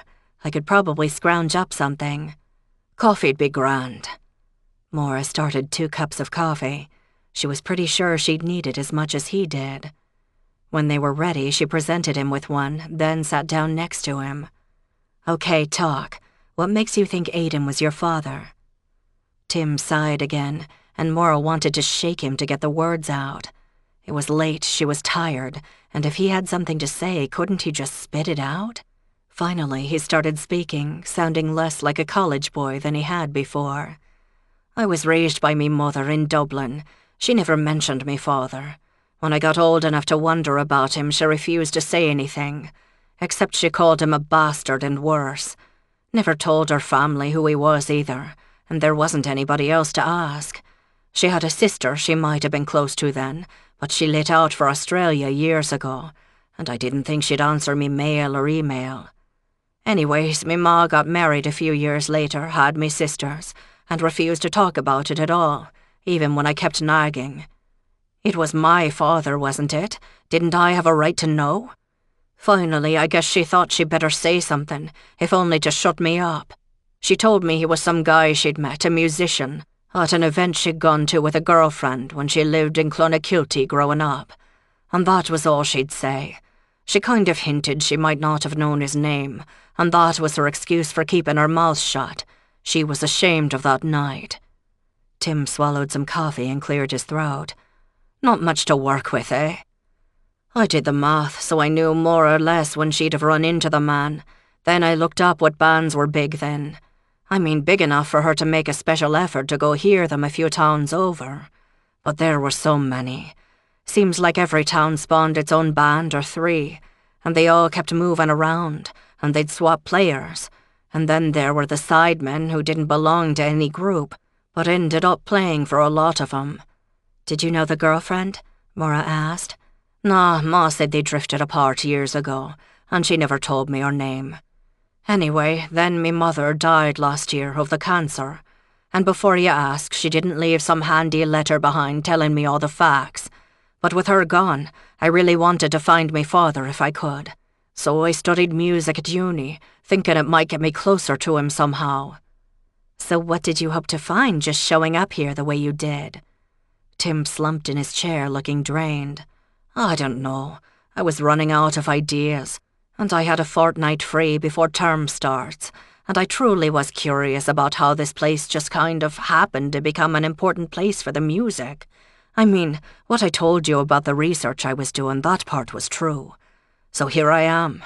I figured I'd run into a few old guys and we'd talk for a while, and maybe I'd get some more names, who hung out with who in the day, and I'd go back to uni and write it up and call it an oral history. I told a couple of people what I was looking for, and I guess they told a couple of people, and then old Billy stepped in and last night just happened, like it used to do. I never expected anything more, certainly not that someone would die. Nobody did, I'm pretty sure, Maura said tartly. So how'd you expect to flush out the man who might be your father? And what made you think it was Aidan Crawley? I'd run into the name now and again, sometimes along with Neil's, sometimes with other bands. But the more I read, the more people I talked to, the more it seemed like he'd been in the right place at the right time. He never made it big, so he played a lot of the smaller places in West Cork, where me ma could have seen him. So when he first came by on the Friday, I told him I wanted to talk to him. I never mentioned why. He put me off then, and I thought it was because he was playing and getting reacquainted with his old mates and he couldn't be bothered. But I kept after him, and finally last night he said I should meet him after the pub shut down.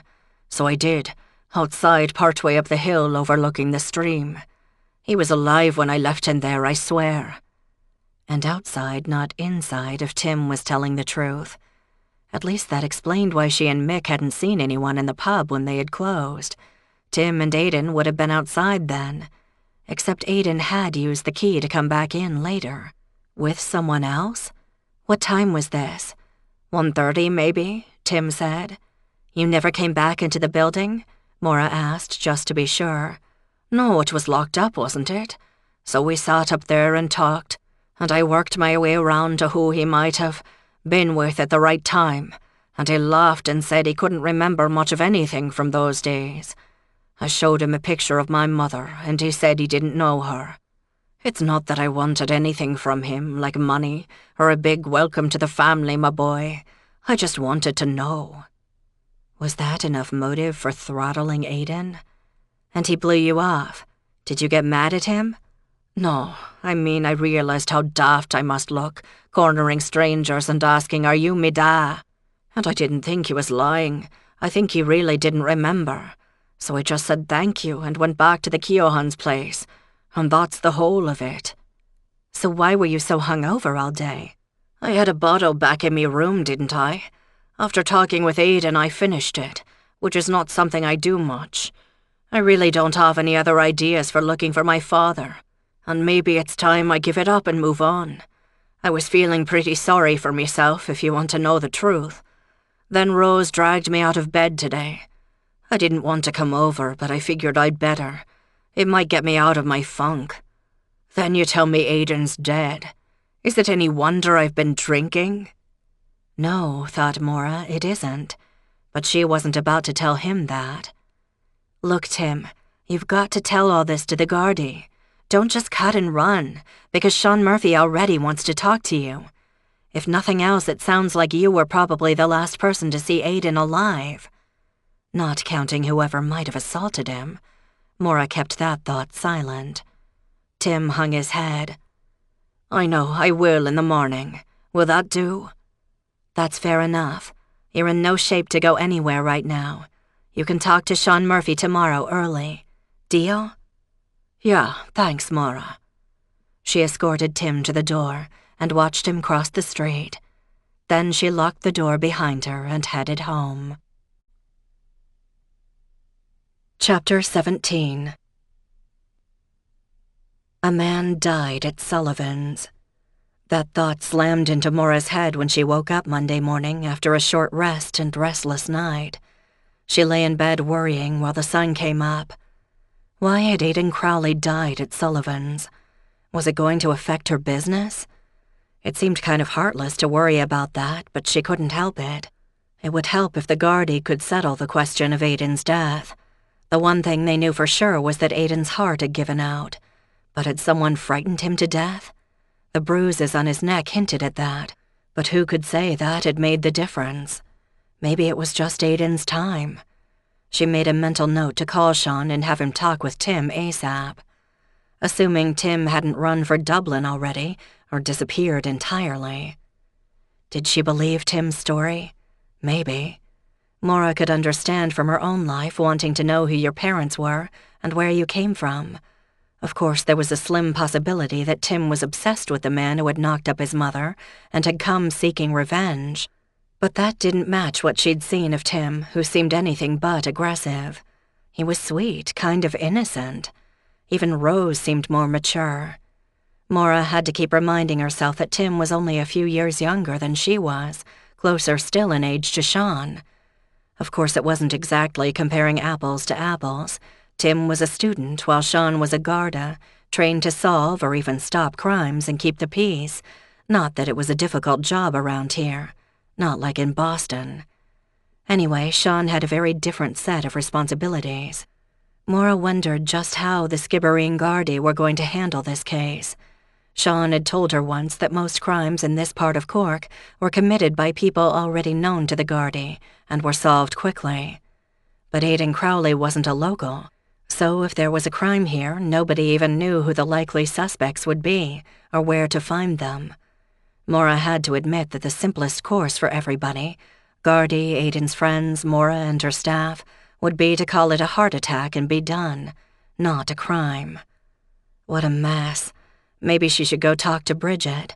She'd missed seeing her the past couple of days and was kind of curious about what news had filtered to Bridget through her own network of friends and what she thought about it. Having decided on a plan, Maura got up and showered and fixed herself some breakfast.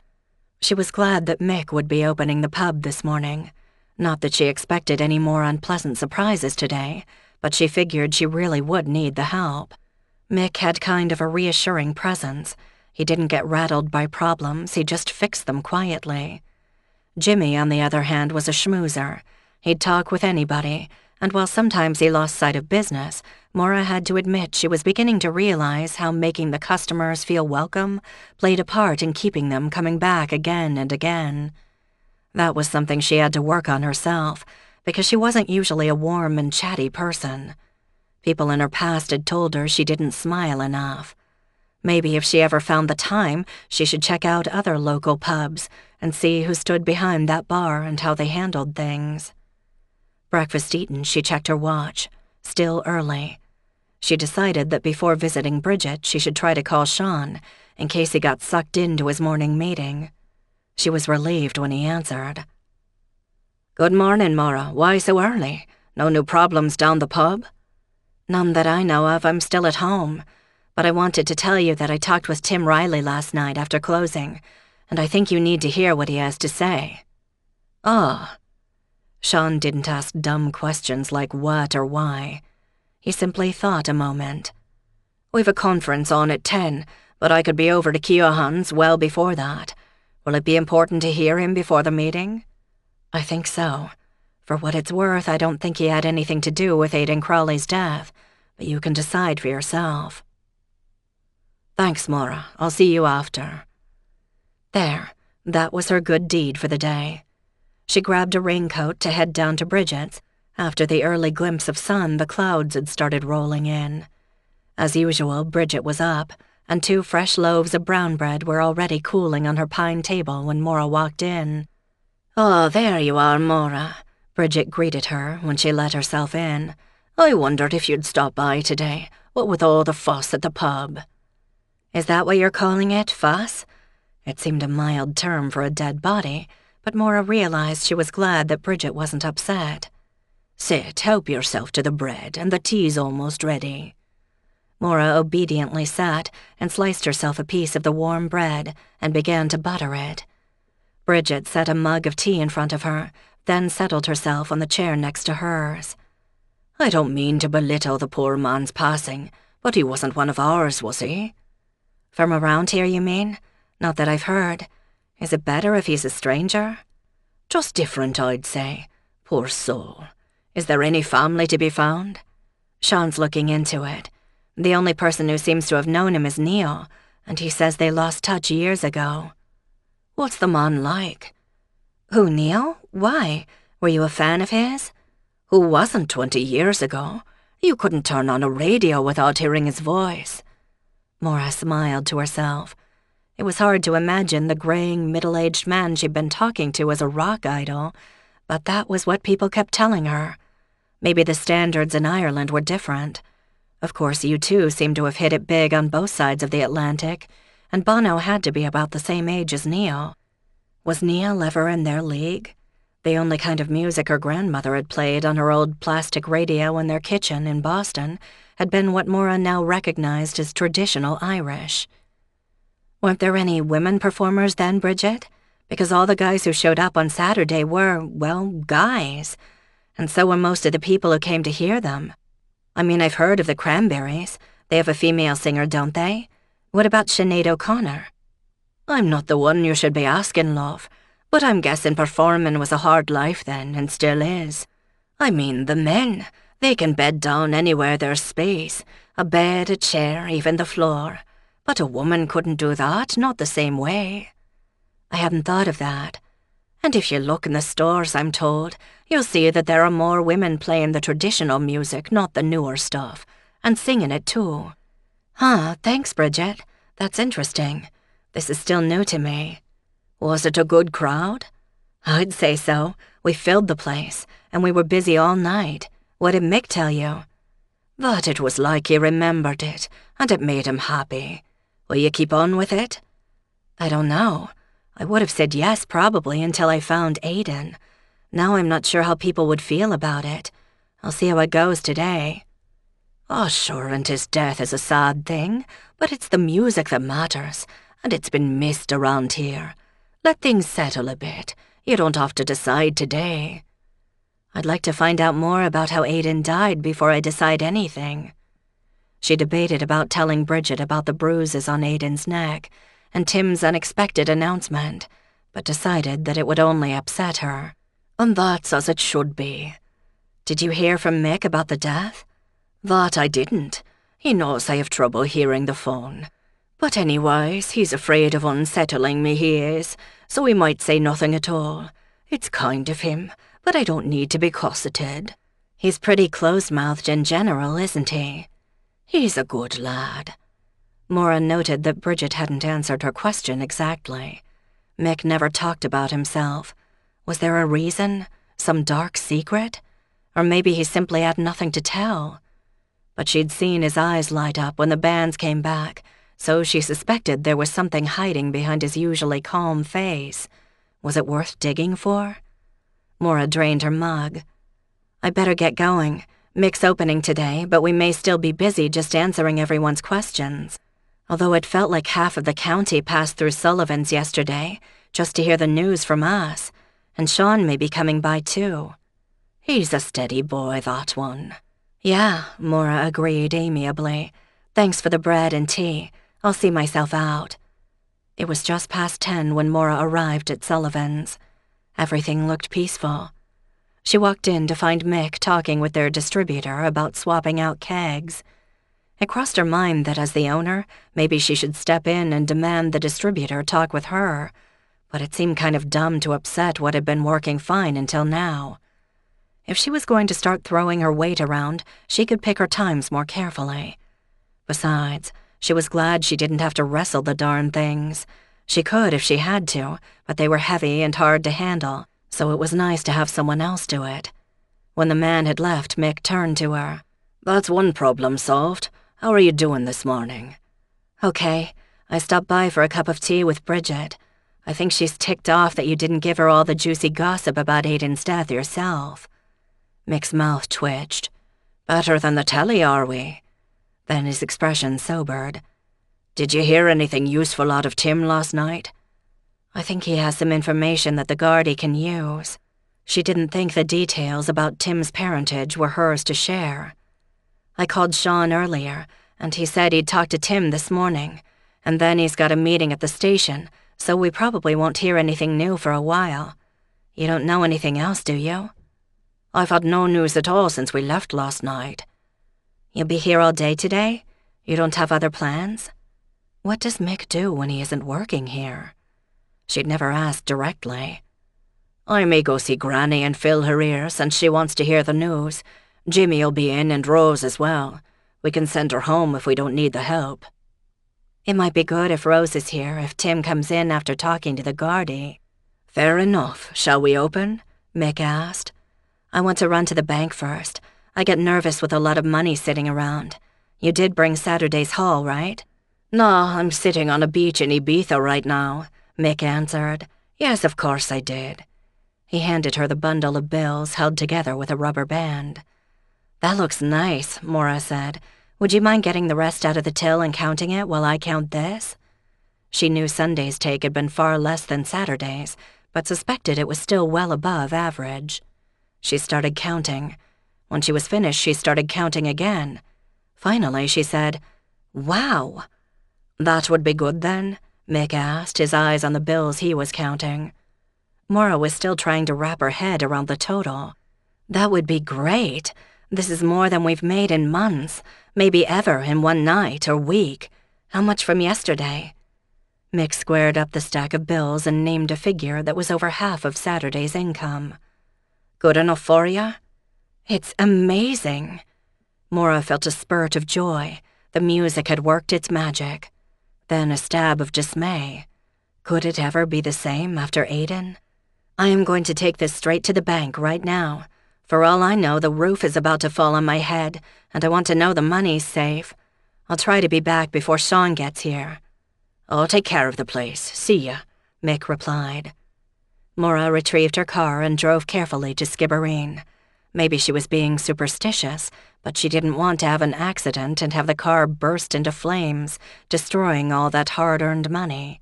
She was still stunned. Even if it never happened again, Saturday night's session and Sunday's overflow had together brought in enough money to see Sullivan's through the quiet winter season and up to next year's tourist season. She would survive her first year at the place with change left over. Maybe she could even think about replacing a couple of pieces of ratty furniture. Happy fantasies occupied Maura as she drove the 7 miles to Skibbereen, made her deposit at the bank, smiling, and drove back to Leb. Maybe things might actually work out after this. Chapter 18.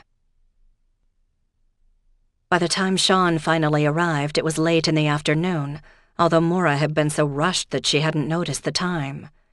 As she had told Bridget, there were more curious people who wanted to hear about the music and the death, which apparently made an appealing combination. It was fairly quiet when Sean walked in, during the lull between the lunch crowd and the pre-dinner crowd. He looked tired. "Hey, Sean," Maura said when he came over and leaned against the bar. "You look like you could use a coffee." "Could you make it a tea, please?" He settled himself on a stool. "Coming up." She filled a pot with hot water from the coffee machine's spout, added a pair of Barry's tea bags, and set it down to steep before turning back to talk to him. "So, did you talk with Tim?" "Couldn't find him," Sean said. "This morning I checked at the Keohans where he's been staying, and Ellen let me in.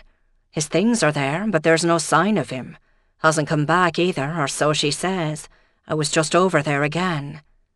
"Damn," Maura said, more to herself than to Sean. "He promised he'd talk to you. Maybe he went on a long walk to clear his head and got lost."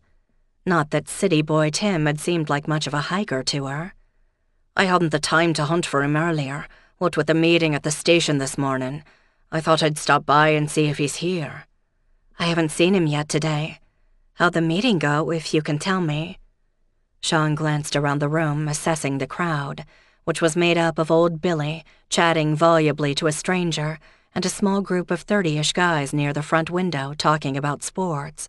Apparently, he decided it was safe to talk. "We've learned a bit more about Aidan Crawley, not all of it good." "Really? Like what?" "Well, he's lived in Cork City or thereabouts the last few years, but he's been all over. We've had no luck finding his family since we don't know where he came from. Doesn't seem to have had a fixed address. We don't know if he was employed. It's a wonder Neil stumbled on him when he did. Have you seen Neil today?" "No, I haven't. Hold on." Maura turned to ask Mick, who was swabbing off tables and seeing to the fire. "Do you know if Neil's gone back to Dublin for good, or if he's planning to come in today?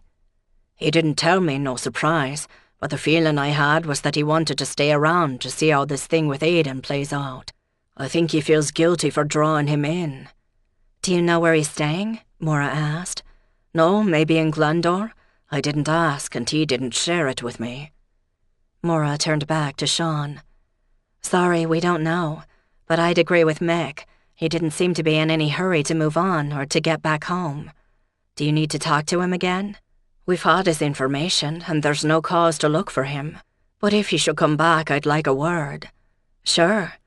Maura pushed the teapot along with a mug, sugar and milk across the bar to Sean. There you go. Ta, Maura. Sean hesitated a moment before going on. I'd rather hear it from him, of course, but could you give me the heart of what it was Tim told you last night?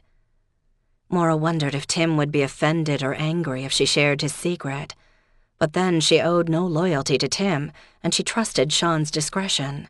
Plus, her business was in the middle of the mess. She came out from behind the bar. Let's sit over there where it's more private. She gestured toward a table in the far corner, away from the sports fans. Sean picked up his mug of tea and followed her. When they were settled, Maura said quietly, Tim says he's the result of a one-night stand his mother had with a musician, but she never named names, and now she can't. Tim did some math and some research and decided Aidan was a possibility, so they met out back after the pub closed Saturday night to talk. Tim said that Aidan denied knowing his mother. Well, more like he couldn't remember those days at all, which isn't exactly denying it, but he simply didn't know. I think Tim was hurt. He'd probably gotten his hopes up, but he swears that he left Aidan alive and well outside the building. Did you believe him? Sean asked in the same low tone. I think so. He seems like kind of a lost kid. His mother's gone now and he wants to figure out who he is. I don't think he wanted anything like money or a public announcement from Aidan. He just wanted to know. Which he didn't get. Did Tim seem angry last night when you talked to him? No, more like sad. Sean digested that before saying, It wouldn't have taken much to bring on Aidan's heart attack. Even a threat from a strong young man could have been enough. And maybe Tim panicked after and ran off, so didn't see where Aidan went. He could have made his way inside before. I get it, Maura said quickly. But I have trouble seeing Tim attacking anyone. Was Aidan's neck badly bruised? Are you saying how strong a man it would have taken? Or how long the man kept his hold? Truth is, it wouldn't have taken much force. We need to find Tim, Sean said. Would Rose know anything about his whereabouts? You can ask her, assuming it's okay with Jimmy. I don't know what your rules for interrogating underage kids are around here. Sean looked startled by Maura's implication, and then he smiled. It's just a few questions, Maura. Is she here? She was in this morning, but may have run home to put something on for Jimmy's dinner. She'll be back. I told her we might need her if people keep coming in. I'll look out for her then. Maura leaned her elbows on the table. Sean, what happens next? I mean, you guys have talked to everyone who you know is here on Saturday, and any outsiders they could name. You've done some digging into Aidan's past. Have you found out more about him, things you can't tell me? You said not everything was good in his background. What did you mean by that? And how did you find out? I don't know how this works here. Sean smiled. It's not like those CSI shows they've got on the telly, but we can ring one of our pals in Cork and ask for the odd favour now and then, like a file on Aidan Crawley if there is one. Still, it doesn't appear in seconds. We'll have more information today. But the Cork Gardaí did admit a file existed for the man. What about tracking down other people, the rest of the roving musicians? Can you check credit card use or track mobile phones to see who was here? Sean laughed outright. Not without a lot of paperwork to justify it all. And by then, whoever it was might be in Africa, for all we knew. We started with the smallest circle, sort of. Who was here, who saw what. If that doesn't give us the results we want, we make the circle a bit larger. I'll give you that this is an odd situation, since people seem to have come from all over to hear the music. But we've completed what I'd call the first circle. Now we'll move beyond that. It takes time. I know you're worried about people staying away from Sullivan's, but we're doing our best." I know, I wasn't criticizing. But when I find a body, I take it kind of personally. So you should, and pray that it won't happen again. Rose walked in and looked startled to see Sean and Maura together in the corner. She made a point of avoiding them after that, trying to seem busy behind the bar. Troubled by Rose's odd behavior, Maura stood up. "Excuse me, Sean. I need to talk to Rose for a minute." When she reached the bar, she leaned across and asked, "What's going on?" The whites of Rose's eyes flashed as she said innocently, "What do you mean?" "You know what I mean. I'll get right to it. Do you know where Tim is?" Now Rose looked down at the glass in her hand, one she was polishing for the 5th time. "I might. Is he in trouble?" "I don't know. Sean needs to talk to him." "You mean about his ma and Aidan?" "Wait, when did he tell you about that?" Rose looked away. "Just now before I came in. He rang me on my mobile and asked if we could talk face to face." So he was somewhere nearby, Maura realized. "Did he tell you he didn't hurt Aidan?" Now Rose looked her in the eye. "Yes, and I believe him. He's not like that." It was clear that Rose really did want to believe that, and it more or less matched what Maura thought too, but she wasn't about to give that away. "So where is he?" "He was thinking he might go back to Dublin, but I told him he needed to see this thing here through. Maybe Aidan wasn't who Tim thought he was, but Tim was here late that night and might have seen or heard something without knowing it, so he didn't go." "I'm glad to hear that. Where is he?" Maura repeated. "Will he get in trouble?" Rose shot back. "I don't think so. Look, please tell Sean where to find him, will you? Sean's a friend. He just wants to ask Tim some questions. Tell Sean where Tim is, or call Tim and tell him to meet Sean here or somewhere else. It'll be fine, I promise." Maura hoped she was telling Rose the truth, but she did trust Sean to be fair. Rose stared her down for a long moment, then nodded. "All right then, but I'll hold you to it." She came out from behind the bar and went over and plunked herself in the chair across from Sean Murphy, who looked startled by her abrupt arrival. Maura debated joining them, but decided that this was Rose's responsibility. Let her act like an adult and be treated as one, without Maura hovering. Besides, she had customers to deal with, and the rest of her staff seemed to have vanished for the moment. Maura watched from a distance as Sean listened patiently to Rose. He nodded several times and asked a question or two. Then both of them stood up and went out the front door, leaving Maura feeling just a bit annoyed at being left out. She sighed. It was not her problem, and she'd hear the results soon enough. In the meantime, the crowd was growing again, with the talk split between the music and the death of Aidan Crowley, and she eavesdropped when she could. It was a half-hour later when Sean and Rose returned without Tim. Sean looked a bit grim, and Rose appeared to be fighting tears. She didn't look at Sean before walking stiffly around the bar and serving the next person who asked. Sean followed more slowly and came up to the bar. "What happened?" Maura asked quietly. "The man wasn't there where he told Rose he'd be, where she'd met with him only an hour or two before." "You think he ran?" Sean shook his head. "There were signs of a struggle, and we found his mobile under a shrub." Maura did not like what she was hearing. "Did you check at Ellen's?" "Of course, no one's seen him, and his vehicle is still parked there." "Where was he supposed to be?" "You know the old slate factory down by the harbour?" Sean asked. "I've seen it. It's locked up, isn't it?" "It has been for years, but that doesn't mean someone can't get in. Tim told Rose he went there to think things through. He wasn't exactly hiding, he only wanted to be alone for a bit, and he'd left all his gear behind at Ellen's, so it doesn't look like he meant to flee." "So the big question is, who found him there?"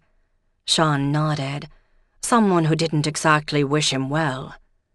Maura swallowed a couple of words that weren't appropriate for the setting, no matter how strongly she felt. "What now?" "I've got to report this to the station as a suspicious disappearance, since he knew that the Gardaí went to question him and he's nowhere to be found. But the circumstances tell me that he didn't leave of his own choice. So we'll start a search. Rose there, she's upset, no doubt. It seems she really took to the young man. But she's not in any trouble, is she? I mean, she didn't know where he was earlier. Until he called her on his mobile and told her. Not good. But she tried to get him to come here and talk to you. So she says, but we have only her word for that. Maybe the two of them are conspiring to get Tim away from here. I'm sorry, Maura, I've got to go. Keep an eye on Rose. Sean stood up, but as he reached the door, a nondescript car pulled up outside Sullivan's. The passenger door opened and Tim Riley fell or was pushed out. He'd barely hit the pavement when the car sped away toward the east, and Tim scrambled to his feet and watched the car disappear. When he turned toward the pub, he found himself face to face with Sean Murphy, who said, "I'd like a word with you, Mr. Riley." Chapter 19. As soon as Sean led Tim into the pub, Rose intercepted them. "Tim, are you all right? I was that worried. Whatever happened with you?" Before Tim could open his mouth, Maura stepped up. The rest of the customers in the room watched the exchange with interest, but Maura wasn't offering free entertainment, nor did she want Sean dragging Tim off to the Garda station without a chance to collect himself. "Sean, why don't you and Tim go back to your table? Tim, you look like you could use a coffee. Rose, will you get that for him?" Sean, Tim, and Rose all did as she had ordered. Maybe I'm getting the hang of being in charge, Maura thought. While Sean and Tim sat, Maura stationed herself between their table and the small crowd, who finally took the hint and turned back to their pints and their conversations, although Maura was sure they were listening. Oh well, with luck they'd stick around a bit longer and order another pint, just to see what all the excitement was about. Rose delivered the coffee to Tim and a fresh cup of tea to Sean. Maura was surprised when Sean gestured to Maura to join them. She scanned the room. Jimmy was still enjoying his dinner at home, it seemed, but Mick was in and he and Rose could handle things for a bit. Maura sat at the table, prepared to listen to Tim's story. Sean pulled out a small notepad. "All right then, start from the beginning if you will." "Are you arresting me?" Tim demanded. "Nothing like that, Tim," Sean reassured him. Maura interrupted. "Before you start, Tim, I'm sorry, but when Rose and Sean couldn't find you, I told Sean what you'd told me last night.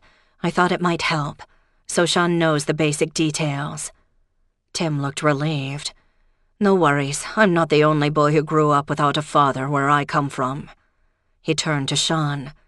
"Look, everything I've said about my uni research into this place's music history, that's all true.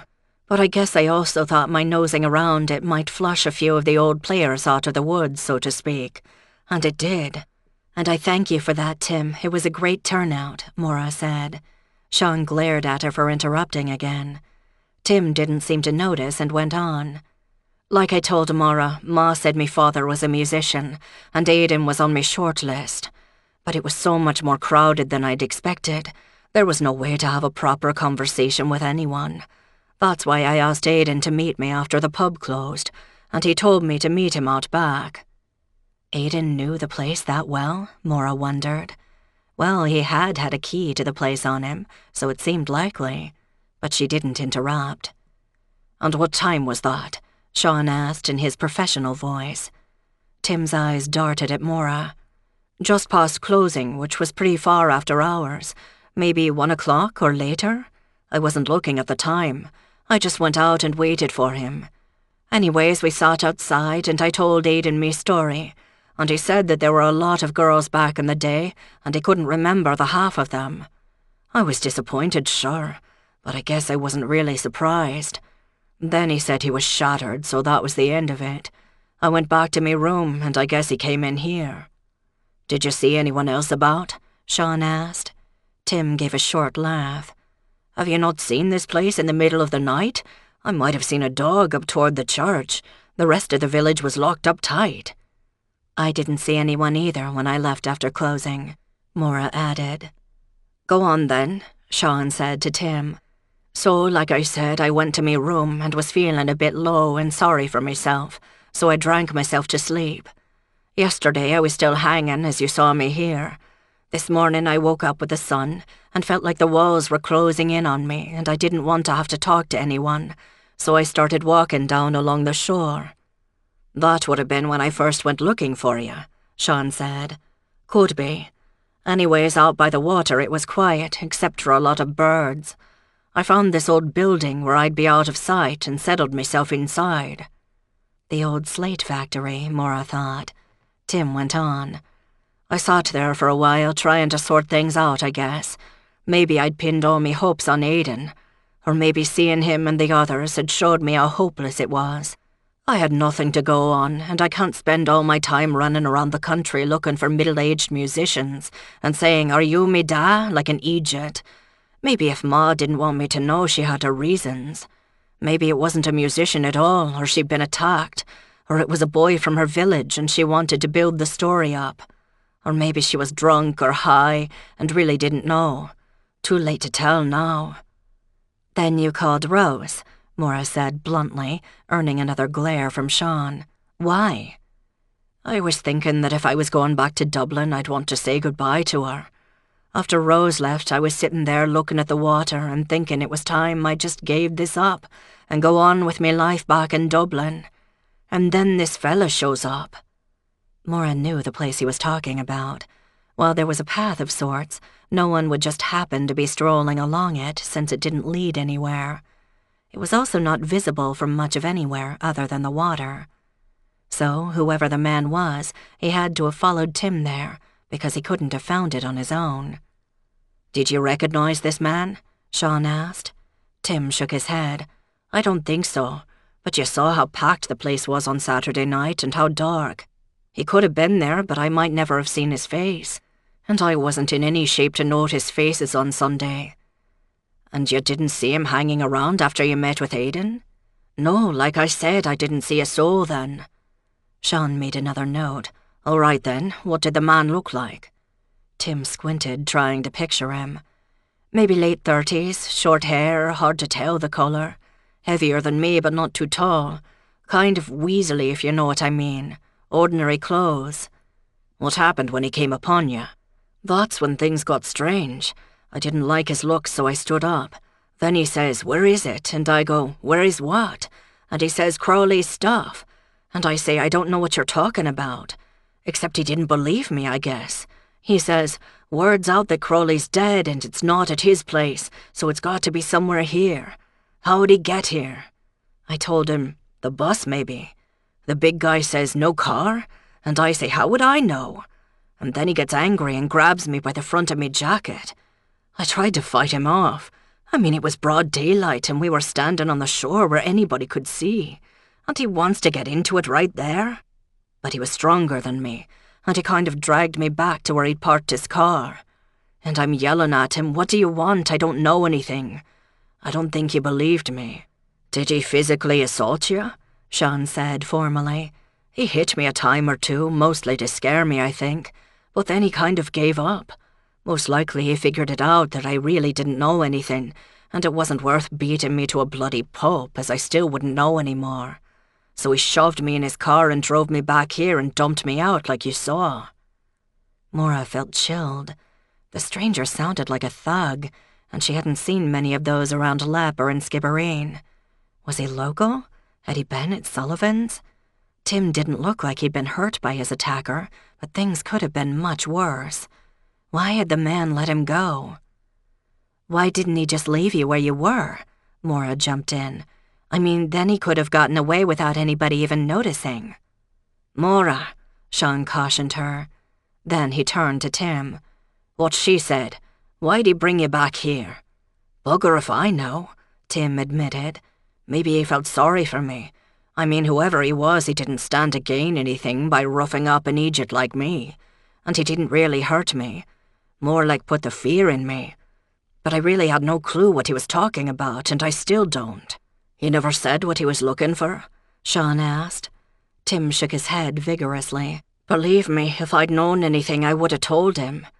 "Let's think this through then," Sean said. "You left Aidan here, alive, you say, sometime past 1 o'clock. Maura comes in about 9 hours later and finds him dead in the back room here. Sometime in between, it looks like someone laid hands on him. We know he had a bad heart, so if he was confronted by the same man who took you off, he might have died before his attacker got anything from him. So what was he looking for?" "Aiden's fiddle," Maura interrupted, which brought a stern look from Sean. "When he came in on Friday looking for Neil, he had a case with him, but I don't remember seeing it near him on Sunday." "We haven't found it," Sean said, almost to himself. He looked at Maura. "We should look more thoroughly in your back room," he said, standing up. Maura stood up too. "Let's go." They went over to the bar, where Mick and Rose were dispensing pints. "What's up?" Mick asked. "It's possible that Aiden left something here," Sean said. "You didn't happen to find the odd fiddle case or any other lost items when you cleared out the back after the music, did you?" "No, but I haven't done a full clean-up in there, since we weren't planning on using the room right away, and your lot wanted us to stay clear of it," Mick said. "Can you and Rose handle things while we look around?" Maura asked. "Sure, Jimmy'll be in any minute. I take it you don't have anything for me to say to our customers, as I've seen young Tim here dumped on the doorstep?" Those customers were obviously all but drooling with curiosity. "Not just yet," Sean said. "Thanks, Mick." Maura, Sean, and Tim went to the back, where Maura opened the door to the room and turned on the lights. Damn, it was dark in there. There were few windows and the sun was low. The wattage of the lights were good for a party, bad for a search. But at least the surfaces were clear, and there was no fiddle case in plain sight. She pulled the door shut behind her to keep out nosy customers. "Any instructions?" "If you find anything interesting, try not to touch it, will you?" Sean said. "Got it," she replied. "I'll take this end. Tim, why don't you check out the balcony? Aiden might have planned to sleep up there." "I'll take the stage and behind," Sean said. They split up. Maura wished she'd thought to bring a flashlight. It was so dim that she couldn't see into the corners. She hadn't spent much time back here, and she hadn't realized how unappealing it could be. But the event on Saturday had transformed it, making it come alive. She'd have to think about that. She could hear Tim banging around over her head, though apart from tables and chairs, there were few places to conceal anything up there. All the electronic equipment had been shifted downstairs to the stage area, and that was where Sean was poking around now. At her end, the surface of the bar was bare and relatively clean, so she went around behind. There were a couple of unwashed glasses in the sink, but otherwise Mick had done a good job. She'd give him a B+ for his efforts. Nothing against the wall but a small refrigerator, which wasn't even plugged in at the moment. She checked inside it just in case. Empty. Shelves along the wall held only what they were supposed to, bottles and glasses, and wouldn't conceal a fiddle case anyway. She turned to face the bar. Sink, a couple of kegs underneath, no lock there. But there was a low shelf that ran just under the bar for its entire length. She felt along it, and in one corner she felt something bulky and rounded. She pulled her hand out. "Sean, I might have something," she called out. Sean hurried over. Maura pointed under the bar. "There." Sean knelt down for a better look. "You have a cloth or something?" She was confused for a moment before she figured out what he meant. "You're seriously thinking about fingerprints?" Maura stifled a laugh. "What, you don't carry latex gloves at all times?" Sean looked exasperated and held out a hand. "Cloth, please." Maura found a relatively clean bar rag under the sink. At least it was dry. She handed it to him. Sean covered his hand and reached under the bar. He pulled out what was unmistakably a fiddle case, covered in battered brown leatherette with a few odd stickers attached. Holding it by its worn handle, Sean set it on top of the bar. "Is this the one you saw?" Sean asked Maura as Tim came up to join them. "The stickers look right, no ID on it," Tim said. "Not on the outside." "You going to open it?" Maura demanded. Without answering, Sean released the latch on the case and laid the cover back. Inside was a fiddle, as battered as its case, a bow, and a roll of euros over an inch thick. Chapter 20. "I'll take that to the station now," Sean said crisply. He shut the lid with a snap, then looked confused momentarily as he realized he had nowhere to put it and nothing to carry it in. "Do you need a bag?" Maura asked. "We've got bin bags if that helps." "It would do," Sean said. Maura went through the door between the two bars and retrieved a new bag, ignoring the sudden lull in conversation as half the people in the pub, including Mick, turned to look at her, eager for news.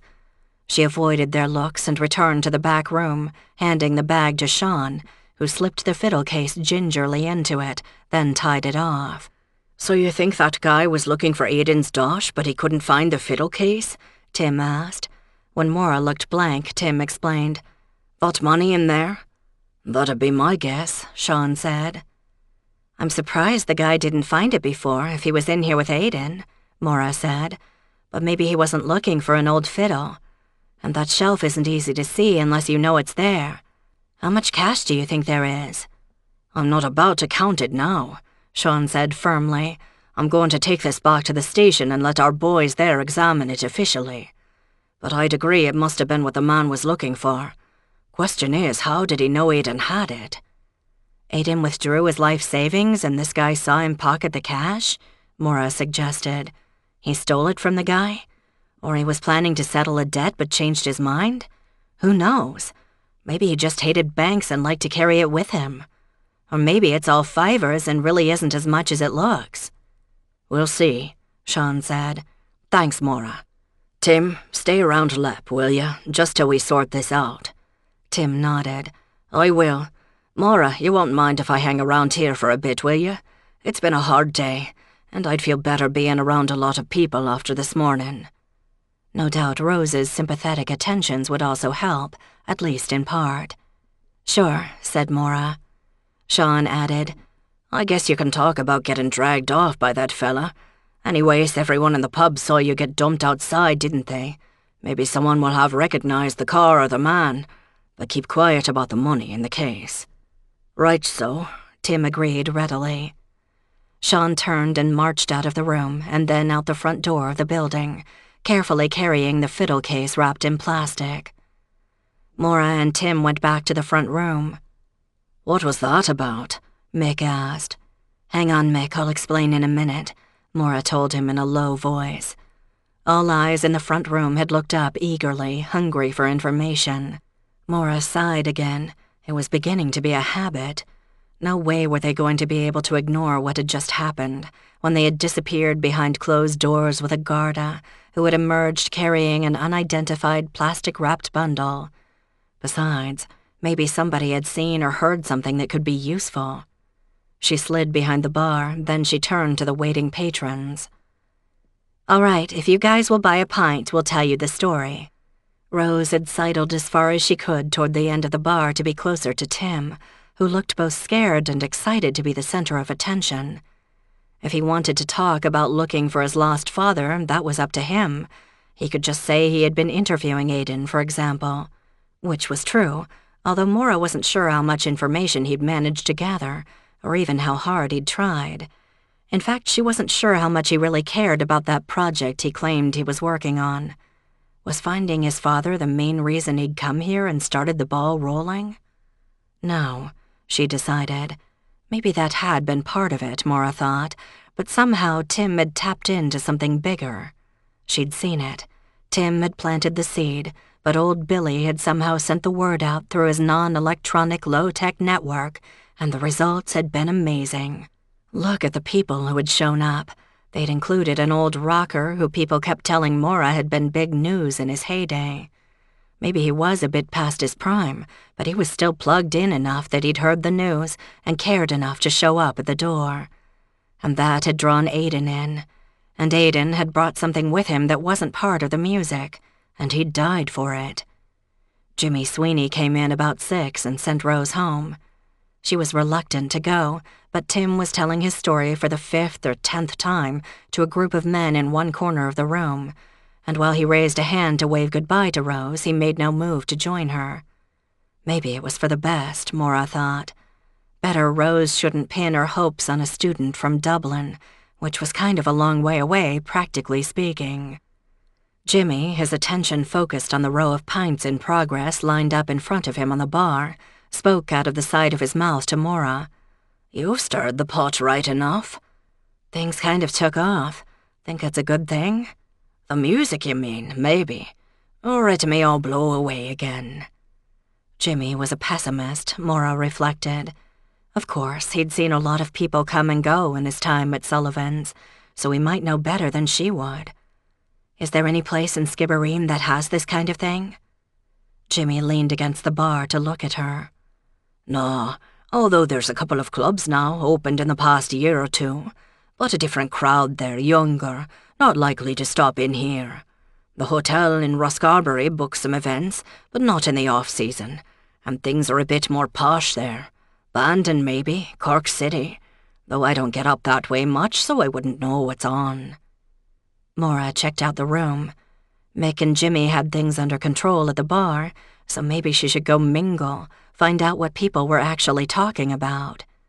She realized that she hadn't talked to Billy at all. He'd slipped in while they'd all been distracted hunting for Aiden's fiddle, and she'd been busy ever since.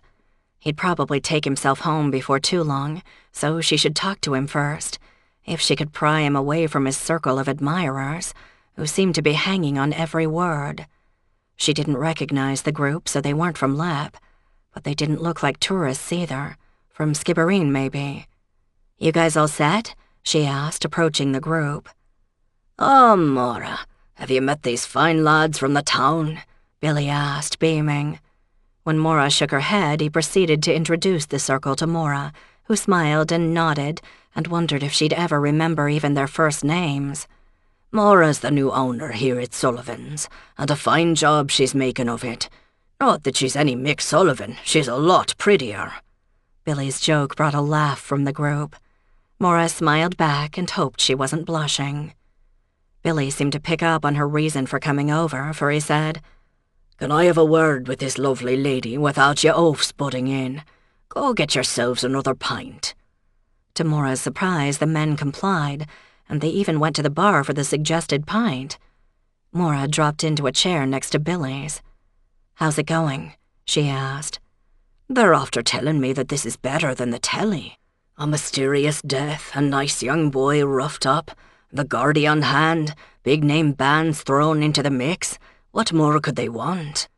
"I'm glad they're having fun, even if I didn't exactly plan it. I'd be happy if we could get the first part sorted out at least. Do you think the whole music thing worked? I'm sure you've heard plenty about it. Will Aiden's passing—" Maura found she was reluctant to call it anything stronger, mess things up. "Nah," Billy said, waving a dismissive hand. "It'll only add to the mystery of it all. It'll spread the story even more. The Gardaí will sort things out soon enough." "I hope so." Billy recognized her intent. "I think I've told you, the place, the Sullivans that was, has been missed. It filled a need, but then it just kinda slipped away. Mick was a great friend, may God rest his soul, but he kinda let things go toward the end." "Will people take me seriously if I try to bring it back?" Maura asked. "I mean, I'm an outsider and a woman, and I'm kinda young, so I don't have the right kind of history. Or was this weekend a one-time thing?" "It's not you that's bringing him in. Not that you aren't a part of it, of course, but it's the music. You're walking a fine line, I'd say. It's not music for the young ones, and they've their own places to go. You want the ones who remember the way it was." Hard to market nostalgia for something she'd never seen. Maura debated telling Billy about the money they'd found in the fiddle case, but Sean had asked her not to say anything about that. Besides, they were surrounded by people who shouldn't know that bit of information. Then she realized that Billy's earlier entourage had returned and were hovering respectfully to reclaim their places in the circle. One of them held 2 pints and offered one up to Billy. "I'll let you sit down again, boys," she said, getting to her feet. "Great to have you here." Business held steady until closing time, unusual for a Monday night. Toward the end, Tim came over and dropped onto a stool in front of the bar. Maura thought he looked more settled than he had earlier. But who wouldn't be unsettled by being kidnapped and threatened by a stranger in this peaceful area? "Can I get you anything, Tim?" Maura asked. "A coffee, please. Everyone in the place has been buying me pints all evening, and I think me kidneys are floating. I'm glad I don't have to drive anywhere. Did you learn anything helpful? About me mystery attacker? Or the long music history at Sullivan's?" He smiled. "Either one. No one seems to have recognized the car, more's the pity. But you'll be glad to know that everyone loved the music, and they're still talking about it. The general opinion is that Aidan's death was a shame, but nothing worse." Maura presented him with a mug of coffee. "How much longer do you think you'll be around?" "I don't have to be back in Dublin for a week or two, and I'd like to talk with more of the others to remember the past. Billy's given me some more names. The man's memory is deadly, isn't it?" Maura hoped that deadly meant something good, because she hadn't heard it before. "He is. He's like an institution here, and he's definitely the keeper of memories. Listen, Maura stopped, unsure how to go about talking to Tim about Rose. She felt kind of responsible for her, since Rose had no mother. "About Rose," she swallowed. "I hope you're not just looking for a little fun. She's kind of young, you know." Tim smiled into his coffee, then looked up at Maura. "I like Rose, and I know she's been looking out for me, and I'm glad of it. But I wouldn't promise her anything I can't give her, you know. And I think she knows that." "All right," Maura said. "Just be careful, or I'll have to sick Jimmy on you. And I'd bet he fights dirty." "I hear you. Thanks, Maura." Tim drained his coffee and stood up, reasonably steadily. "I think I'll go back across the road now, but I'll be stopping by tomorrow. I hear some of the musicians might be planning some kind of memorial to Aidan. He was one of their own, if not lately. I'd like to see that." That was the first Maura had heard of that, but it seemed like a good idea. She said goodnight to Tim and watched him make his way across the street, glad to see him look both ways. And then Sean Murphy's car pulled up. Chapter 21. Maura checked her watch, just past closing time, not late enough to be a problem. She figured Sean's arrival would probably clear out the last lingering patrons. They looked up as Sean came in, but when he clearly had no announcement for them, they started fumbling in their pockets for their keys. Sean made straight for the bar. Mick was the first to speak. "Any news?" Sean shook his head. "None to speak of." Maura turned to Mick. "You and Jimmy might as well go home. I can handle the cleanup." Mick looked at her for a moment without speaking, then collected his jacket and made for the door, Jimmy on his heels. The last of the patrons went out the door, leaving her alone with Sean.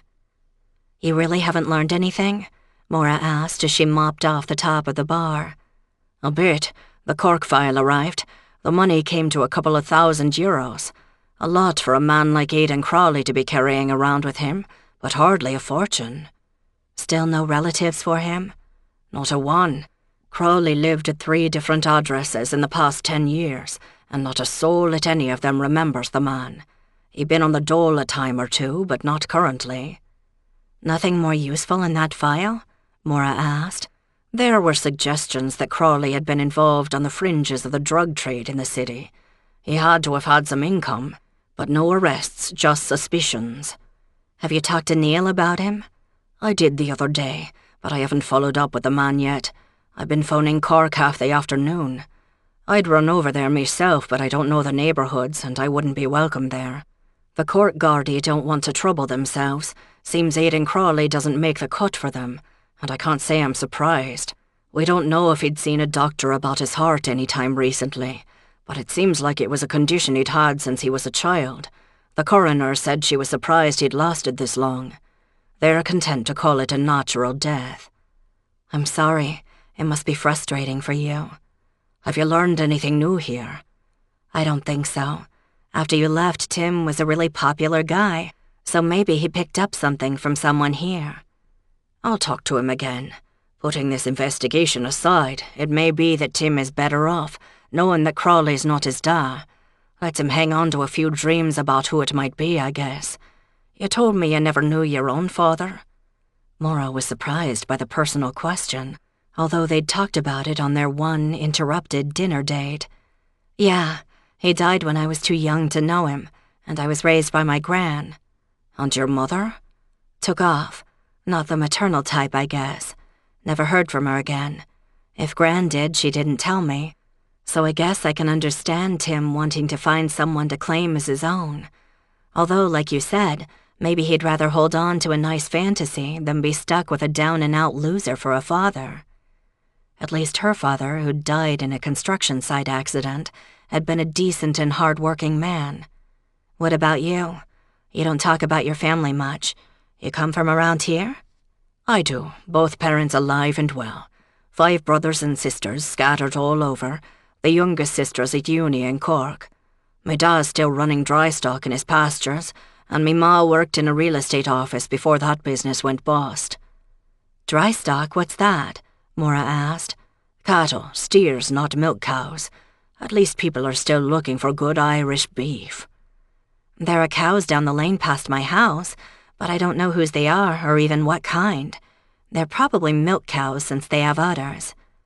Sean smiled, clearly amused. That would be a good indication.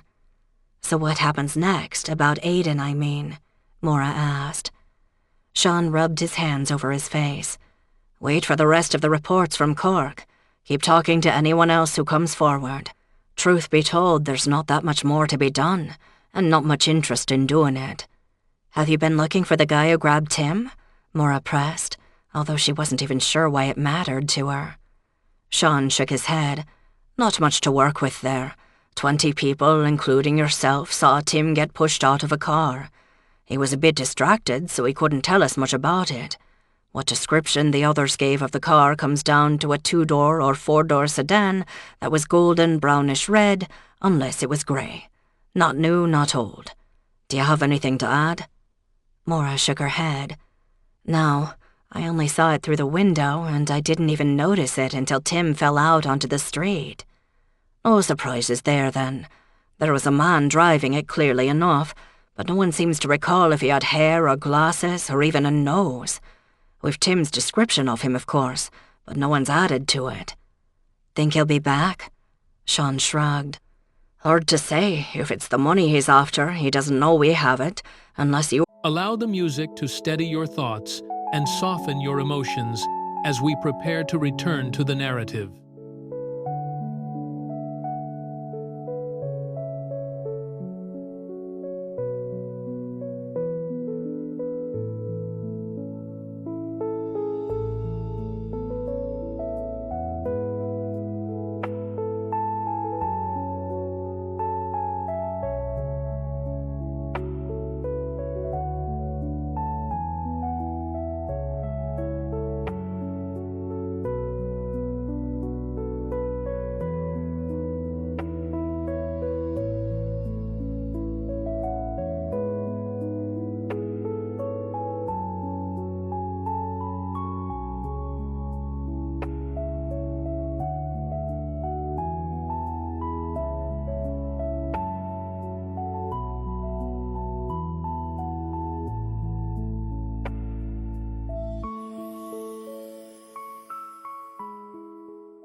For Tim is spread it around.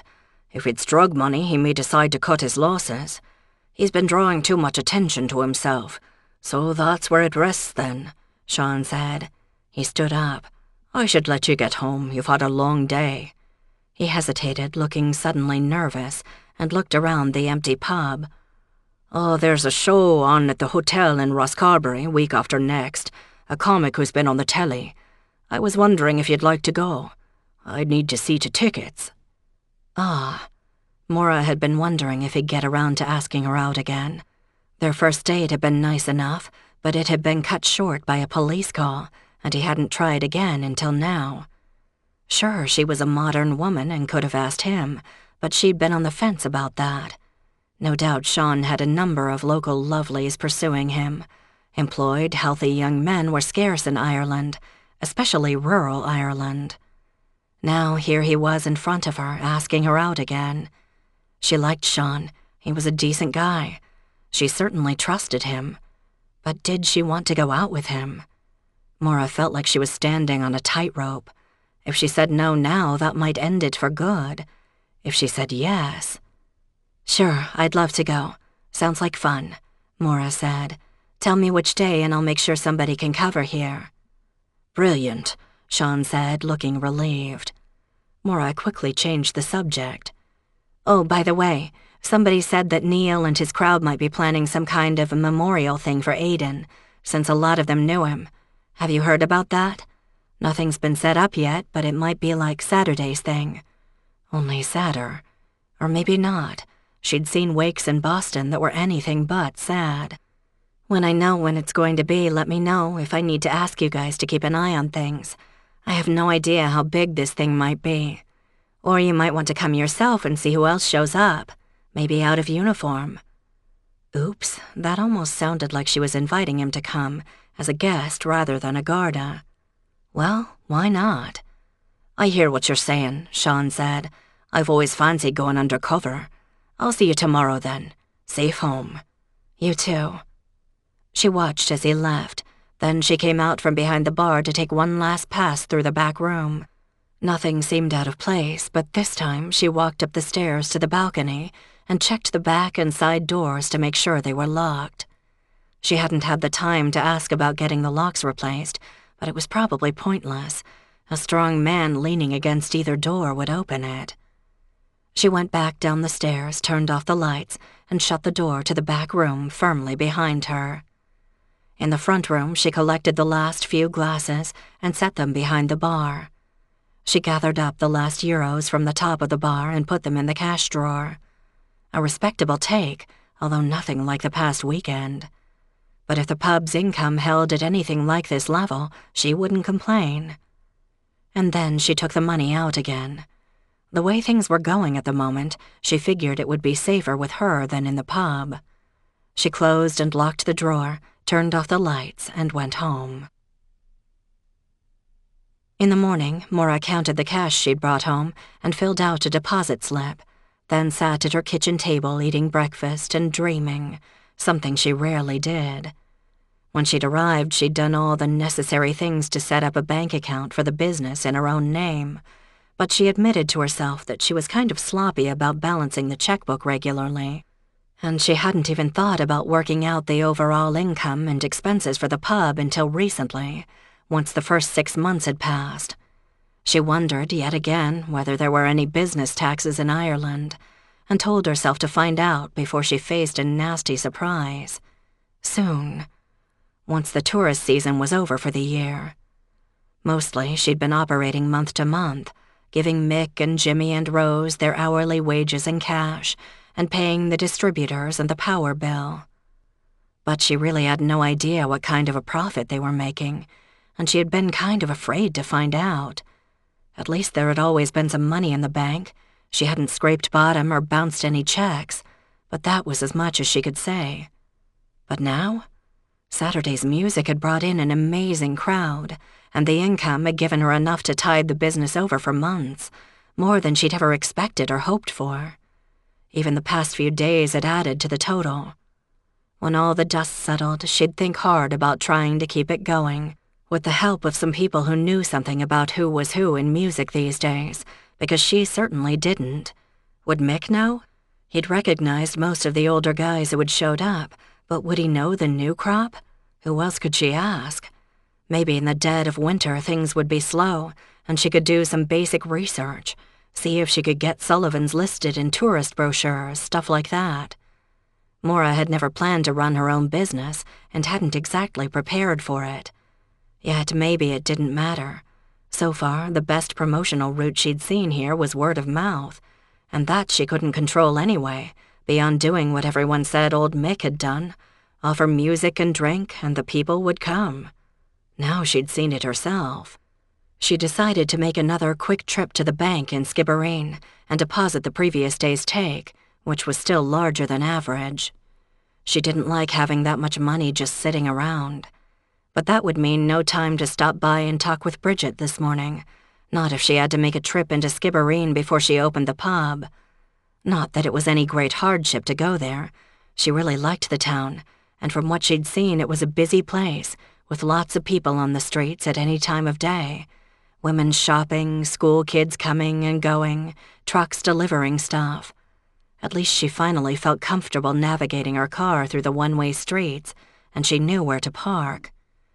After she had taken care of the bank business, Maura stopped on the sidewalk outside and took an informal count of the drinking establishments that she could see from where she stood.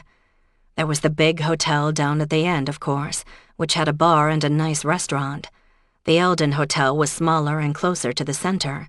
It also had a bar, famous or infamous for sending Michael Collins off to his death.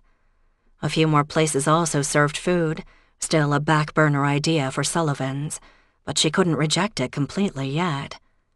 It was tempting to think of taking a bit of time to explore her competition, but she had a pub to run. This early in the morning, the other pubs in town wouldn't be open anyway. She needed to see them at their busiest times, but of course that was when she was busiest at Sullivan's too. Maybe after their recent busyness died down a bit, she could sneak away. On the other hand, if the music thing took off, she wouldn't need to check out her competitors, because she'd have as much business as she could handle. She hoped. Maura was still counting pubs as she drove back.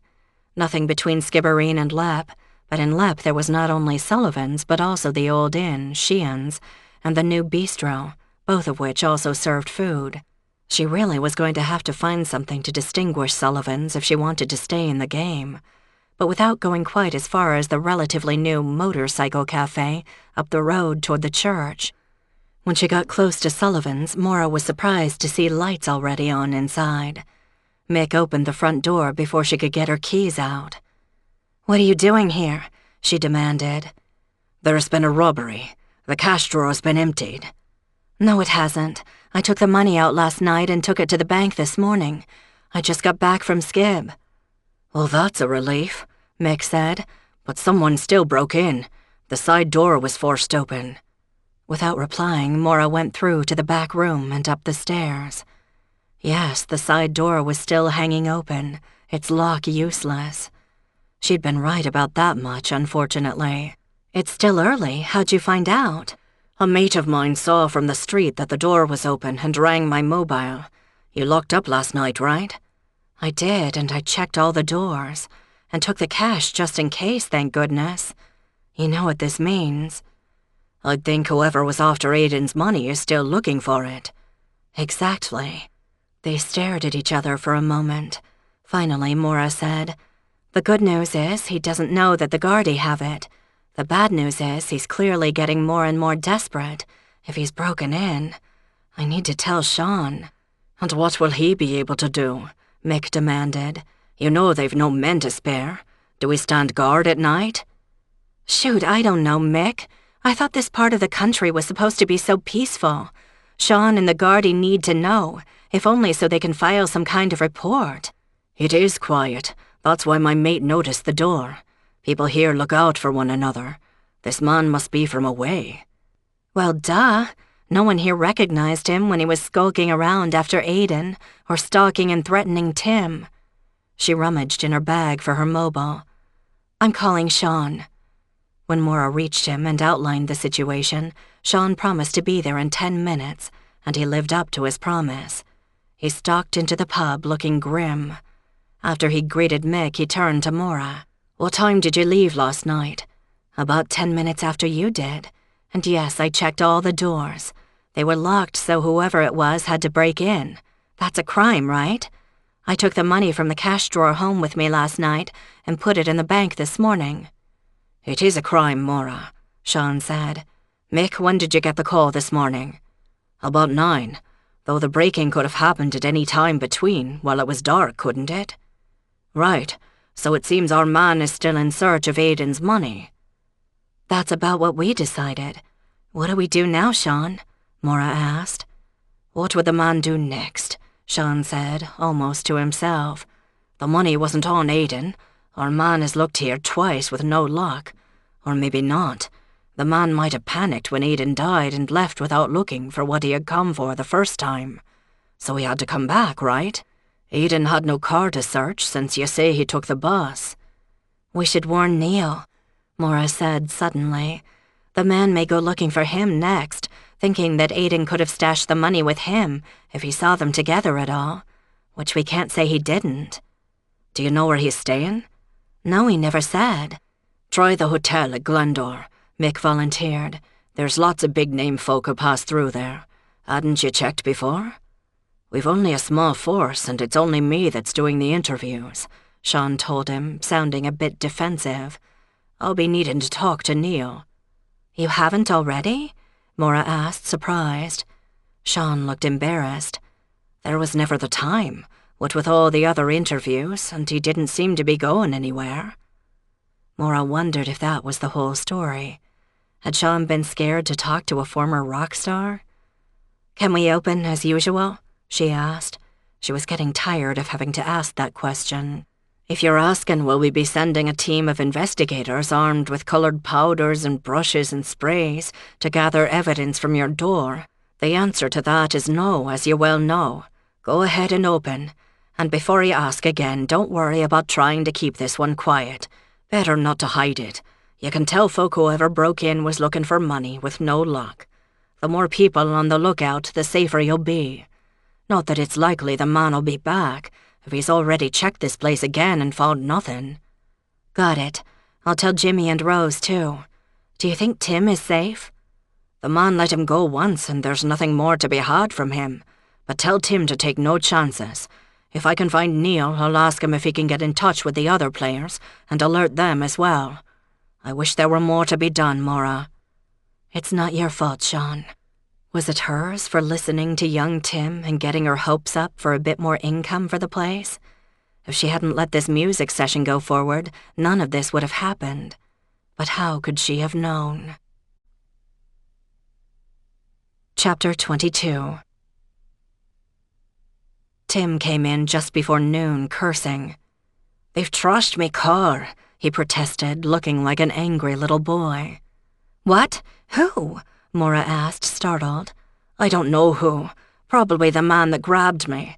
She's an old banger I borrowed off a friend so I could come down here, but it runs. Me friend is going to have me head. Why do you have to slash all the seats?" Probably looking for something, Maura said cautiously, eyeing the others in the room, who she knew were all listening eagerly, even if they didn't look toward Tim. "Yeah, well, they didn't find the something, 'cause I don't have it." He dropped heavily onto a bar stool. "But Jesus, I never should have come here.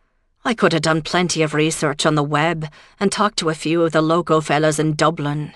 If it hadn't been for, I would have done just that." This talking in circles is getting annoying, Maura thought. Did you talk to anyone about the, something while you were here yesterday? No, your Garda friend told me not to, and I didn't. Have you talked with the Gardaí about your car? What's the point? What could they do? It'll be on me to get it fixed, but I wish this would end. So did Maura. Do you happen to know where Neil is? She asked, changing the subject. Tim shook his head. He's still around here somewhere, I think, but I haven't seen him since Sunday. Have you tried the hotels? Sean has. Now we're thinking that the person who was looking for that something might decide to look for Neil and his car, in case Neil gave Aiden a lift at any point. He might guess that Aiden thought the something would be safe in Neil's car. I hadn't even thought of that. I was that upset. Can we warn him? Only if we can find him. Sean's looking for him. Can I get you something? Is Rose here? He asked plaintively, no doubt hoping for a more sympathetic ear. She'll be in later. Coffee? Sure, fine, Tim said, then lapsed into glum silence. Poor Tim. Nothing was working out the way he'd wanted. She hoped Rose could cheer him up because she didn't have the time to try. She'd never seen so many people in Sullivan's on a Tuesday. Sean called her mobile later in the afternoon. "Can you talk?" he asked. Maura took her phone and retreated to the back room, which looked grimy and bleak to her at the moment. "Now I can.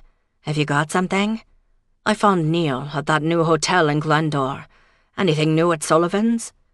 "It's pretty busy for a Tuesday, but I haven't heard anything interesting, except that Tim says his car was trashed, probably by our mystery man searching for the money." "Oh, I'll be sure to check that Neil's car is safely parked in the garage at his hotel, and no one's been near it." "So what happens now? Did you talk to Neil? I did, but he couldn't shed any light, though he did mention that he might stop in at Sullivan's later. Maura wasn't sure how she felt about that. Having a star, even a faded one, hanging around the bar was certainly good for business, but he seemed to bring trouble. To be fair, it wasn't his fault any more than it was hers. Do you think he knows anything about the break-in? I can't say, but it felt wrong to ask when we know so little. Or it may be Sean is indeed just a bit starstruck and couldn't bring himself to interrogate Neil Cronin, as she had already guessed. Look, I've got to go, Sean said. I might stop in later myself. See you then. Maura hung up and went back to the bar. Several hours later, a sudden lull in pub conversation made Maura look up to see Neil at the door. He looked tired and older than he had when she first saw him. Or maybe the bright daylight was unkind to him, put him on stage making music, and he looked far younger than she knew him to be. He nodded to several of the men in the pub, but crossed directly to the bar. A pint, please. Coming up. Maura started a glass. I'm surprised you're still around. The past few days must have been hard. He smiled ruefully. What, you think I lead a glamorous life in the big city? Not lately. Now and then someone sets up one of those reunion shows. I hate 'em, but they pay the bills. Or some eager journalist with a Sunday column to fill, or God save us, a blog post to write, rings me up and tells me he's doing another damn "where are they now" bit, and what am I up to these days? Maura decided she might as well be blunt. What are you up to these days? Mostly keeping my accountant honest so I get all me royalties. Sounds grand, doesn't it? My last wife left me 2 years ago. I live in a simple house in a simple village an hour from Dublin, and my car's 8 years old. No kids? Grown and out on their own. No music? He cocked his head at Maura, curious. Do you care about the music? Maura smiled as she topped off his pint. To tell the truth, I'm clueless about music, but it seems to me that it was a big part of your life once, and I can't imagine you'd just kind of stop cold turkey. She slid the filled pint across the bar. He smiled into it. You're right. I'll write a few songs now and then for other people, but I've no desire to go back to the life. Surely you've seen those sad shows where the old bands are practically using walkers to stand on the stage as they trot out the old audience pleasers. I played with a lot of them, and I don't want to be one of them. If you're worried about me, I get by. And Aidan? Where did he fit? Are you planning to write an article about me, or Aidan, God rest his soul? Maura laughed. I'm not a writer, and aren't pub owners supposed to be good at keeping their mouth shut and listening? But I've got a personal interest, since I'm the one who found Aidan's body, remember?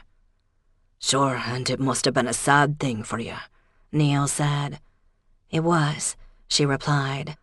Maura briefly considered her options.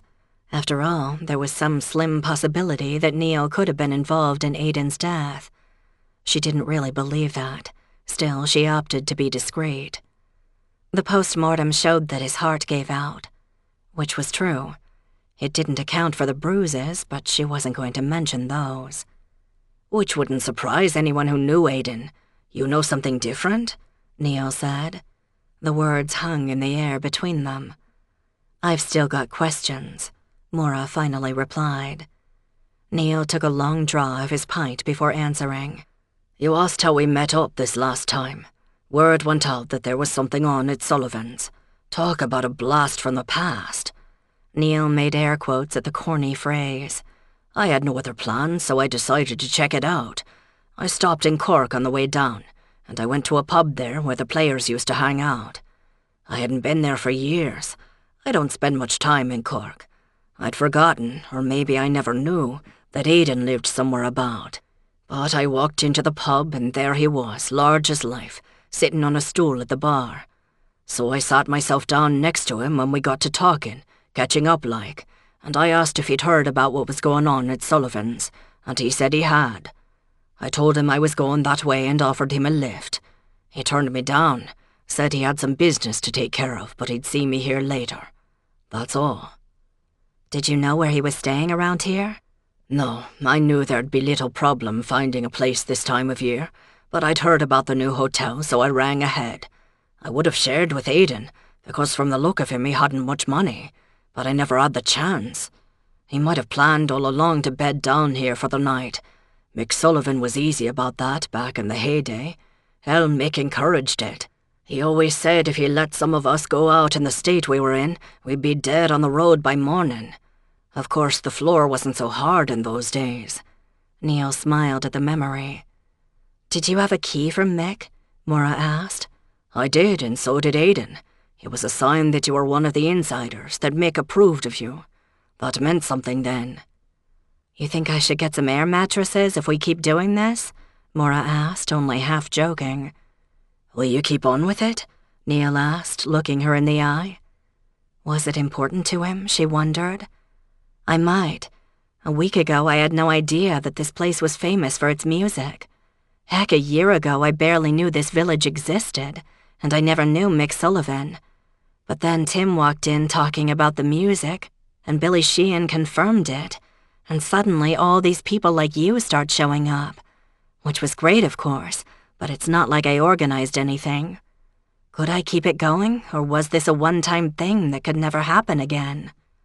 I'm not the one to ask. I've a lousy head for business, but there was always something special about this place. I, for one, have missed it, and I know there'd be others.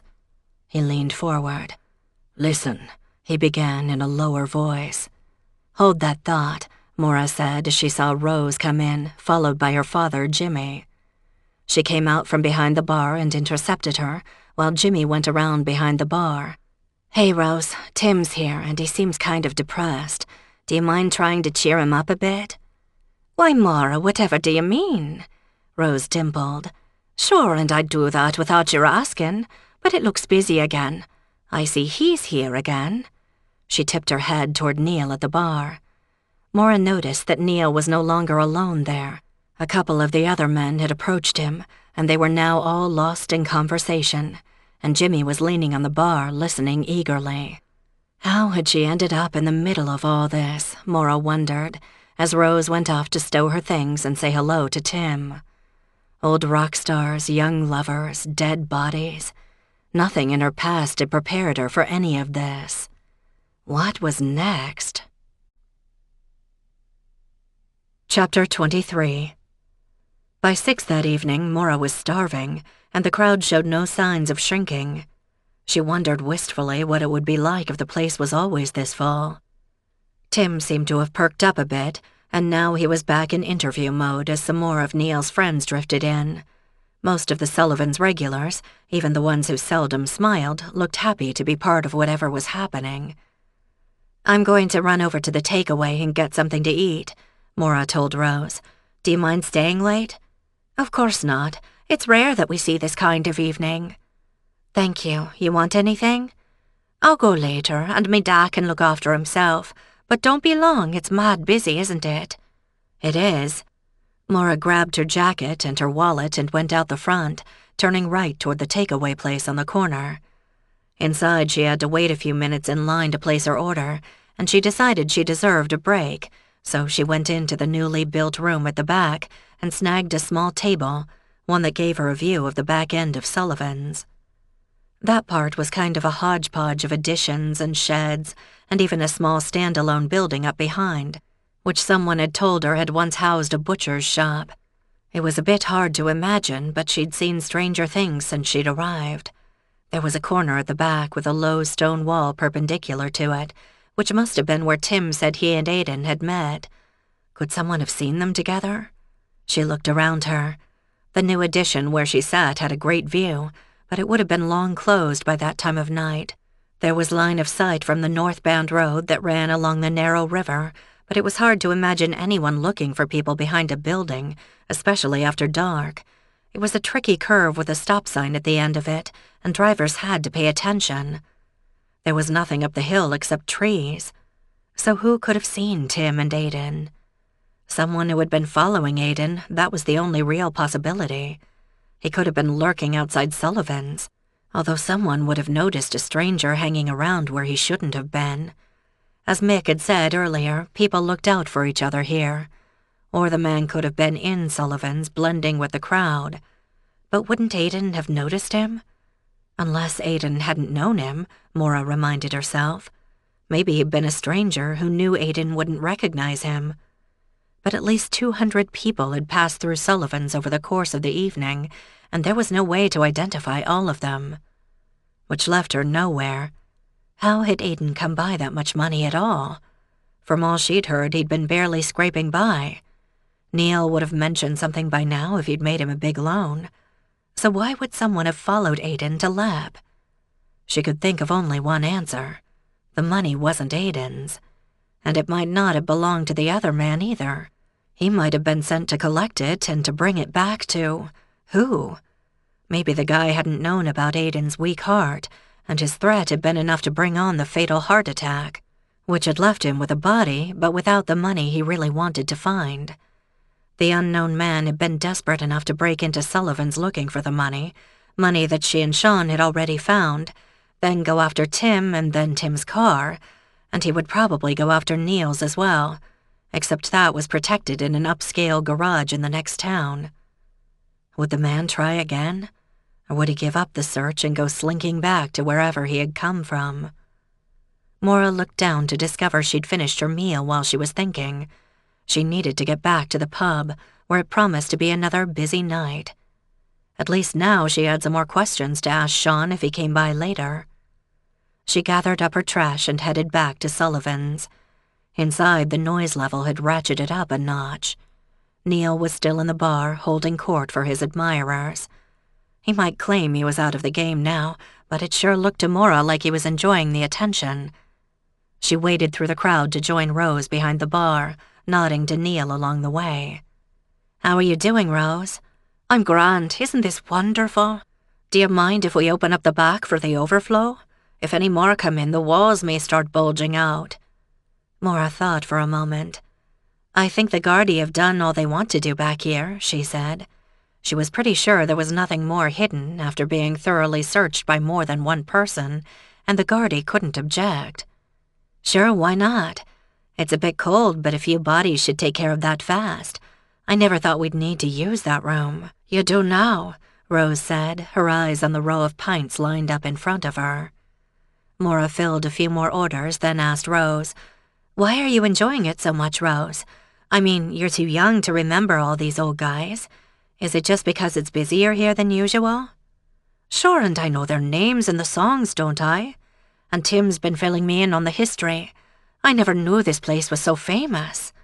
Maura laughed. "Me either. What's your dad say about it?" "We haven't talked much, but he seems to be having a wonderful time talking with all the musicians."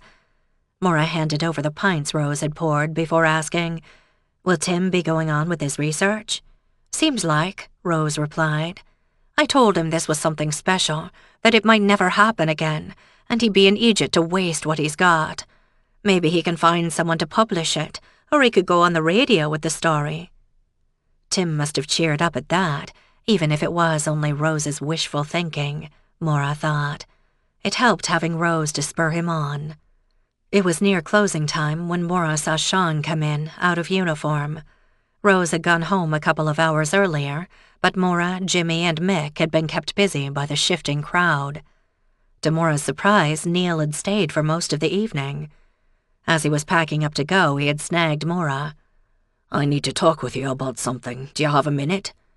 Maura had a pretty good idea what he might want to talk about. "Sure. Do you want to go into the back? It's emptied out now." "It's not a secret thing, or won't be for long, but I thought it might be only fair to ask you." "Okay," Maura said. She led him to the back room, now empty of patrons, shadowy and dim. "What is it?" "The boys and me, we were thinking of waking Aidan, and we'd like to do it here on Saturday if you're willing." She guessed right. "I think that's a great idea. What would you need?" Neil smiled, and Maura caught a flash of what kind of appeal he must have had when he was a star. "There's space for starters, and a glass to drink his health. I can do the rest. Thank you, Maura Donovan, for bringing this place back and bringing us all together once again. It's been too long." Maura didn't know what to say. It seemed wrong to claim that the whole thing had just kind of happened and she'd gone with the flow. I'm glad I was part of it. It really was special. He smiled. It was that.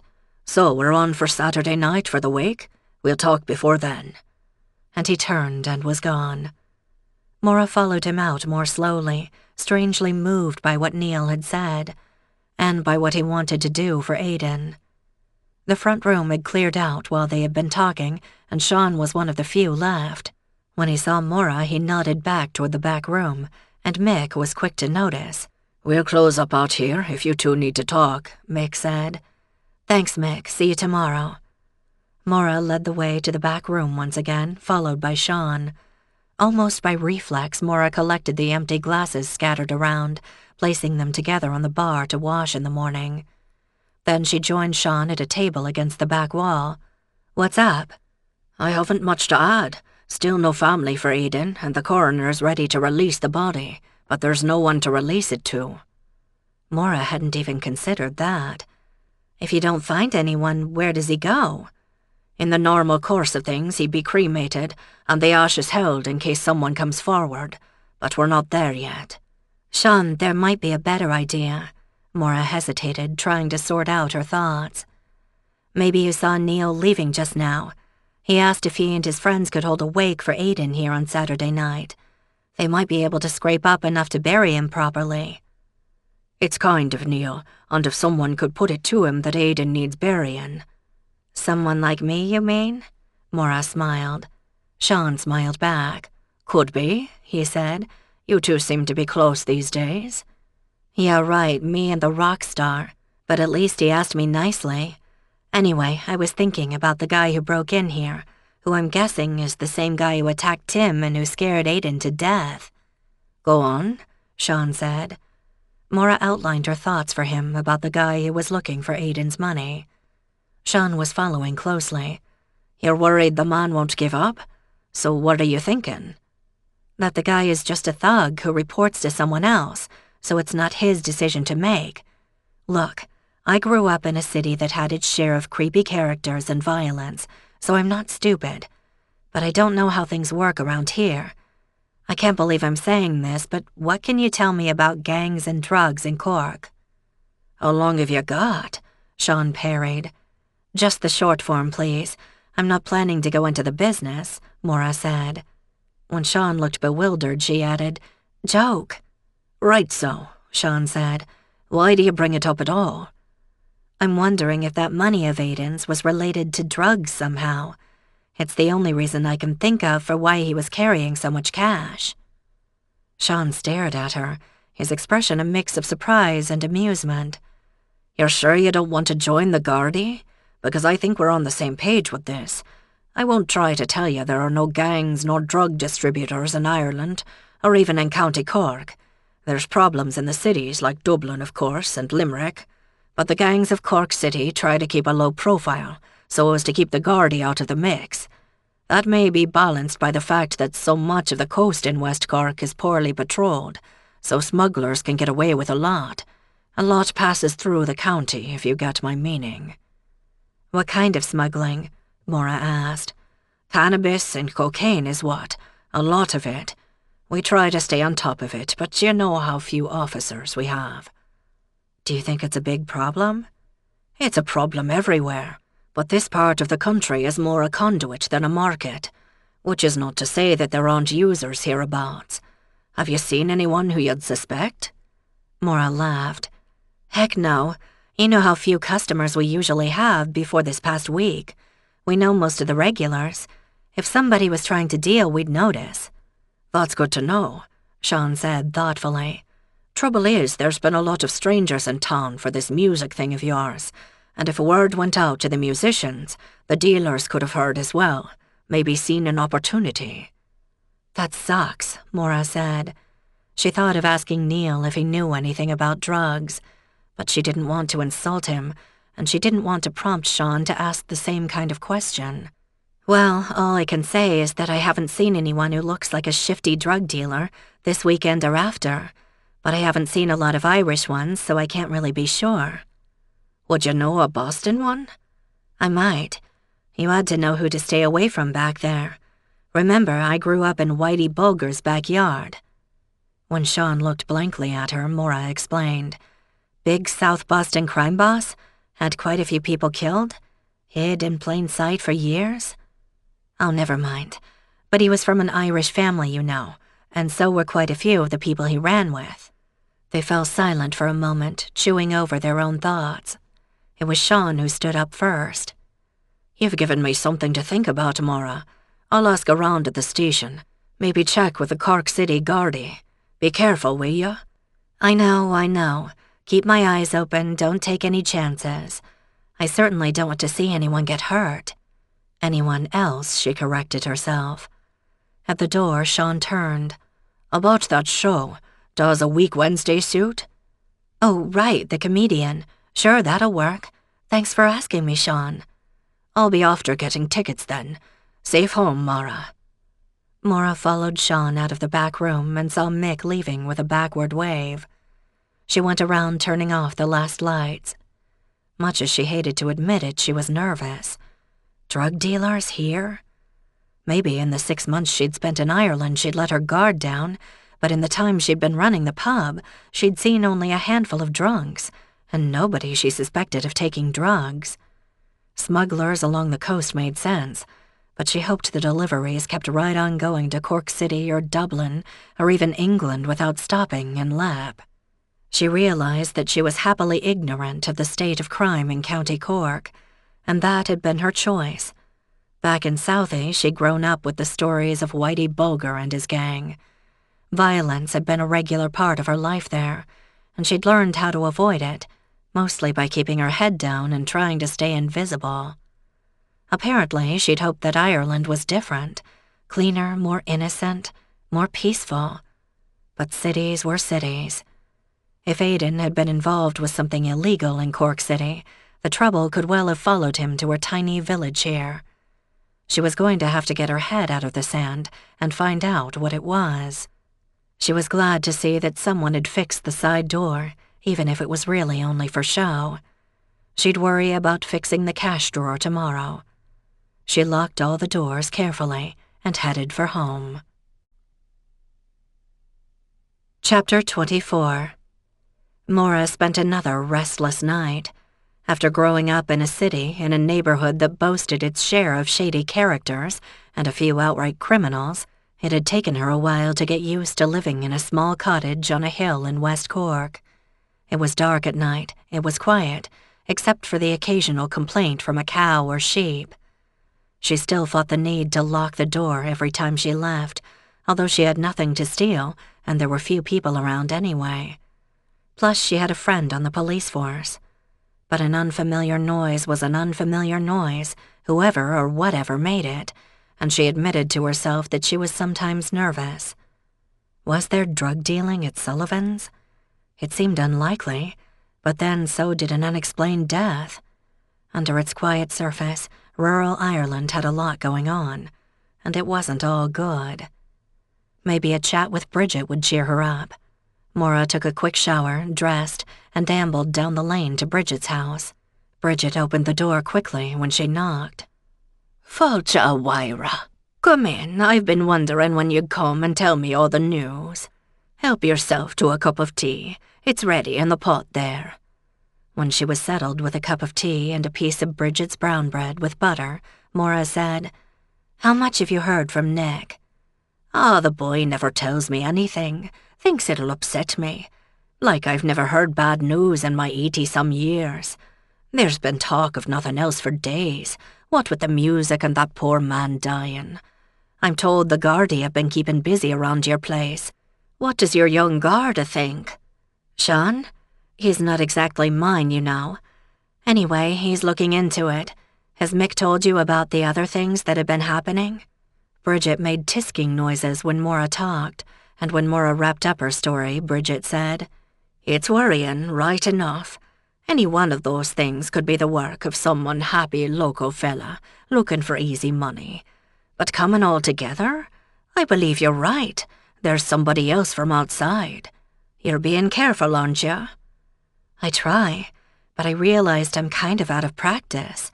Look, I've always heard that musicians attract problems, so I guess I shouldn't be surprised.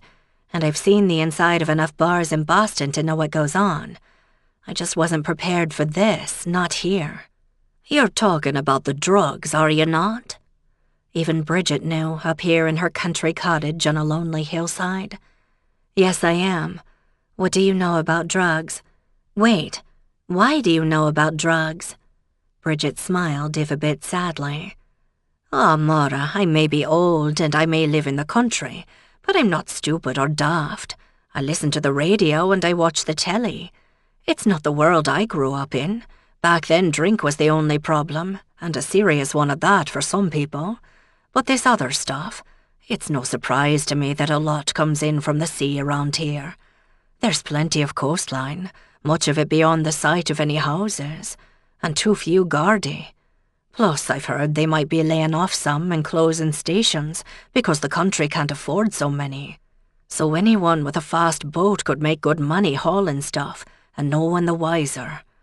Maybe like you, I'd hoped that it hopped right over West Cork and went straight to Dublin. I should know better at my age. Bridget, I think you're amazing to keep up with all this, and you pretty much nailed the situation as Sean described it to me. But it hurts that it's landed on my doorstep. Is that what you think happened with poor Aidan? The drugs, I mean? Bridget asked. I'm starting to think so. I mean, I want to think someone from Cork followed him for something he had, but the person is still around and he's still looking. I don't know which would be worse, him refusing to give up until he gets what he's looking for and hurting more people along the way, or him giving up and going back to wherever he came from, and the rest of us never knowing what really happened.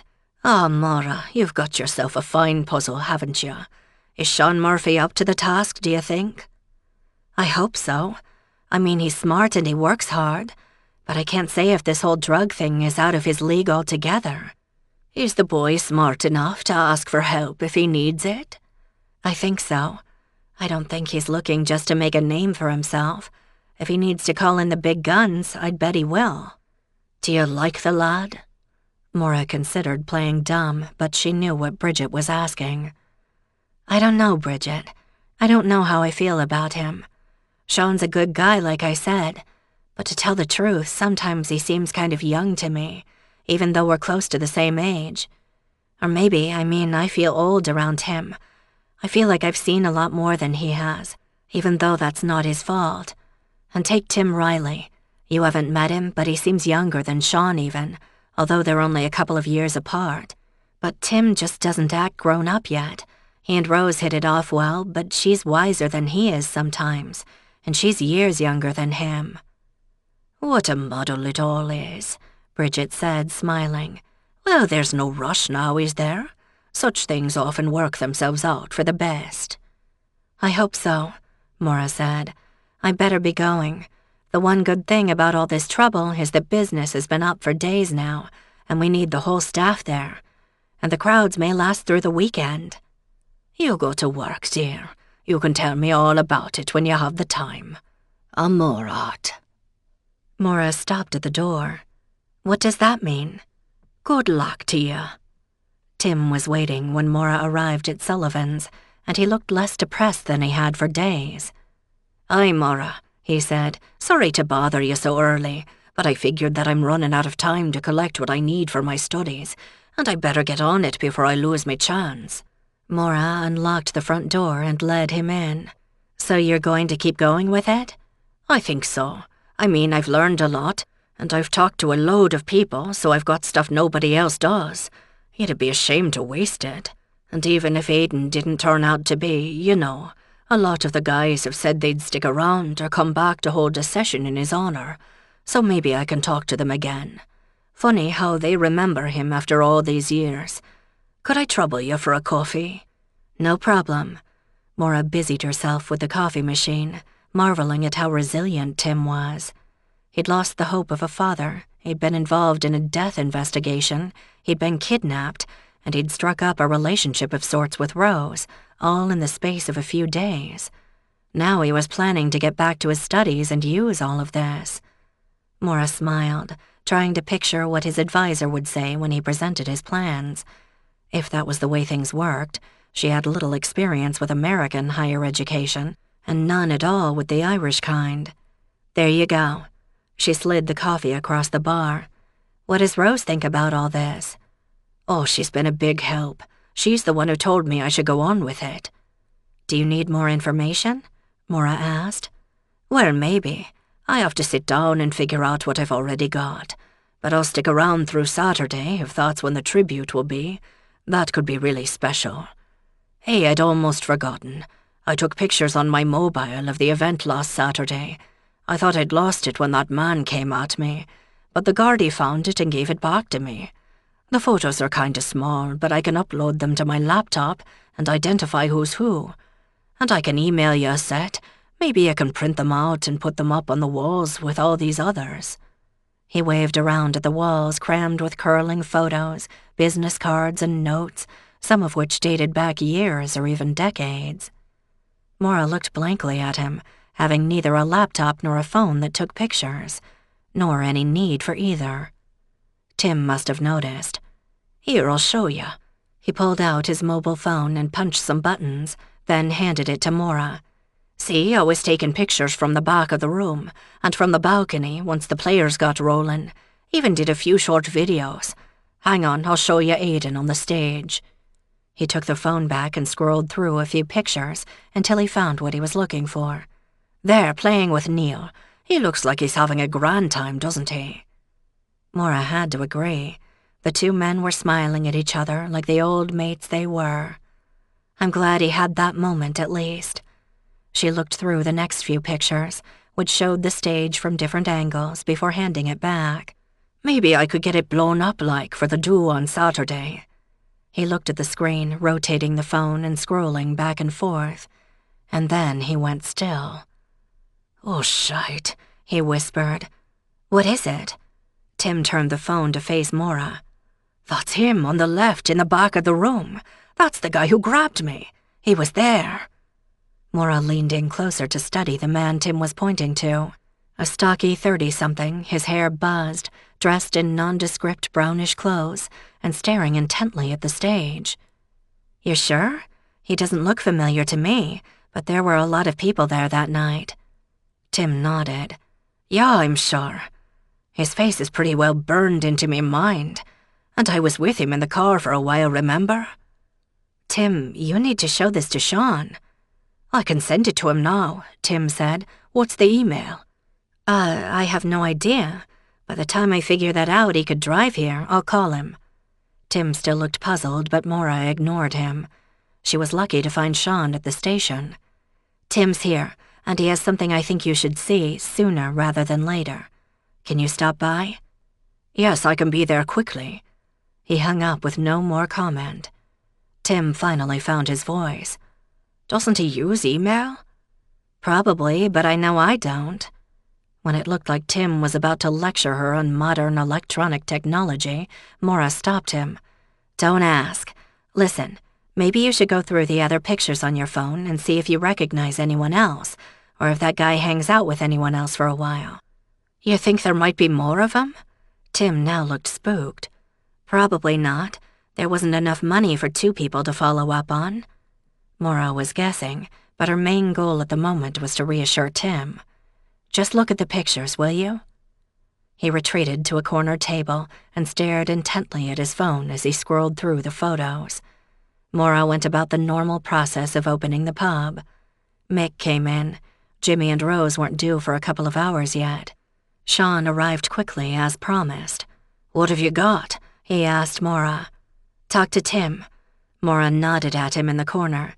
He's got a picture of the guy who kidnapped him. Sean didn't ask any more, but went directly over to speak to Tim. They sat side by side while Tim went through the pictures, talking in low voices that Maura couldn't hear. What's that about? Mick asked, nodding toward them. Tim took pictures of the show last Saturday, but then his phone went missing. He got it back, but he's been so distracted by everything else that he didn't really look at them until now. He thinks he's got a picture of the guy who grabbed him. Did you recognize the man? Mick asked. Maura shook her head. You know how it was that night, busy and dark. I can recognize most of the local men, but not strangers. Tell me you'd be any more use." "I doubt it, but I'll take a look." Mick walked over to the table and Tim handed him the phone. Mick too scrolled through the pictures but shook his head. He and Sean exchanged a few sentences and Mick came back to the bar. "Never saw the man. Might be he didn't stay long. Came in long enough to check things out and then left. He must have figured Aidan wouldn't notice him in the dark, or maybe Aidan didn't know him. Anyway, there was only the one photo of him." Sean had taken the phone and input some commands, and Maura guessed he was sending copies of the photos to his own phone or his computer at the station. He thanked Tim and came over to the bar. "The man looks a bit familiar to me. I've got to check something back at the station. You'll let me know if you see him hanging about again." "Of course I will. You really think he's still here in Lep?" Sean shrugged. "Could be. Just be careful, will you?" "Of course I will. Thanks for coming over so quickly, Sean." "That's me job, Maura. Ta." Chapter 25. The pub had been open less than an hour when Sean called Maura on her mobile. "Your man's a small-time drug dealer from Cork City," he said abruptly when she answered. "He's been in trouble before." "Around here?" Maura asked. She had trouble imagining Lep as a hotbed of drug activity. "No, he's never strayed from the city before, which means he likely was after Aidan, or rather after the money he was carrying. We'd like the man, his name is Donal Maguire, to assist the Gardaí in our inquiries, as soon as we find him." Maura recognized the formal phrase. "That means you want to question him, right? But you can't arrest him without some complicated process?"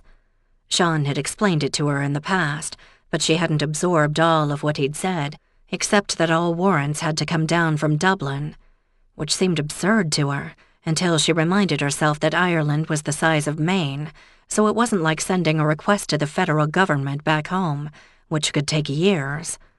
"Right so, Maura. If you see him, call me or anyone here at the station. Don't try to talk with him or hold him there. Just let the Gardaí know he's there." Of course. She wasn't about to tackle a known drug dealer. Is he likely to be armed?" "Less likely than a Boston dealer, I'm sure, but it's still possible. Like I said, be careful. You understand?" "I do. What about Tim?" The boy was still sitting in the front window, alternating between staring at the tiny screen of his phone and scribbling notes in his notebook. He looked completely absorbed. "It might be best if you were somewhere else for a bit. This Donal may have already chewed him up and spit him out, but Tim can't be relied on if things get nasty. Be careful," he said yet again before hanging up, leaving Maura in an uncertain mood. She was oddly flattered. Sean was worried about her. Mick joined her behind the bar. "What's he got?" Maura took a quick glance around. There were no customers in earshot. "Sean's identified the man who attacked Tim," she said, in a voice low enough that only Mick would hear.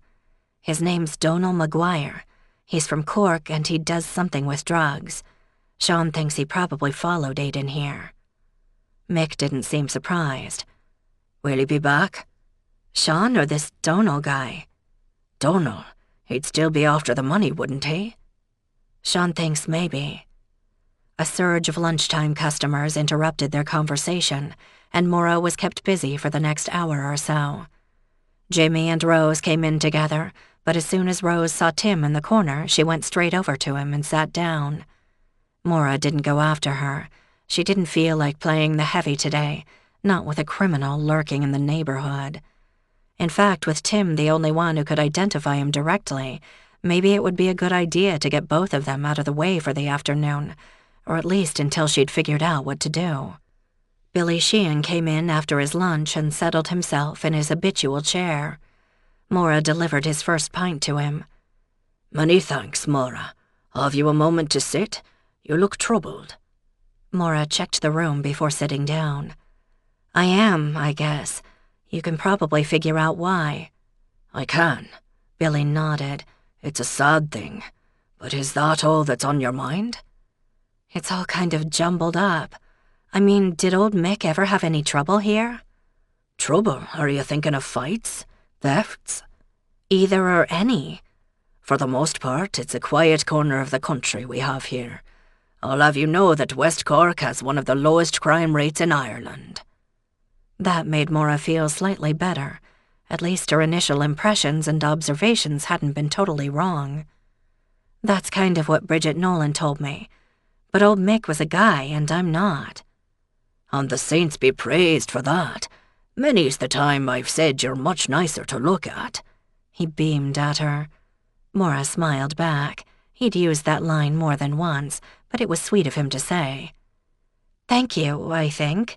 But what I'm saying is, I can tell when guys are getting heated up, but I can't step in and stop them, not physically. At least not if they've had too much to drink. I'm just not big enough or strong enough. You've Mick and Jimmy to look out for you? Well, yeah, kind of. But this is my place, and I hate to have to call for help every time somebody picks a fight with the guy next to him. Billy studied her critically. I won't lie to you. It's the drink that starts most of the fights around here, maybe everywhere throughout the country. It's not money or women. Although there's also times when a certain team's playing that people get a bit wound up. Somebody's going to have to explain all that sports stuff to me soon, so I'll know when to keep an eye out. You'll learn soon enough. It's the football you'll have to be watching out for. Which one? I know there's more than one kind, and it's not what the New England Patriots play. Ah, see? You're already on your way if you know that much. There's the Gaelic football and the association football, or whatever your side of the water calls soccer. When all this, Billy waved his hand at the mid-sized crowd in the pub, settles down, you can ask me again and I'll tell you more. But that's for another day. Have I cheered you up then? Maura had to smile again at his comment. Enough, Billy, thanks. Let me know when you'll be needing another pint. She returned to her post behind the bar, where Jimmy was cleaning glasses. Rose was still in the corner with Tim, and they were deep in conversation. What was that about?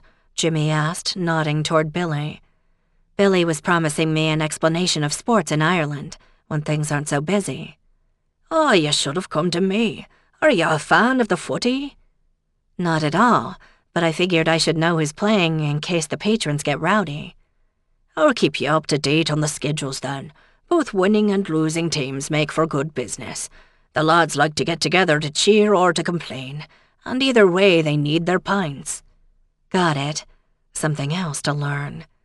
In mid-afternoon, Maura caught Mick's eye and nodded toward the back room, and he followed her into it. Is there a problem? He asked. Not an immediate one. I was talking to Billy, and I started to ask him about whether old Mick had any problems with fights or crime here, and somehow he sidetracked me into a discussion about Irish sports. Mick smiled. Which probably are far more important to your average customer than a quick robbery, and which may more often lead to bloodshed. Yeah, I get that. Guys care about sports teams and get pumped up, and then they take it out on each other, and then they buy a round for the house. Jimmy pointed that out. But I'm serious. Do I need to be worried?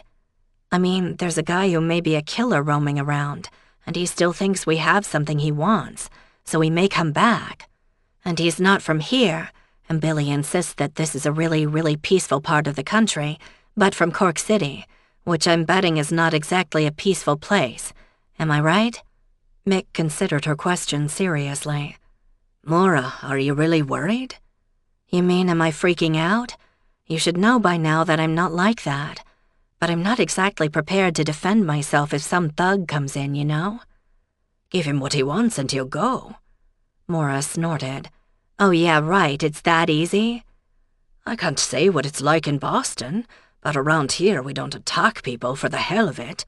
And most of those who do are the fellas with no money and no job and no education and nothing better to do with themselves than make trouble.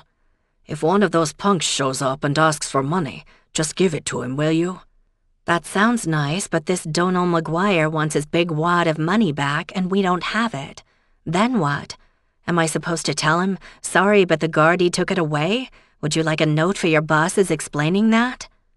Mick's mouth twitched. I'd leave off that last bit if I were you. Just tell him the Gardaí found it and confiscated it in the course of their investigation of Aidan Crawley's death.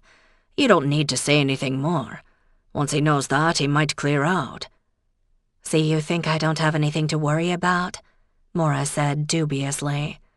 "No, but if it makes you feel better, I'll stick around till closing.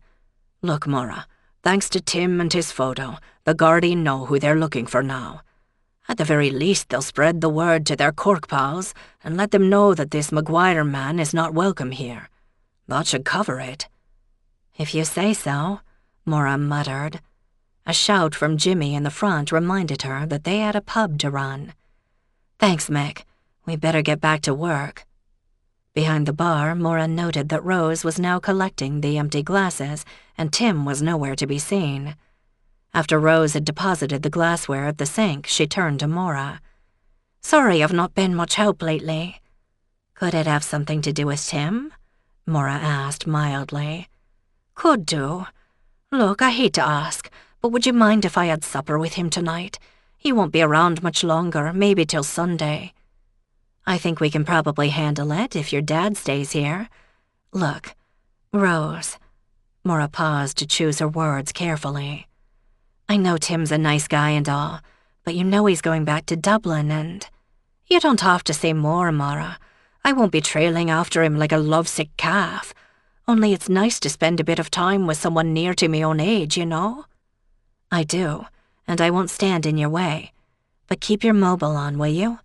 There are still some loose ends here, and I don't want you to get caught up in it, okay?" "It is. Thanks for looking out for me, Maura. Oh, I've already seen to my dad's supper, and I've told him where I'm going, so you needn't worry on that account." Maura was beginning to think that Rose was altogether too good for Tim, at least until he grew up. But she'd said her piece, and she could go back to worrying about her own problems, real or imagined, with Donal Maguire. The rest of the day held no surprises, until closing. Chapter 26. It had been a long day and Maura was tired, not so much from the serving and smiling part, but because under it all she was tense. Whatever lay behind Aidan's death, it wasn't over yet, but there seemed to be little she could do about it except jump every time someone came in the door, which was stupid, but she couldn't seem to stop herself. Until now she had been comfortable in the shabby old building, and few people had given her any trouble. When Tim had arrived and brought up music and he had talked to old Billy, going back to the days when Mick Sullivan had been in charge of the place and had somehow mysteriously drawn the bands to him in this forsaken corner of Ireland. And that had been all it took to make it happen again, years later. The word went out and the people came. Yet with the new crowd, they'd somehow brought in drugs and death. It wasn't supposed to work like that in Ireland, was it? Certainly not in Lep. Had the world changed that much? Mick had stuck pretty close all afternoon, so much so that Jimmy had commented on it.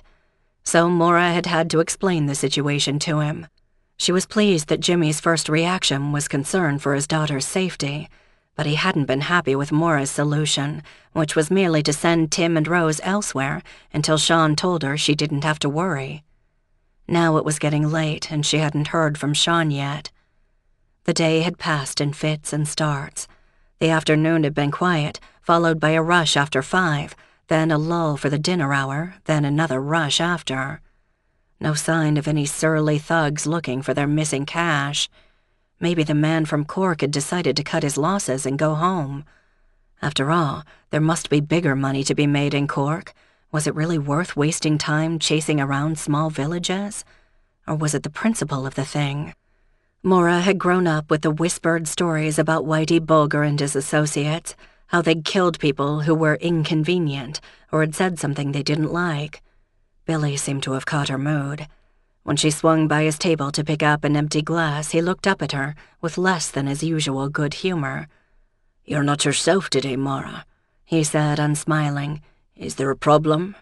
She glanced quickly around, then dropped into the chair next to him. "I don't know, really. Sean figured out who went after Aidan the other night, but nobody knows where to find him.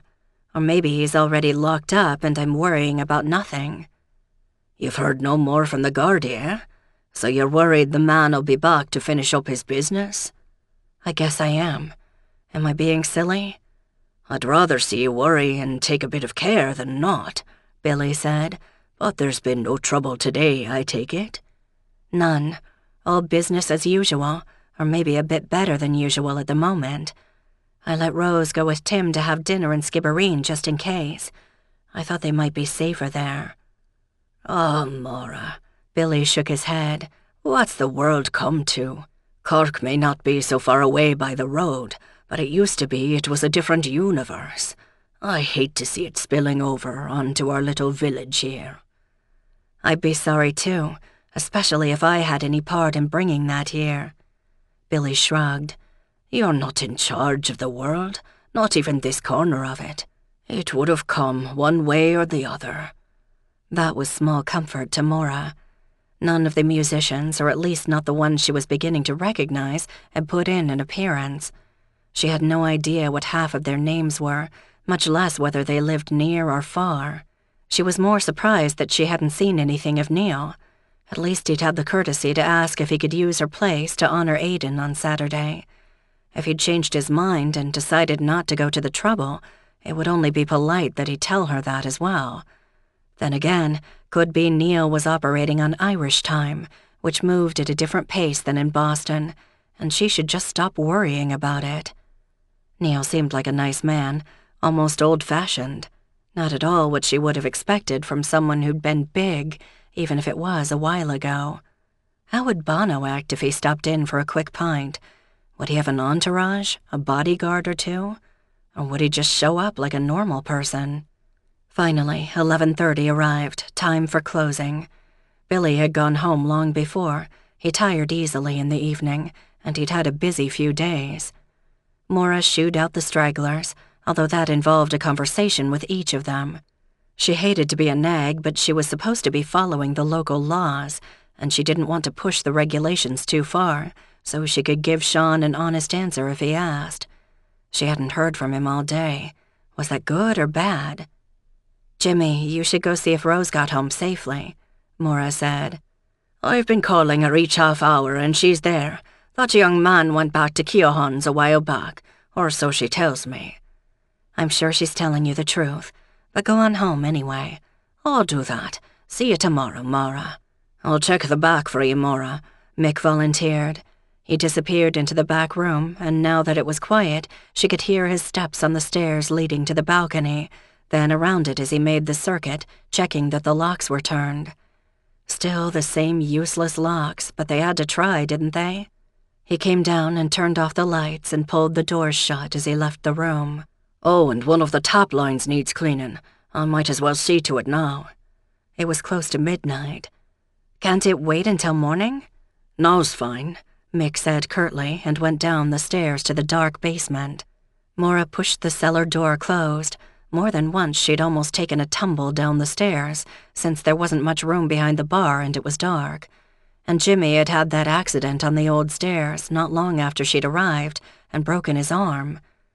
She turned the key to lock the front door and made a final sweep of the room, mopping the rings off the tables with a damp cloth, and was returning to the bar with the empty glasses when there was a rapping at the door. "Sorry, we're closed," she called out without looking. The rapping became a pounding, and Maura stiffened, then turned to see through the glass of the door who it was. She couldn't say she was surprised that it was Donal Maguire, the very man Sean was looking for, the drug dealer from Cork. Or his twin brother. She froze for a moment, wondering how well the darkness inside concealed her expression. The man didn't pound again, just stared at her, waiting. Now what? Mick was downstairs. Did the guy at the door know that?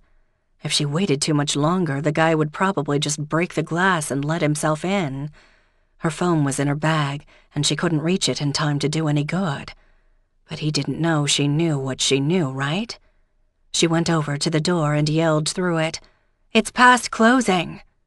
"Let me in," the man said without changing expression. "We're closed," Maura said again. That was the way a normal person would act, wasn't it? I'm not leaving till we talk. Maura considered her options. 1, wait him out, hoping he'd go away. That didn't seem to be working. 2, shriek like a banshee, which she hoped would bring Mick running.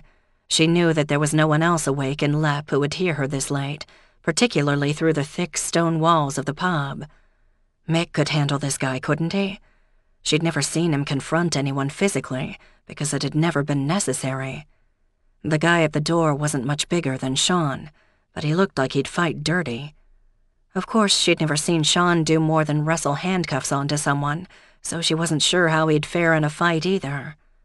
3, walk calmly over to her bag, find her phone, and hit 999 to bring the Gardaí running, which would give the man plenty of time to smash his way in and stomp on her phone.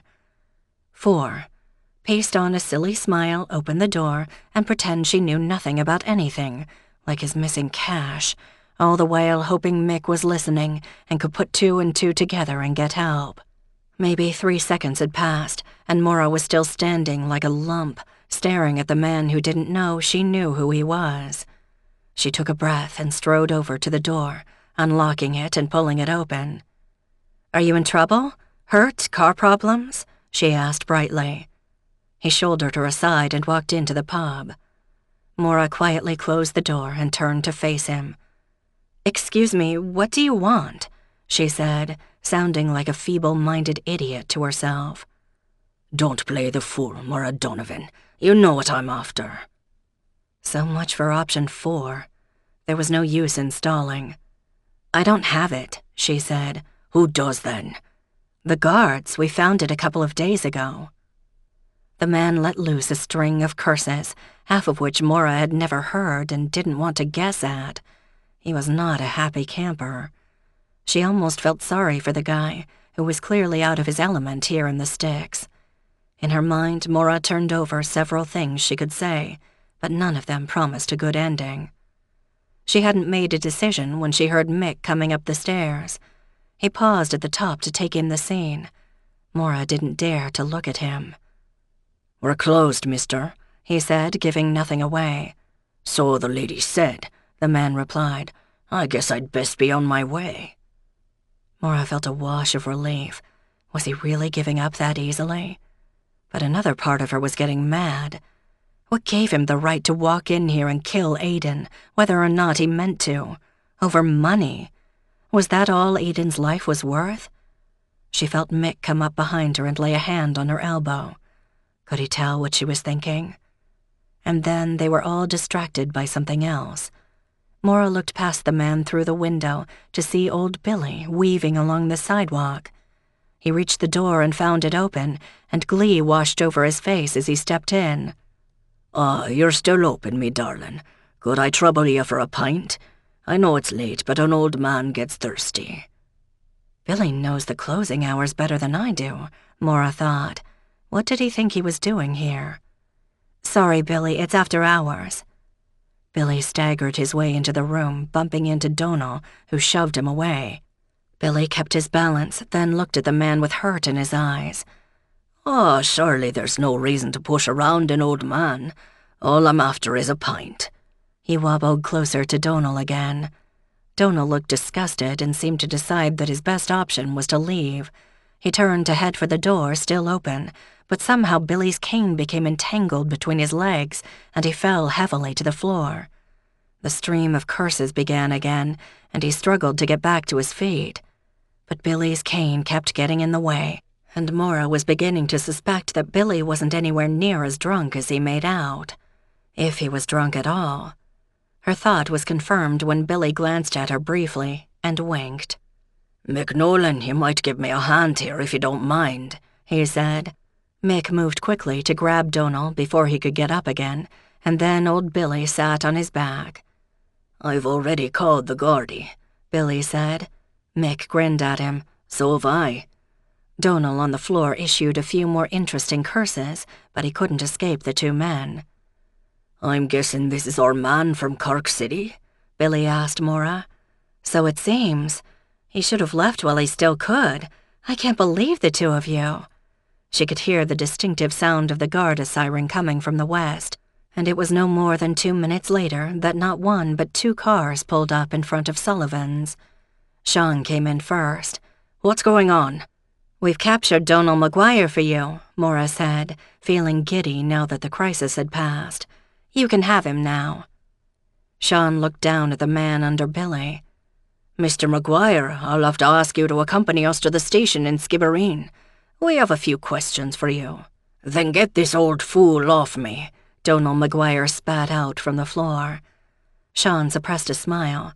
"Billy, I think we can handle it from here." Mick held out a hand and helped Billy to his feet, and the Garda from the second car, a man Maura didn't recognize, grabbed Donal by the elbow. Donal Maguire seemed to have lost the will to fight and allowed himself to be maneuvered into the waiting car. Sean said, "Thanks for the call, Billy, and yours as well, Mick. We were ready to find a crime wave, what with all of you ringing us up. So it was only the one man?" "Wasn't that enough?" Maura demanded. "Sure, if it turns out that he is the attacker, which all things point to. Well done, the lot of you. He didn't happen to say anything about Aidan Crawley now, did he?" "No, he did not, and we didn't ask him either," Maura retorted. "All we did was catch him. There wasn't much time for conversation. Now you can take over." "I'll do that." Sean turned to leave, but Maura followed him out the door. "Why were you at the station so late?" she asked. He looked down at her. "I thought things might come to a head. If the man was going to make a move on the place, it would be tonight. I didn't want you to be, well, unprotected tonight. I hadn't counted on old Billy's assistance." "I have no idea what Billy thought he was doing, but he managed to keep Donal Maguire here until you showed up." "He's a smart man, even if he plays the fool a bit for the tourists." "And I'm sure Billy will collect his share of pints with this story. Listen, Sean, thanks for looking out for us. I've been worried all day that something like this was going to happen, and you got here fast." "I'm glad it all worked out for the best." For a moment he looked like he wanted to say something else, but then he decided against it. "I better go start processing our man from Cork, so I'll talk to you tomorrow, Maura. Take care." "Thanks, Sean," Maura called out to his retreating back. She wasn't quite sure what she was thanking him for, since Billy and Mick had taken care of the hard stuff. All she'd managed to do was not panic. She had some reason to be proud of that, didn't she? She'd stood her ground at least, defended her place. Her place. And the battle, such as it was, had been won with the help of her friends. Something to think about. Chapter 27.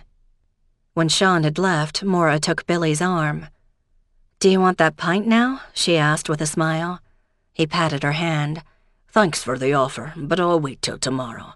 I wouldn't mind it if you'd walk me to my door, though." "Of course. Are you all right?"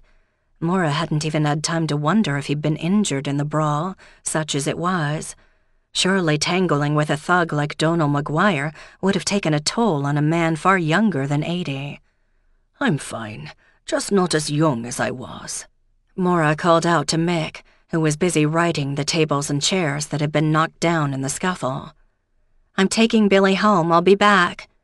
Mick nodded and went on picking up the furniture that had been overturned.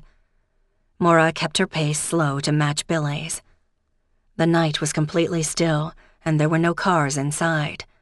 It was hard to believe they'd just caught a criminal drug dealer and possible killer, yet nothing had changed outside the pub. "Billy, you didn't just happen to show up tonight, did you? And you weren't drunk." He slowed his pace even further to look at her. "You've served me every drop I've had today, so you'd know I wasn't. The truth of it is, I was keeping an eye on the front. I figured the Cork man would have reached the end of his patience, so tonight would be his night to make a move. He would have done better to go home last night. I thought the cane might come in handy. And nobody pays much attention to an old man like me, so I had surprise on my side." Maura had an image of old Billy, cane in hand, sitting by his front window, waiting up and watching well past his usual bedtime, and she was touched. When they reached his door, Maura said, "Billy, you were wonderful. You caught him completely off guard, and you were even smart enough to call the Gardaí first. I can't thank you enough." He brushed away her compliment. A pint or two will see me right. I'll come by tomorrow and claim my reward. And you would have been fine with Mick on the lookout too. Plus young Sean sitting by the phone waiting for the man to do something daft." He paused before opening the door and looked at her again, and this time his expression was more serious. "Maura Donovan, here we look out for our own. You're one of our own now. Good night to you then." With that, he turned and went into his home, leaving Maura on the doorstep fighting tears. In all the time she'd waited on tables or served drinks in Boston, she'd never personally had to break up a fight, and she'd never had to stare down a killer. At least no one she'd known to be a killer, although she'd had a few suspicions. Most of the bars where she'd worked had kept a bouncer on hand for things like that, and there could have been any number of killers who had come and gone without making any trouble. But here in Lepp, at Sullivan's, she had thought she was on her own. Instead, she had just learned that she had Mick and Sean and even Billy backing her up. She was surprised and moved. It was hard for her to let other people help. She was so used to managing on her own. But this place was different, as she was constantly being reminded. Was she really one of them now? Not the odd outsider from America who had dropped in from the sky and taken over the pub from under the noses of Jimmy and Mick? She walked slowly back to Sullivan's, where she found that Mick had finished erasing all signs of the scuffle. The old clock over the bar read midnight, but she suddenly felt too exhausted to move. She dropped onto a bar stool and shut her eyes. "You look like you could use a cuppa." Mick's voice broke through the fog. She opened her eyes again and managed a small smile. "The Irish solution to everything, a cup of tea." Mick busied himself with making the tea. "It's hot, it's sweet, and it's got caffeine in it. What more could you want? Better for you than a shot of whiskey for sure." "I wasn't going to ask for that. I'm not much of a drinker." "I've noticed." He slid the mug of tea across the bar toward her, and Maura wrapped her hands around it. "And you running a pub." "If I'd known that was what I'd be doing, I might have developed a taste for it. Luckily, most people only want their pint." She sipped. Mick was right. Hot and sweet seemed to be working. What just happened here? Mick poured himself a glass of whiskey from a bottle on the top shelf and came around the bar to sit on a stool next to her, resting his elbows on the bar, cradling his glass.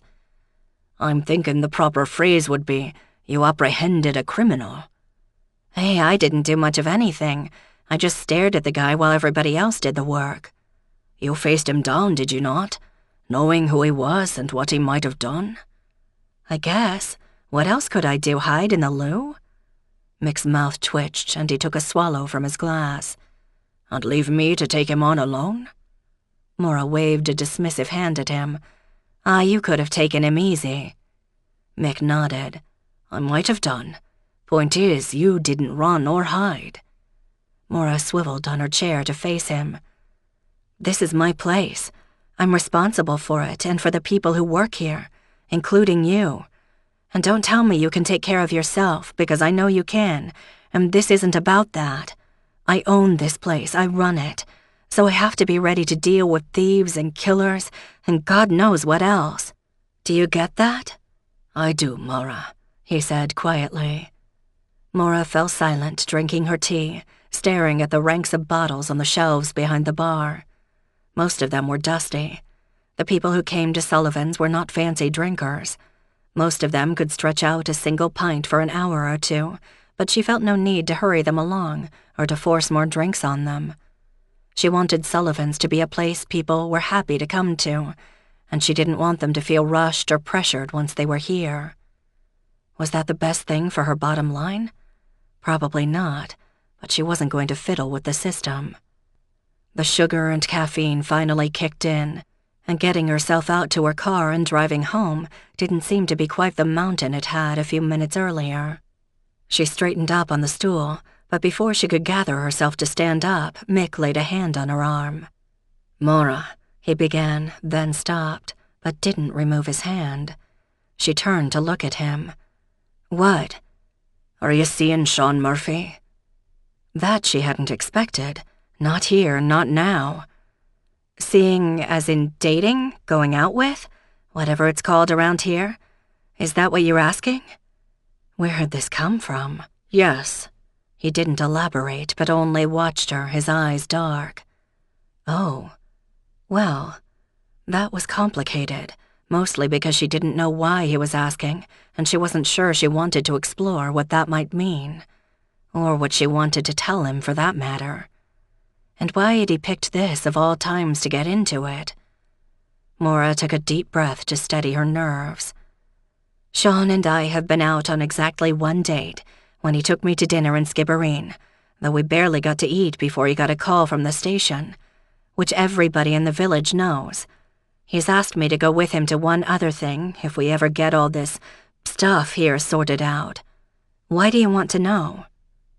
Mick shook his head, more to himself than to her, as he turned to stare into what was left of his drink. I didn't want to put myself in the middle of anything. Maura was beginning to be glad that she hadn't had anything alcoholic to drink, because even sober, she was unprepared for this conversation. Was Mick trying to ask her out? There is no anything, at least not yet, but I haven't noticed you putting yourself into anything either. What are you asking? Her question hung there in the air between them. As the silence went on, Maura again realized how little she knew about Mick Nolan. He had to be in his mid-30s, but no attachments, other than his granny Bridget that she knew about. He was always here at the pub when he said he'd be, and he didn't seem to mind covering for Jimmy, who was far less dependable. But she'd never heard him talk about family or friends or much of anything else, which she realized was a lot like her. But she was the outsider, the intruder, and she had no ties with the living around here. Why was Mick so close-mouthed about his life? He still hadn't answered her question, so she plunged ahead. Mick, why are you still here? Not tonight, but in general. I know you must have hoped that old Mick would leave you Sullivan's, and you should be mad at me for snatching it away from you the way I did, even if I didn't mean to. But there must be something else you could be doing that has more of a future for you than this place. She'd stopped herself just in time from saying this dump. So now you're giving me career counseling? He asked with a slight smile. If you want to know, I did wonder how old Mick had left things, not that we'd ever talked about it. And then you showed up, looking like a half-drowned kitten, and it took a bit to sort out what was what with the ownership. And once you knew, you still could have cut and run, Maura said. He nodded. I could have done, but it was clear that you were in over your head, and I wanted to see how you took to running the place. Do I pass? There have been a few bumps in the road, but you're getting the hang of it. And you're still here, Maura said bluntly. I am. This is a very lopsided conversation, Maura thought. He'd opened the can of worms, but he wasn't going fishing with them. God, what a pathetic metaphor. She must be more tired than she knew. Well, from everything she'd ever heard, Irish men were kind of slow, at least when it came to women. There was probably a long history to that, but that didn't help her at the moment when she was sitting in a pub past midnight, confronted by a 30-something man who seemed to be trying to tell her he might be interested in her as something beyond his boss. Did she really want to get into it here and now? If she shot him down now, would there be another chance? They could always blame whatever came out of it on the stress of the moment, all that life and death stuff they'd been dealing with for days. But should she? Did she want to? She didn't know. She was surprised when Mick suddenly began speaking again. Sean Murphy is a good man, smart, hard-working, ambitious. He knows the people around here. He likes his work. He's got a strong family behind him. True, but, Maura demanded.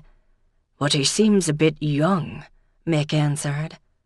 And Maura knew exactly what he meant. She'd had the same thought many times. Sean did seem kind of innocent, for all that he was a policeman. Though being a policeman here meant something very different from what it did in Boston. And you're saying I'm not? Not in the same way. You've seen more of the world, or maybe I mean the darker side of it. You haven't had an easy life, especially lately, but you're tough. What few romantic fantasies Maura had entertained in her life, none had included being called tough. "Well, I've had to be," she said cautiously. Where was he going with this? Mick seemed to be choosing his next words carefully. "It seems there's no one you've left behind in Boston. No relatives, I know, but no friends either?" "Or lovers," Maura added mentally. "Not really. Looks like I'm a misfit, right? No attachments. Except for Gran, and she was gone. Mick, I'm tired. It's been a long day, and I have no idea what's going to happen tomorrow. Was there something else you wanted to say?" He gave her an odd look, and Maura knew she wasn't playing by any rules that he would recognize. Heck, she'd never figured out the him and her rules back home either, and the best she could do was to be direct and try to be honest. And now she seemed to have scared Mick off, because he said only, "You're right, it's late. I should let you get home. Will you be all right driving the lanes?" Right now she wasn't sure whether she was relieved or disappointed, but she knew this was not the time to decide anything. "I've been managing fine, I know the way." Maura slid off her stool and stumbled, and Mick was quick to grab her arm to steady her. They stood for some indeterminate period, inches apart, frozen. Maura felt something like panic. Did she lean in and let happen what maybe they both wanted? Or did she do the sensible thing and run for the hills? In the end, it was Mick who stepped back, gently. "I'll lock up and I'll be in early tomorrow. Slán awaya." Safe home indeed. Maura tried to make her exit look like anything but flight. Chapter 28. Maura wasn't sure how she got home, but it seemed she knew the way without thinking now. Or maybe the car knew the way, and it was probably older than she was and had done the drive plenty of times. Whatever the case, she arrived home and fell into bed without thinking of anything other than sleep. Not Sean, not Mick. That was for another day. The next morning, Thursday, she overslept, in part because it was raining. Not a gentle, misty rain, but rain that was determined to darken the day and soak everything. Maura fought against letting the weather dampen her mood, but in truth she was confused and a bit overwhelmed after the events of the day before. She dragged herself out of bed, pulled on sweats and socks, and wandered downstairs to boil water for tea. Then she sat at her table and stared at nothing, trying to figure out what had happened. The bare outline was simple enough, at least at the beginning. Donal Maguire, recently identified as a low-level soldier in the drug trade in Cork City, had shown up at the door of Sullivan's at closing. He demanded to be let in, and she had no idea what might have happened next if old Billy hadn't hobbled in and confused and distracted Maguire. And then Billy and Mick had held him down until the Gardaí rode up on their white horses, police cars, to her rescue, and carried Maguire away to the station to do whatever they needed to do to hold him. She had been warmed to learn that she had old Billy's official stamp of approval, that he now considered her one of them being the people of Leap or West Cork, or maybe all of Ireland. She hadn't known she needed it, but she was glad she had it, and she owed him big time. At least free pints for as long as he wanted them, and a permanent spot by the fire in the pub. And then she and Mick. That was where she got confused. It wasn't that she didn't remember what had happened, but that she didn't understand it. She sliced some bread for breakfast to keep her hands busy, but she couldn't stop thinking. Mick had asked in a roundabout way if she was interested in Sean, and she had somehow managed not to answer the question. Was she? She liked Sean. He was a good guy. Honest, decent, kind, thoughtful, a whole string of positive things. He clearly liked her since he kept asking her out. He could probably have his pick of neighborhood girls, and he'd be a desirable boyfriend since he was actually employed, unlike most of the few young men who were still around. So why'd he pick her? She didn't know, and she hadn't asked. Come on, Maura, can't you at least be honest and get to the point in your own head? Did she like Sean? She wasn't sure. She hadn't been looking for any kind of relationship because there was so much else going on in her life that she had to get sorted out first, and it wouldn't be fair to anyone else to give them only a small part of her. Maura, that honest part, her inner voice reminded her. All right. First of all, she'd never given her real self to anyone who mattered. Second, she wasn't quite sure that Sean was the right one. She liked him, she trusted him, sure. Still, she didn't want to give him false hope or send him the wrong message. He deserved better. But were there any sparks? None that she'd noticed. Not that that meant there might not be eventually, but not yet. And that was where things had rested until yesterday, when Mick had jumped into the middle of it. For a start, he'd put his finger on one thing that had troubled Maura about Sean. Sean seemed young. It wasn't just his age. He seemed kind of unfinished, untested. He was going in the right direction, but was he there yet? When would he be a real grown-up? What, like you, Maura? You're not exactly a prize in that department. And what the hell was Mick trying to signal by indicating that he was interested in her? She sure hadn't noticed any sign of that in the 6 months they'd known each other. Maura sat, her tea cooling, and reviewed her interactions with Mick over the past 6 months, and came up with nothing. He'd been polite and punctual, he'd always done what he'd been asked, and he had kept the pub running while she was learning the ropes. He hadn't asked for much of anything from her. As she'd said to him, she had started out thinking that he was kind of pissed about not getting at least a part interest in the pub from old Mick. At least Jimmy had been upfront about his resentment, since he'd wanted a share too, although he seemed to be coming around. Mick she'd never been able to read. He hadn't volunteered much of anything either. She knew very little about him. He was a nice-looking, eligible bachelor. Why hadn't some woman snapped him up by now? He couldn't be gay, not if he was coming on to her. If coming on was the right term. She still wasn't sure about that because he'd been so vague. Did he have some deep, dark secret? A dead wife? A not dead wife? A divorce or 3? No, this was Ireland, and divorce wasn't all that easy. Illegitimate children scattered all over County Cork, a fatal disease, a criminal record. Sean would know that last one. But how could she ask Sean? Or was Mick just a very private, or did she mean secretive, person who didn't like to share personal details? And who was she to criticize that? Because she was the same way. Except that everybody in Lep knew her life story before she opened her mouth. God, she was a hot mess. Or had been when she arrived. Since then, she'd been working on it, and she'd learned to open up a little more, to let people in and to trust that they wouldn't take advantage of her. It was hard, and she'd had an awful lot on her plate, hadn't she? A new country, inheriting then running a pub in an unfamiliar place, trying to make friends. She'd been overwhelmed, and that was only now beginning to fade. Maura, you're making excuses. All right, she felt more settled in Ireland. The pub was running smoothly, and she'd even made some small improvements, and the music this past weekend had been amazing, and at the same time had handed her a solution for how to keep the pub in the black. And she had friends, and not one but 2 guys asking her out.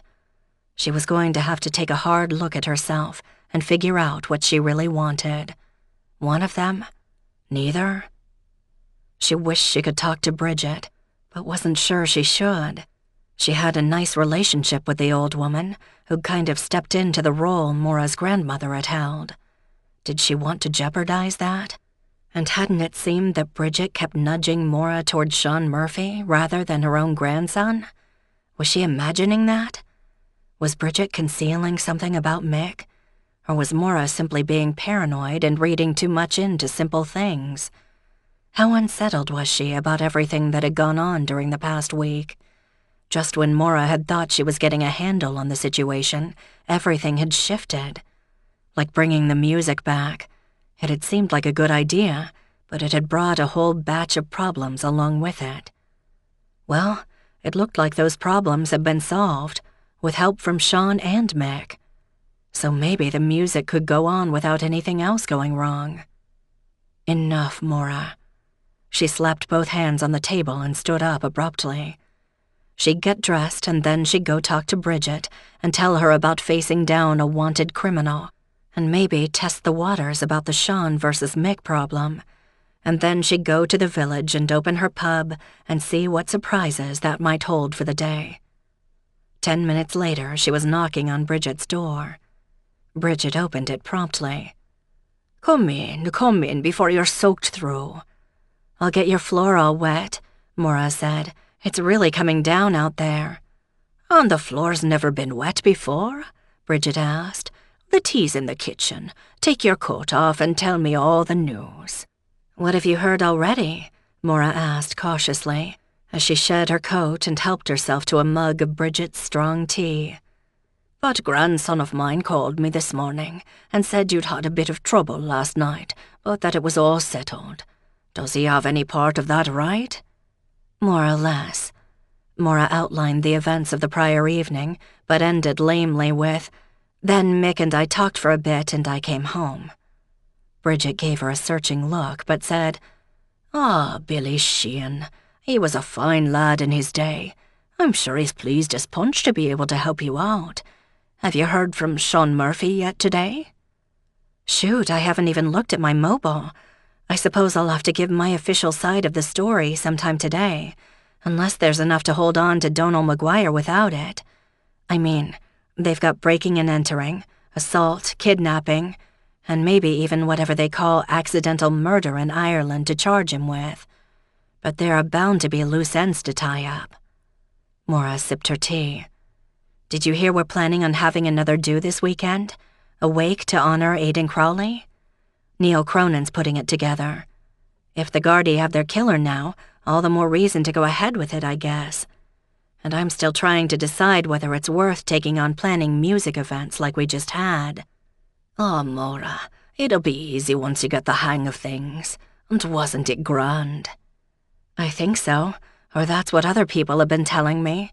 I was so busy managing the front of the house that I couldn't spend any time in the back just listening.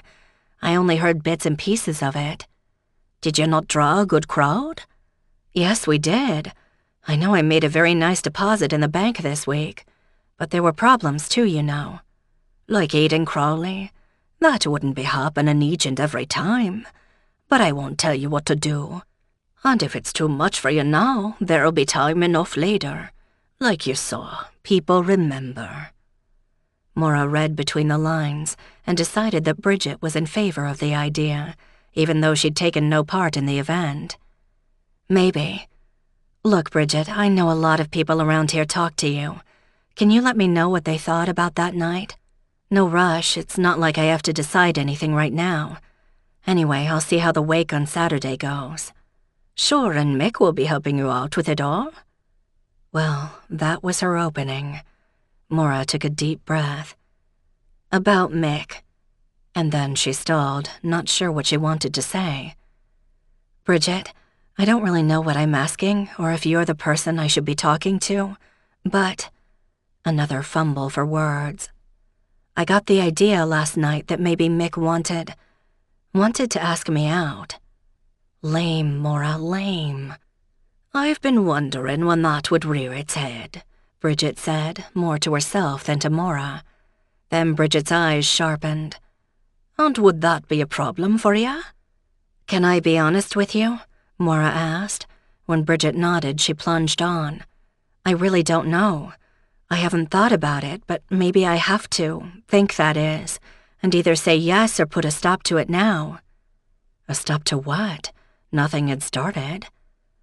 "Bridget, Mick is pretty much a mystery to me.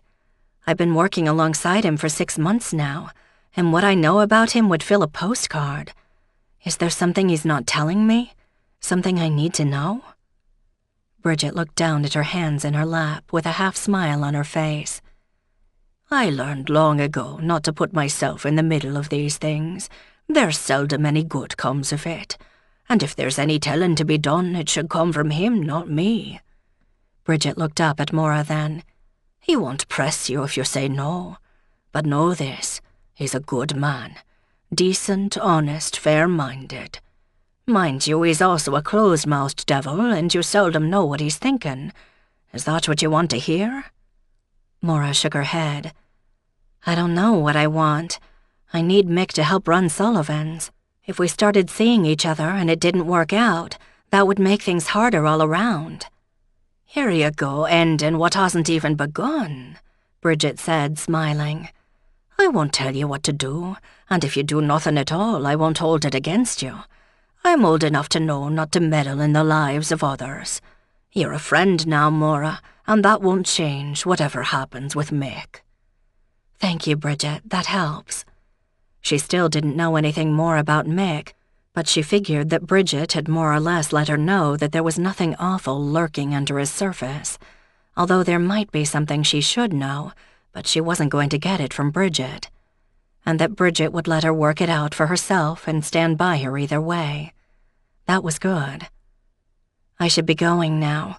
I'm sure there's going to be follow-up to the capture of Donal Maguire yesterday, and planning for Aidan's wake, and I better be there." "Not to worry. I'm sure half the townlands will be stopping by to tell me all about it today." "I'll come by later to give you the real story," Maura said. She took her mug to the sink and rinsed it, and on her way to the door she leaned over and kissed Bridget on the cheek. "Thank you." "Oh, get on with you. Get yourself into the village. There's work to be done." Despite her words, Bridget seemed pleased. "I will. Bye, Bridget." Chapter 29. The rain didn't let up as Maura drove cautiously toward Lepp. She knew she wasn't likely to meet any other cars, but the heavy downpour had nowhere to go but down the lanes, which in some cases were hardly paved, meaning she had to fight unexpected streams and mud. Besides, she wasn't in a hurry, and the ride gave her time to sort out her thoughts. As she kept her eye on the road, she reviewed her to-do list for the day. Had it really been only a week since Tim had arrived, all starry-eyed about the rich music history at Sullivan's, which she had known nothing about? Somehow he had started something that had produced that amazing gathering of musicians by last Saturday. And then Aidan Crowley had died. She parked her car but didn't get out right away. Nervous, Maura? Mick had said he'd be in early. Jimmy and Rose would be in around noon. She could check in on old Billy, but she didn't want to disturb him after the night he'd had. She could go looking for Tim at the Keohane house, but he would probably come looking for Rose anyway. After the week he'd had, she wouldn't blame him if he'd scurried back to Dublin. Now she had no idea what was going to happen. Tim had his own agenda for coming here, and he'd been disappointed, at least by Aidan. Would he try again, or would he give up his hunt for his father? What was really keeping him in Lepp? Was it Sean asking him to stay until the crime side of things was settled? Was it Rose's sympathetic eyes? Or was he actually interested in the music, and he still entertained hopes of seeing another gathering of the bands at the Saturday wake? But if that was going to happen, she wasn't ready for it. She still hadn't sorted through what she had learned the last time around. Of course, if Neil wanted to do it as a tribute to Aidan, she was sure Mick would help him out with the details. She could veto the whole thing, but why would she? Actually, as she'd said to Bridget, she hadn't seen or heard much of the previous weekend's music, and she thought she should take a hard look, or did she mean listen, before she made any decisions about bringing it back on a more regular basis. And this second event might solidify the success of the first one. Well, Maura believed in facing things head-on. Sitting here was stupid. She climbed out of the car and headed for the front door of Sullivan's. It was unlocked and she could see Mick moving around inside. Taking a deep breath, she walked in. "Hello," she said, and stopped. She couldn't think of anything else to say. "Good morning," Mick replied, curiously formal. He glanced at her and then went back to sweeping the floor. No help there. "Any damage we didn't notice last night?" "Nothing that matters. These tables and chairs are as old as the hills, and a few more dents won't matter." "I stopped by to see your grandmother this morning." "Did you now?" Mick replied, his eyes on the broom. "She said you told her only there was a bit of a fuss here last night, but nothing important. Is that right?" "I didn't want her to worry." Maura almost laughed. Mick, you know every friend she's got is going to be calling her or stopping by today. You can't exactly hide it from her.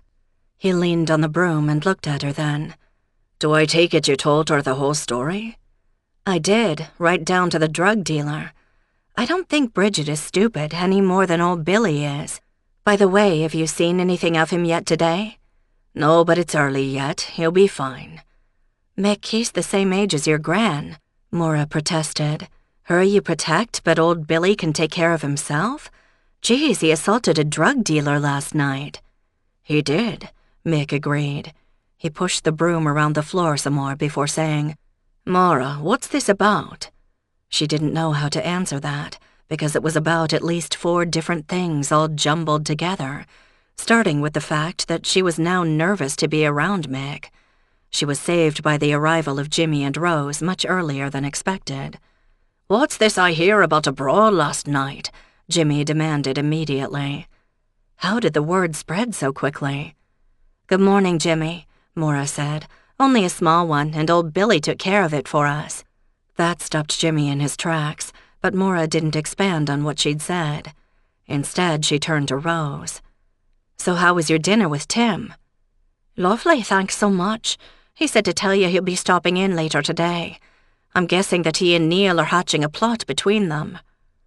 So Neil still had his eye on a farewell due for his late friend. It would be nice if somebody kept her up to date on their plans, since it was her pub. So Neil will be along too? Looks like. Mick, do you need help with the sorting out of the place? Rose asked. This was her place, Maura thought indignantly, and she was the one who was supposed to be giving the orders, not Mick. Could you check in the back, Rose, make sure it's cleaned up? Maura asked, instead of acting like a spoiled brat.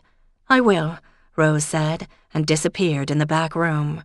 Mick was still sweeping with a great show of energy, and Jimmy was watching them both. He seemed to sense there was something off. So the boys and the band will be back? Maybe, Maura said. I haven't heard anything final from Neil since we first talked about it. Speak of the very devil, Jimmy exclaimed, and Maura turned to see Neil standing in the doorway looking sheepish. Am I welcome? He asked. Of course, Maura said. Come in and dry off by the... Oh, Jimmy, could you make up the fire? Neil, can I get you something? Coffee would be grand, he said, settling on a bar stool as Jimmy bustled around with kindling, logs, and lumps of turf. Mick took the opportunity to disappear toward the back of the building, and a few moments later, Maura could hear the clanging of barrels. Maura fixed Neil a cup of coffee, passed it to him, and then waited for him to speak. He'd come to her, let him figure out what he wanted to say. She wasn't going to make it easy for him, even if he was a superstar or a former one. Finally, he said, Maura, I owe you an apology for bringing all this down on you. Oh, what? She asked cautiously. The musicians, the drugs, the death? When I heard that Sullivan's might be starting up again, I wanted to be a part of it, because I remembered the way it was.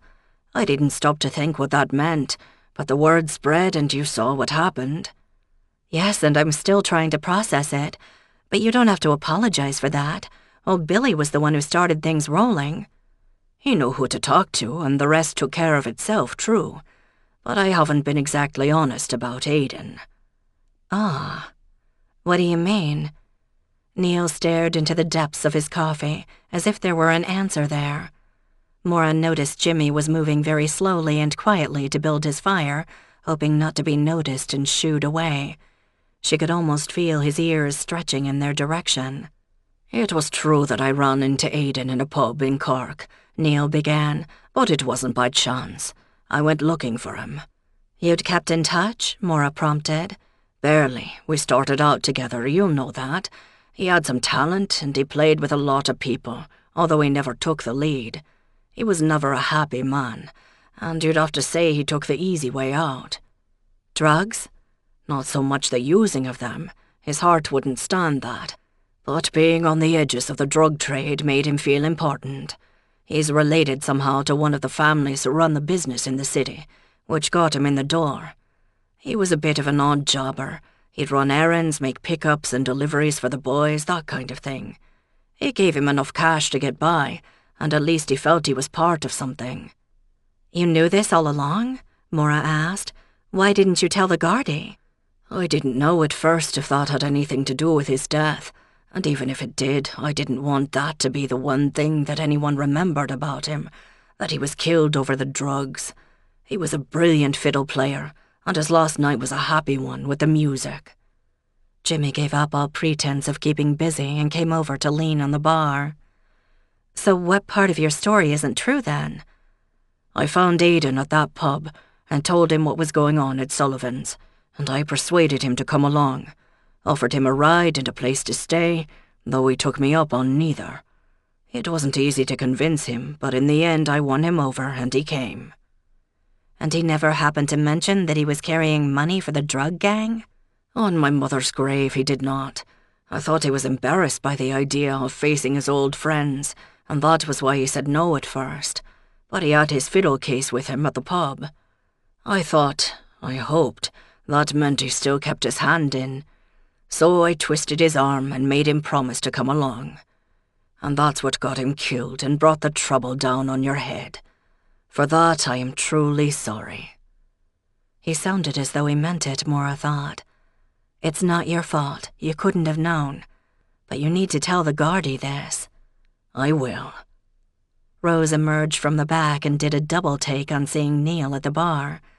Then she squared her shoulders and marched over to where they were gathered. Pardon the interruption, but there's something I must say to this man. Jimmy was about to stop her, but to his credit, Neil took her seriously. And what would that be? Rose looked around the group briefly before addressing Neil. We all know why Tim came here, so I'm spilling no secrets. He wanted to find his dad, and he thought Aidan might be that. So we asked him, and Aidan told him no. Was he lying, do you think? Neil shook his head. It's hard to answer that. You'd have to know how things were back then, and you're too young to recall them. It was a wild scene, no mistake, with some of us on the way up, and some of us scrabbling to hang on at all. We slept where we could, when we could, and we didn't always sleep alone. Did Aidan cross paths with Tim's mother? Might be. Would he remember? Most likely not. And there's nothing to be done about that now. Even if some kind soul wanted to test everyone's DNA and offer some proof, Aidan's gone now, and he never would have been the father Tim wanted. I think he'd still like to know for sure, Rose said stubbornly. Is there anyone else who might know something? Rose, you've done more than enough, Jimmy interrupted. It's not your problem. She turned quickly to face him. Da, I'm trying to help a friend, and before you ask, that's all he is, and no more. I know he'll be leaving soon, but right now he's hurting, and he feels like he started something here, and it got out of hand, and he's very sorry. So, Neil Cronin, is there anything you can tell me that might help Tim find what he's after? Neil smiled ruefully. If this was a show on the telly, I'd stand up and declare that I am that very man, and we'd have a grand reunion. But I can't do that. If ever I met his mother, I have no memory of it either. I admire what you're trying to do, young lady, but Tim would be better off if he stopped worrying about the past and got on with his life. Rose nodded once. Thank you for listening to me then. Would you tell the same to Tim? I will when I see him today. He's got a good friend in you. Neil turned back to Maura. Now, Maura Donovan, can we talk about waking Aidan Crowley? What did you have in mind? Maura said cautiously. Giving the man a good send-off with his friends in attendance. Put out the word like the last time, Neil said with a grin. I know you still don't see how it works, but you've seen that it does. Trust me, and I'll see to it that things don't get out of hand. Maura had her doubts about his ability to do that, especially if he was lost in playing his own music. But could lightning strike twice? No one else could possibly die this weekend, could they? Then let's do it. Mick can see to the music in the back room, and I'll cover the front again with Jimmy. Let me know if there's anything special you want. Oh, that's grand, Neil told her. Old Mick would be proud of you. He lowered his voice. One other thing, seeing as Aidan has no family, and even if we found any, they're probably worse off than he was, I'll see to burying him, if anybody asks."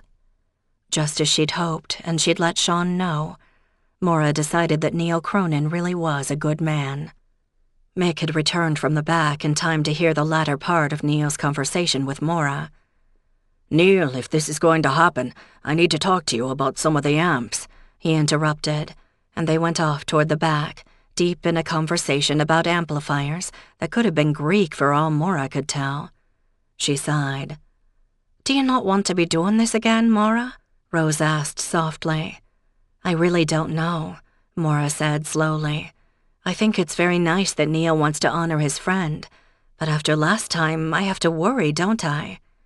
When she heard that come out of her mouth, Maura laughed out loud. "Don't answer that." Chapter 30.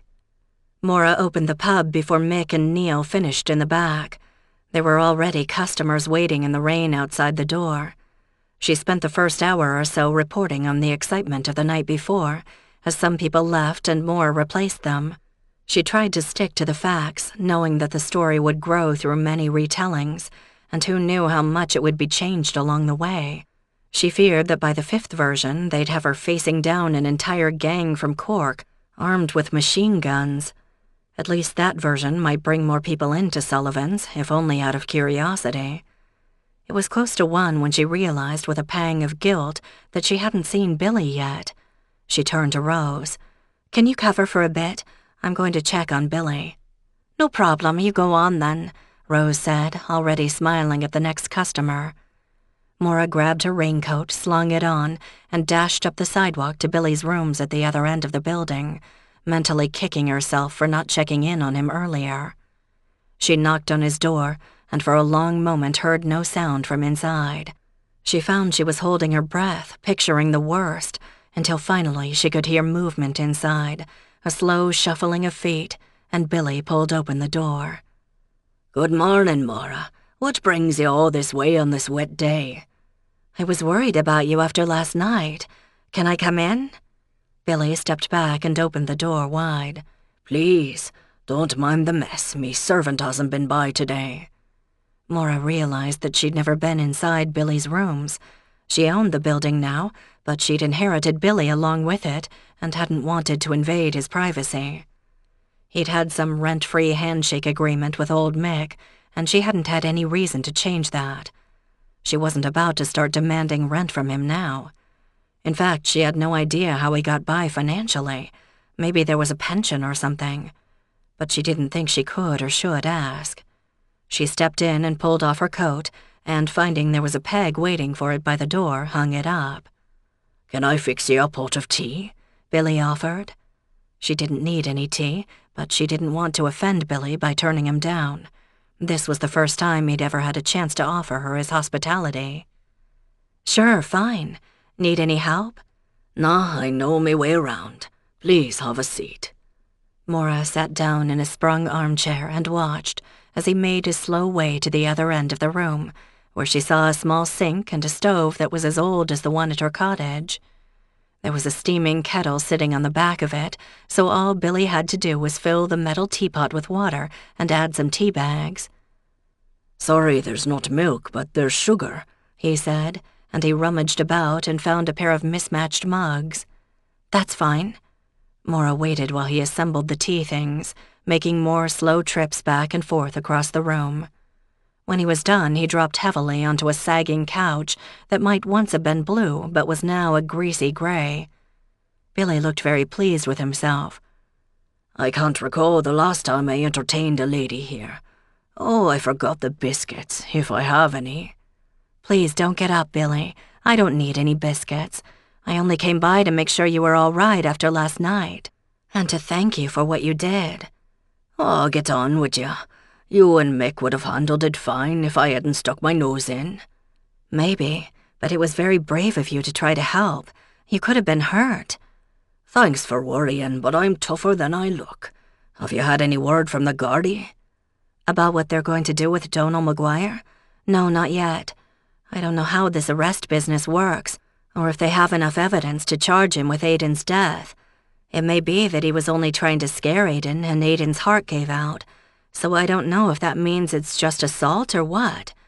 or if we'll have to give evidence of anything," she ended dubiously. "The Guardia'll sort it out. How's your tea?" "It's fine. If you like drinking furniture polish." It was incredibly strong stuff. Maybe that was what had kept Billy going past 80. "Neil's back and he wants to hold a wake for Aiden Saturday. Is that a good idea?" "And why wouldn't it be?" Billy replied. "The man played here at the prime of his life, and he played his last session here. I've no doubt the others will want to come as well." "The musicians, you mean?" "The same. They'll want to honour their own and say their farewells to him, even if they hadn't seen him in years. Do you not want to do it?" "I'm happy to do it. I'm just still trying to understand it. How people know when and where to come." "Why don't you call it magic and leave it there?" "Might as well." Maura drained her cup and managed not to make a face. "Will you be down later? You sure you're all right? Nothing broken?" "A few bruises, no more. Now me cane may never be the same, but I'll want to hear the crack, and I'll wager there'll be plenty of it today." Maura stood up. "It's already busy, so I better get back. I'll see you later. And thanks again, Billy, I mean it." She slid into her coat, pulled up the hood, and went out the door. The rain hadn't slowed. When she dashed through the door to Sullivan's, she found Sean sitting at the bar talking with Mick. His face lit up when he saw her. "Maura, I've been telling Mick here what's to be done with your intruder, Maguire." "Did you arrest him?" Maura asked, shaking off her coat and hanging it up. "You might remember my telling you that there's nothing so simple as that. We can't arrest the man without a warrant, and we must petition Dublin to obtain such a warrant. It'll take a bit to sort out, but no worries, he won't get off," Sean said. "And we've sent the money that we found to the Cork lab for testing to see if there's drug residue. If there is, likely the Cork Gardaí will be looking into it, along with taking a hard look at Maguire." "I guess so. That means there's nothing we need to do?" Maura asked. "I mean, given all the charges you collected, do you need anything more from me?" "I think not. The man won't be troubling you anymore, and I wanted to let you know myself is all. Oh, Mick here is after telling me that you'll be waking Aidan Crawley here come Saturday." "That's what Neil wants to do. Do we need to give the Gardaí official notice or anything?" "I'll pass the word around, but you should be fine with it. I'll come by if I have the time off." "As a Garda or as a music lover?" Maura smiled at him. "Just for myself if I can. I've been a fan of Neil since I was in school." "So we'll see you then." For a moment, Maura wondered if Sean wanted to say something more, and she felt a spurt of panic. She wasn't ready to say anything of a personal nature to Sean, at least not before she'd had time to talk with Mick, and certainly not in front of Mick and a crowd of local men. She was relieved when Sean decided not to add anything, and he merely raised a hand to her as he dashed out through the rain to his car. She waved back as he pulled away. Then she turned to Mick. "Billy's fine, and he'll be along later. Did you and Neil get things worked out? Where is he, by the way?" "He's gone off with Tim. They'll be back." "Is that a good thing?" "I think so," Mick said. "I have to say I admire the man. Not the public one in all those posters on young girls' walls, but the one we've seen here. I think he'd like to help Tim, even if he's not his father." "That's nice of him. It's good to meet a real musician who's also a decent human being. By the way, Billy thinks the wake is a good idea too. So now we can expect a crowd of people to mysteriously show up on Saturday?" "More or less. Listen, I need to show you something in back." Maura took a quick look around, but Jimmy and Rose seemed to have serving the crowd well in hand. She followed Mick to the back room. "What is it?" "It's not about the room here, although I think there are some rotten boards on the stage that I ought to see to before someone falls through. It's more that I thought we left some business unfinished last night." Maura could not believe that Mick had voluntarily brought this up. Had Bridget put him up to it? Maura still wasn't sure what she wanted to say. "I'm not sure we even started any business, Mick."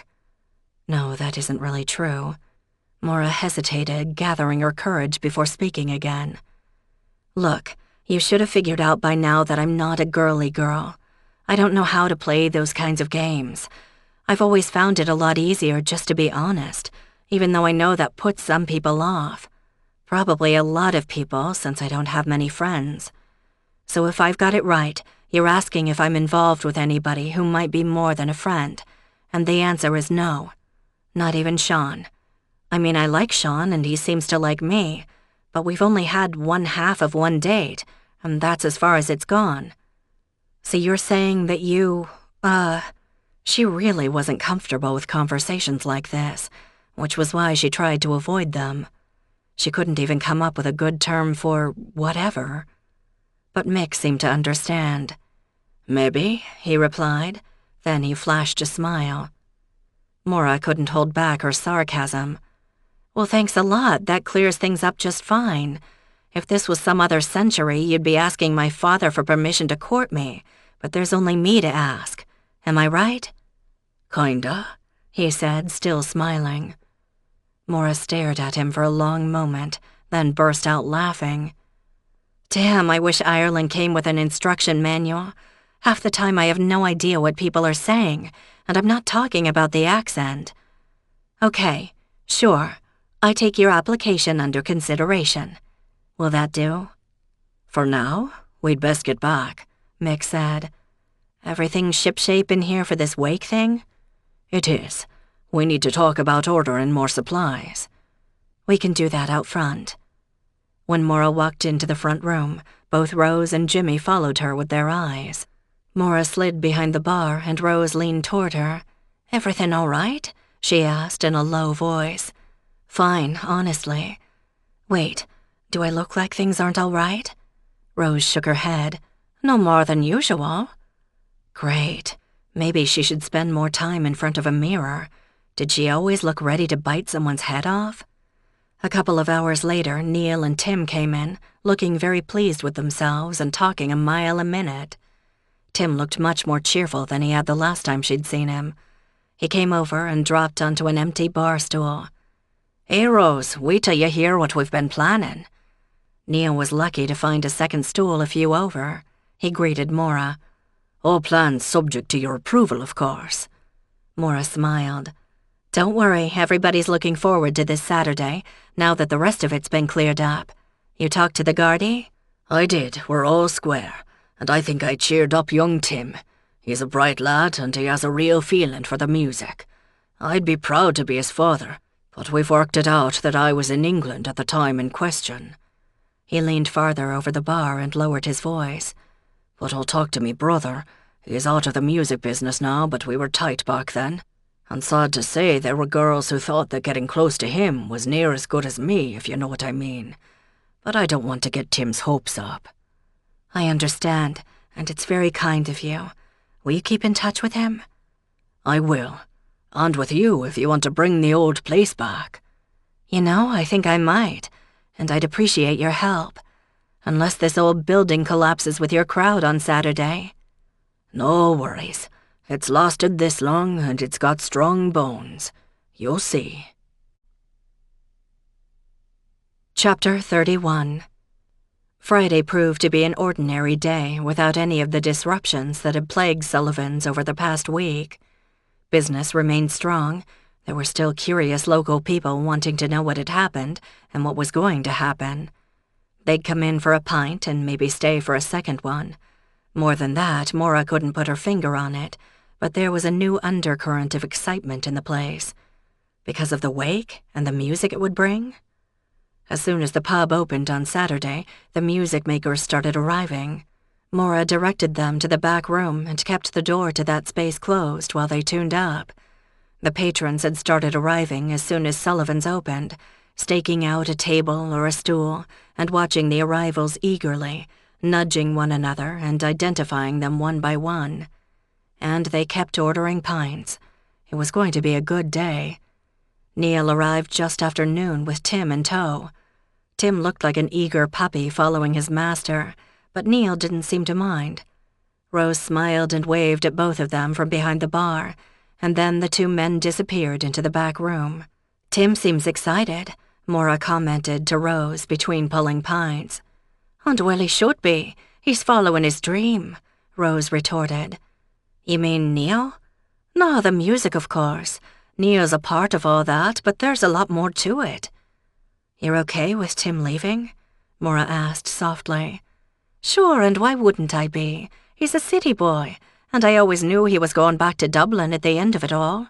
You've no call to worry about me." But Maura did anyway. "Rose, sometimes I think you have an old head on your shoulders." Like me, Maura realized. She'd never had the time or the patience for teenage angst and romantic drooling over unattainable boys. Mostly she'd kept her head down and kept on working, just like Rose was doing. With a small sigh, Maura turned to the next patron. "What can I get you?" Jimmy was schmoozing the crowd, spending more time talking than actually distributing drinks, but that was normal for him. Mick was in the back room helping with the physical setup for the bands. He'd found time to repair the stage so no one would put a foot through it, and he'd checked out the old wiring more thoroughly. It wouldn't do to have the power go out in the middle of the session, and Maura had no idea who to call to fix it, and no faith that anyone would show up late on a Saturday night to make it right. Unless, of course, they were a big fan of Neil Cronin's.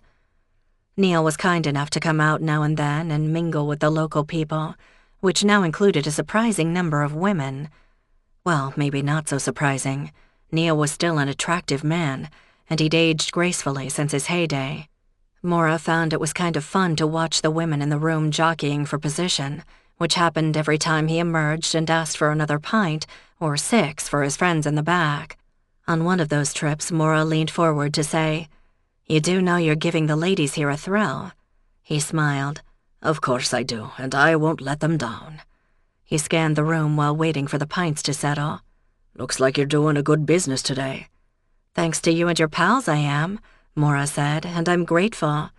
And we've a long night ahead of us again because of you. Do you know, I think people around here will be talking about this day for a long time." "Old Mick helped me get my start, and I owe him for that. I'm sure he's watching all the fun down here." "I'll believe it," Maura replied and passed him his pints. Old Billy came in at midday, and the crowd parted respectfully as he made his slow way to his accustomed seat, and then swarmed back around him, or at least those did who wanted to hear the tale of his bravery from him directly. Billy held court like a king, and the admiring circle around him didn't dwindle as new people kept arriving.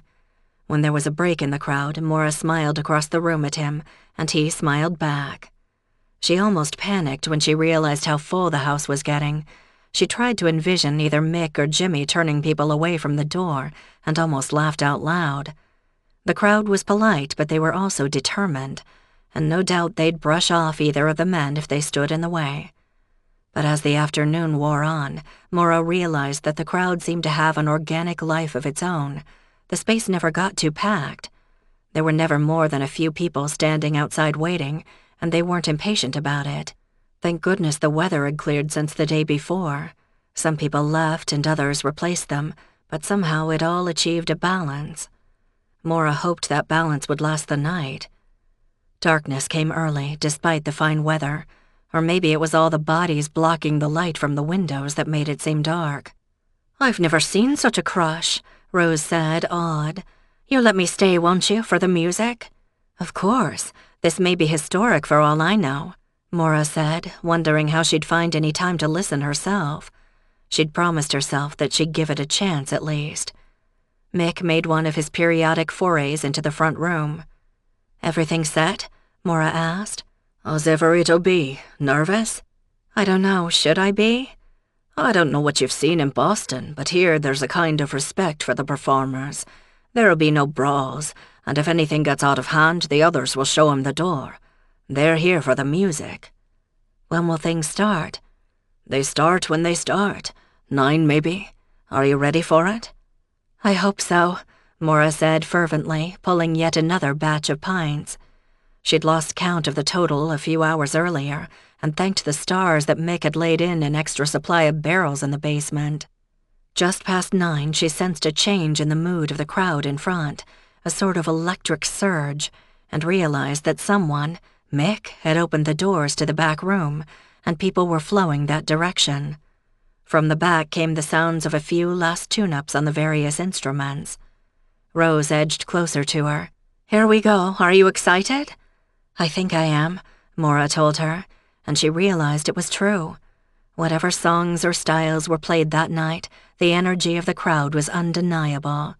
Even after all these years, the people here cared about that motley bunch of musicians. And then someone struck a chord, and the back room erupted with cheers. The next time Maura looked at the clock, it was nearly midnight, and the music was still going strong. An hour or more earlier, Sean Murphy had come in out of uniform, and they'd exchanged a few words. "You're off duty, Sean?" Maura had asked loudly as he edged his way up to the bar. He grinned. "What gave me away? Was it the denims?" "That, and you don't look so serious. Pint? Please." He looked around him. "Quite the lively crowd you have here." "Don't you dare think of taking anyone into custody. This is nothing short of a miracle."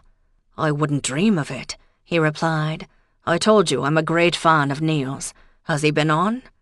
"More than once, and he's still there.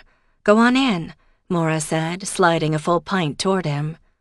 "I'll do that," Sean replied, tossing a few euros on the counter before wading into the crowd once more.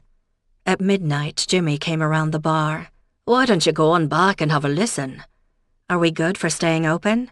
"It's taken care of," Jimmy said vaguely, and Maura didn't feel like questioning him. After all, there was a Garda on the premises, and he would know if there was anything amiss, wouldn't he? "Then I'll take you up on that offer. Holler if you need help," Maura told him, but he'd already turned away and was serving someone else. Actually, she decided as she stepped out from behind the bar, the majority of the people had moved themselves into the back room, and in the front the mood was a bit quieter. Jimmy could certainly handle it. She wove her way toward the back, smiling at those who greeted her along the way. When she stepped into the back room, it was like jumping into a storm. The group on the stage was going full steam, and the sound of guitar, drums, fiddle, concertina, and whatever bounced off the walls and washed back again. She'd never been in the room when the music was live, and it was an almost physical thing, and overwhelming, and that was with the wall-to-wall bodies absorbing at least part of it. She looked up to see that the balconies were packed as well, and she was glad Mick had checked their stability. Although if anyone fell over the rail, they'd land on people, not the hard floor. Actually, looking around, she realized that it was not a rowdy or belligerent crowd. People looked happy. She waved at Rose on the far side of the room, standing next to Tim, whose eyes were gleaming as he bounced to the beat. Sean stood a few feet away from them, but there was no way Maura could cross the room at the moment. The performers segued from one song to another, swapping out one or another player seamlessly. Every now and then they'd pause for a drink before picking up where they'd left off.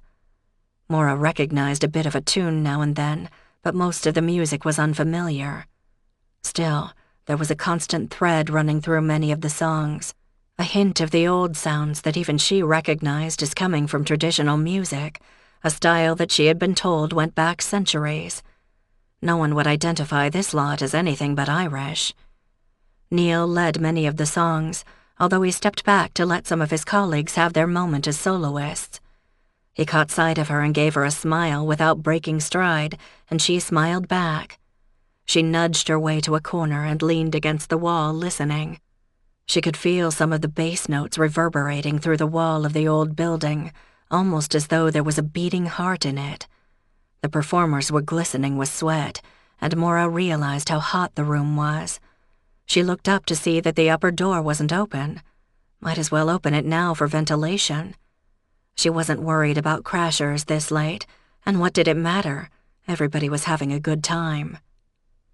It took her 5 minutes to wriggle her way to the staircase and up the stairs, where quite a few people had taken seats. Once on the balcony, she had to fight her way to the back door, but nobody took offense when she stepped on a toe or elbowed someone accidentally. They were all too busy watching the stage below. Only when she reached the door did she realize that Mick had stationed himself up near it at the back of the balcony. He too looked completely absorbed by the music, and as happy as she'd ever seen him. "Trying to keep the riffraff out?" she yelled into his ear. "What?" he yelled back. "Are you guarding the door?" "No, I was trying to keep out of the way. You want it open?" Yes, it's about 90 degrees down there. Fahrenheit, I mean. We could use the air. No problem. Mick reached past her and unlocked the door, and she slid outside, glad for a momentary rush of cooler air and the muting of the music. Mick followed her out. What do you think? It's amazing. Neil is really something. You can see why he made it big. But everyone is working together. It's not all about him. I think I finally get it. The music, you mean? Yeah, it's wonderful. They'd been leaning against the outside wall, cooling down, so Maura wasn't prepared when Mick swung around to face her, and then kissed her. Not a tentative peck, but a full-on, full-out kiss. She froze for a fraction of a moment, and then found she was kissing him back. Maura, what the hell do you think you're doing? She didn't care, because it felt like part of the music and the excitement. Maybe she'd regret it in the morning, but right now it felt right. Before things went too far, though, she pulled back to look up at him. You're not drunk, are you? Sober as a judge, why? Are you hoping I'll forget this? I'm not sure. I'll let you know tomorrow. We should go back in. Right so. The boys should be wrapping up soon enough, I think. Hold on. He reached out and tucked a stray strand of hair behind her ear. That's better. You go on in, I'll follow in a minute. Maura turned and went back inside, hoping her cheeks weren't flaming red, or if they were, that people would think it was the heat and the music. No one seemed to be paying her the slightest bit of attention, except Sean Murphy, who was watching her from across the room below. Had he seen Mick follow her out? Did it matter? She wasn't sure. As Mick had predicted, the song ended and Neil stepped forward. It's been grand to play for you all tonight, I think we all agree. Cheers from the crowd. But this is also our way of saying goodbye to Aidan Crawley, who most of us up here on this stage knew. He and I started out together a long time ago, and I'm sorry we didn't keep on the same path. But this room here was where he played his last session, and I want you all to raise your glasses in his memory. The audience quieted, and a forest of glasses went high. Then Neil stepped back and the group began one more song, this one slower and without amps. Maura didn't know the lyrics, but the boys sang it with care, and she could pick out some of the words. Mick came up behind her and leaned to whisper in her ear. It's the parting glass, good choice. Maura could only nod, because by the time the song ended, tears were running down her face. Of all the money that e'er I had, I spent it in good company, and all the harm I've ever done, alas, it was none but me. And all I've done for want of wit to memory now I can't recall. So fill to me the parting glass, good night and joy be to you all. When the song ended, there was a moment of silence, and there wasn't a dry eye in the place that Maura could see. Then Neil stepped forward again. Before we all go our separate ways, we also need to thank Maura Donovan, who's taken over for our old friend Mick Sullivan. Come on up here, Maura. I think she's done Mick Sullivan proud. Maura fought down a wave of shyness and began to struggle her way to the stage, wiping the tears from her face along the way, trying to think of something, anything to say. But she knew she had to do it, because that was her job now. She was the owner of the pub. When she reached the edge of the stage, Neil extended a hand and helped her up, then smiled his encouragement. Go on, then. Maura turned to face the crowd, filled with both familiar and unfamiliar faces. I don't know how you all found your way here tonight, but I'm glad you did, and I hope you'll be back. I never had the chance to meet Mick Sullivan, but I've tried to do right by him. That met with cheers and clapping. And this wouldn't have happened without the help of a lot of other people, starting with Billy Sheehan and Tim Riley, and of course Neil here. If you're all willing, we'll make it happen again. Minus the death, Maura reminded herself. But despite it being his wake, it seemed Aidan was not on people's minds, and they all cheered for her. Thank you all for making it a wonderful night, and safe home to you all. The crowd quieted slowly, and people began drifting toward the front of the building. Maura saw Mick making his way in that direction, probably to manage the traffic. She turned to Neil. "Thank you for a lot of things. I've never seen anything like this, much less been part of it." "It's what we do," Neil said simply. "We make music and that makes people happy. That's all it is." "Will you be back?" "I'd like that, but you've got to see what you can do with it on your own." "Deal. Are you guys set for the night?" "Not to worry, we're grand." "Then I'd better make sure everything's okay up front." In the front room, the crowd had thinned, with only a few diehards finishing up their last pints at the bar. Billy had disappeared, which didn't surprise Maura. She only hoped she had his stamina when she was his age, in a half-century or so. But Sean was waiting near the door, leaning against the jamb, and he straightened up when he saw her, and she crossed the room to talk with him. "What did you think?" she asked when she was close enough to be heard. "It was brilliant, really. Neil was right. Old Mick would be proud of you." "Listen, he said, looking down at his feet. "I've got those tickets for the show we talked about. That is, if you still want to go." He looked back at her then, and his expression tore at Maura's heart and was so eager and so hopeful. Had he seen her and Mick? Or seen her face when she'd come back in? No, he couldn't have. "Sure, I'd love to. Next week, is it?" Now Sean looked ridiculously pleased. "That's grand. I'll let you know the details. Thanks again for an amazing evening," he said as he turned and left. Maura, still smiling, turned and found Mick staring at her from behind the bar. Her smile faded. "What?" After a moment he said, "Nothing. Want me to close up?" "Why don't you let me? I'd kind of like to be alone in the place just for a minute." "Right so. I'll be on my way then," he said. He set the broom carefully in the corner, then went out the door without looking back at her. Maura sighed. This Sean versus Mick thing was going to get tricky fast, but she wasn't going to do anything about it right now. She was in no hurry. It was her choice to make. Or maybe she'd choose neither of them. It would all work out in the end, and she had plenty of time. She smiled, though there was no one to see. She'd turned a corner somehow. She'd hoped the place would be profitable, and now she'd proved it could be. Better, she'd found something that was unique, that would draw people in. It was an unexpected gift, and she'd be an idiot to ignore it. She pivoted slowly, taking in the room. Everything was in order. All the people had gone. Did some hint of the music linger, embedded in the walls? Maybe. So what if she'd also found some trouble here? That was the exception, not the rule at Sullivan's. There were people she could turn to for help.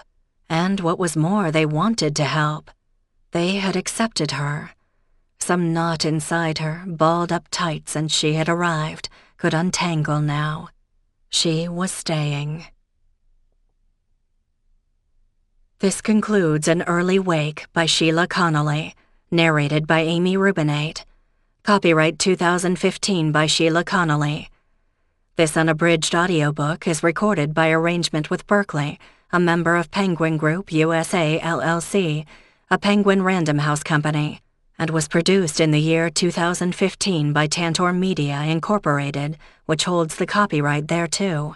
Please visit tantor.com for more information on our growing library of unabridged audiobooks and to take advantage of special offers, or call toll-free 877-7-TANTOR to request a catalog. Audible hopes you have enjoyed this program.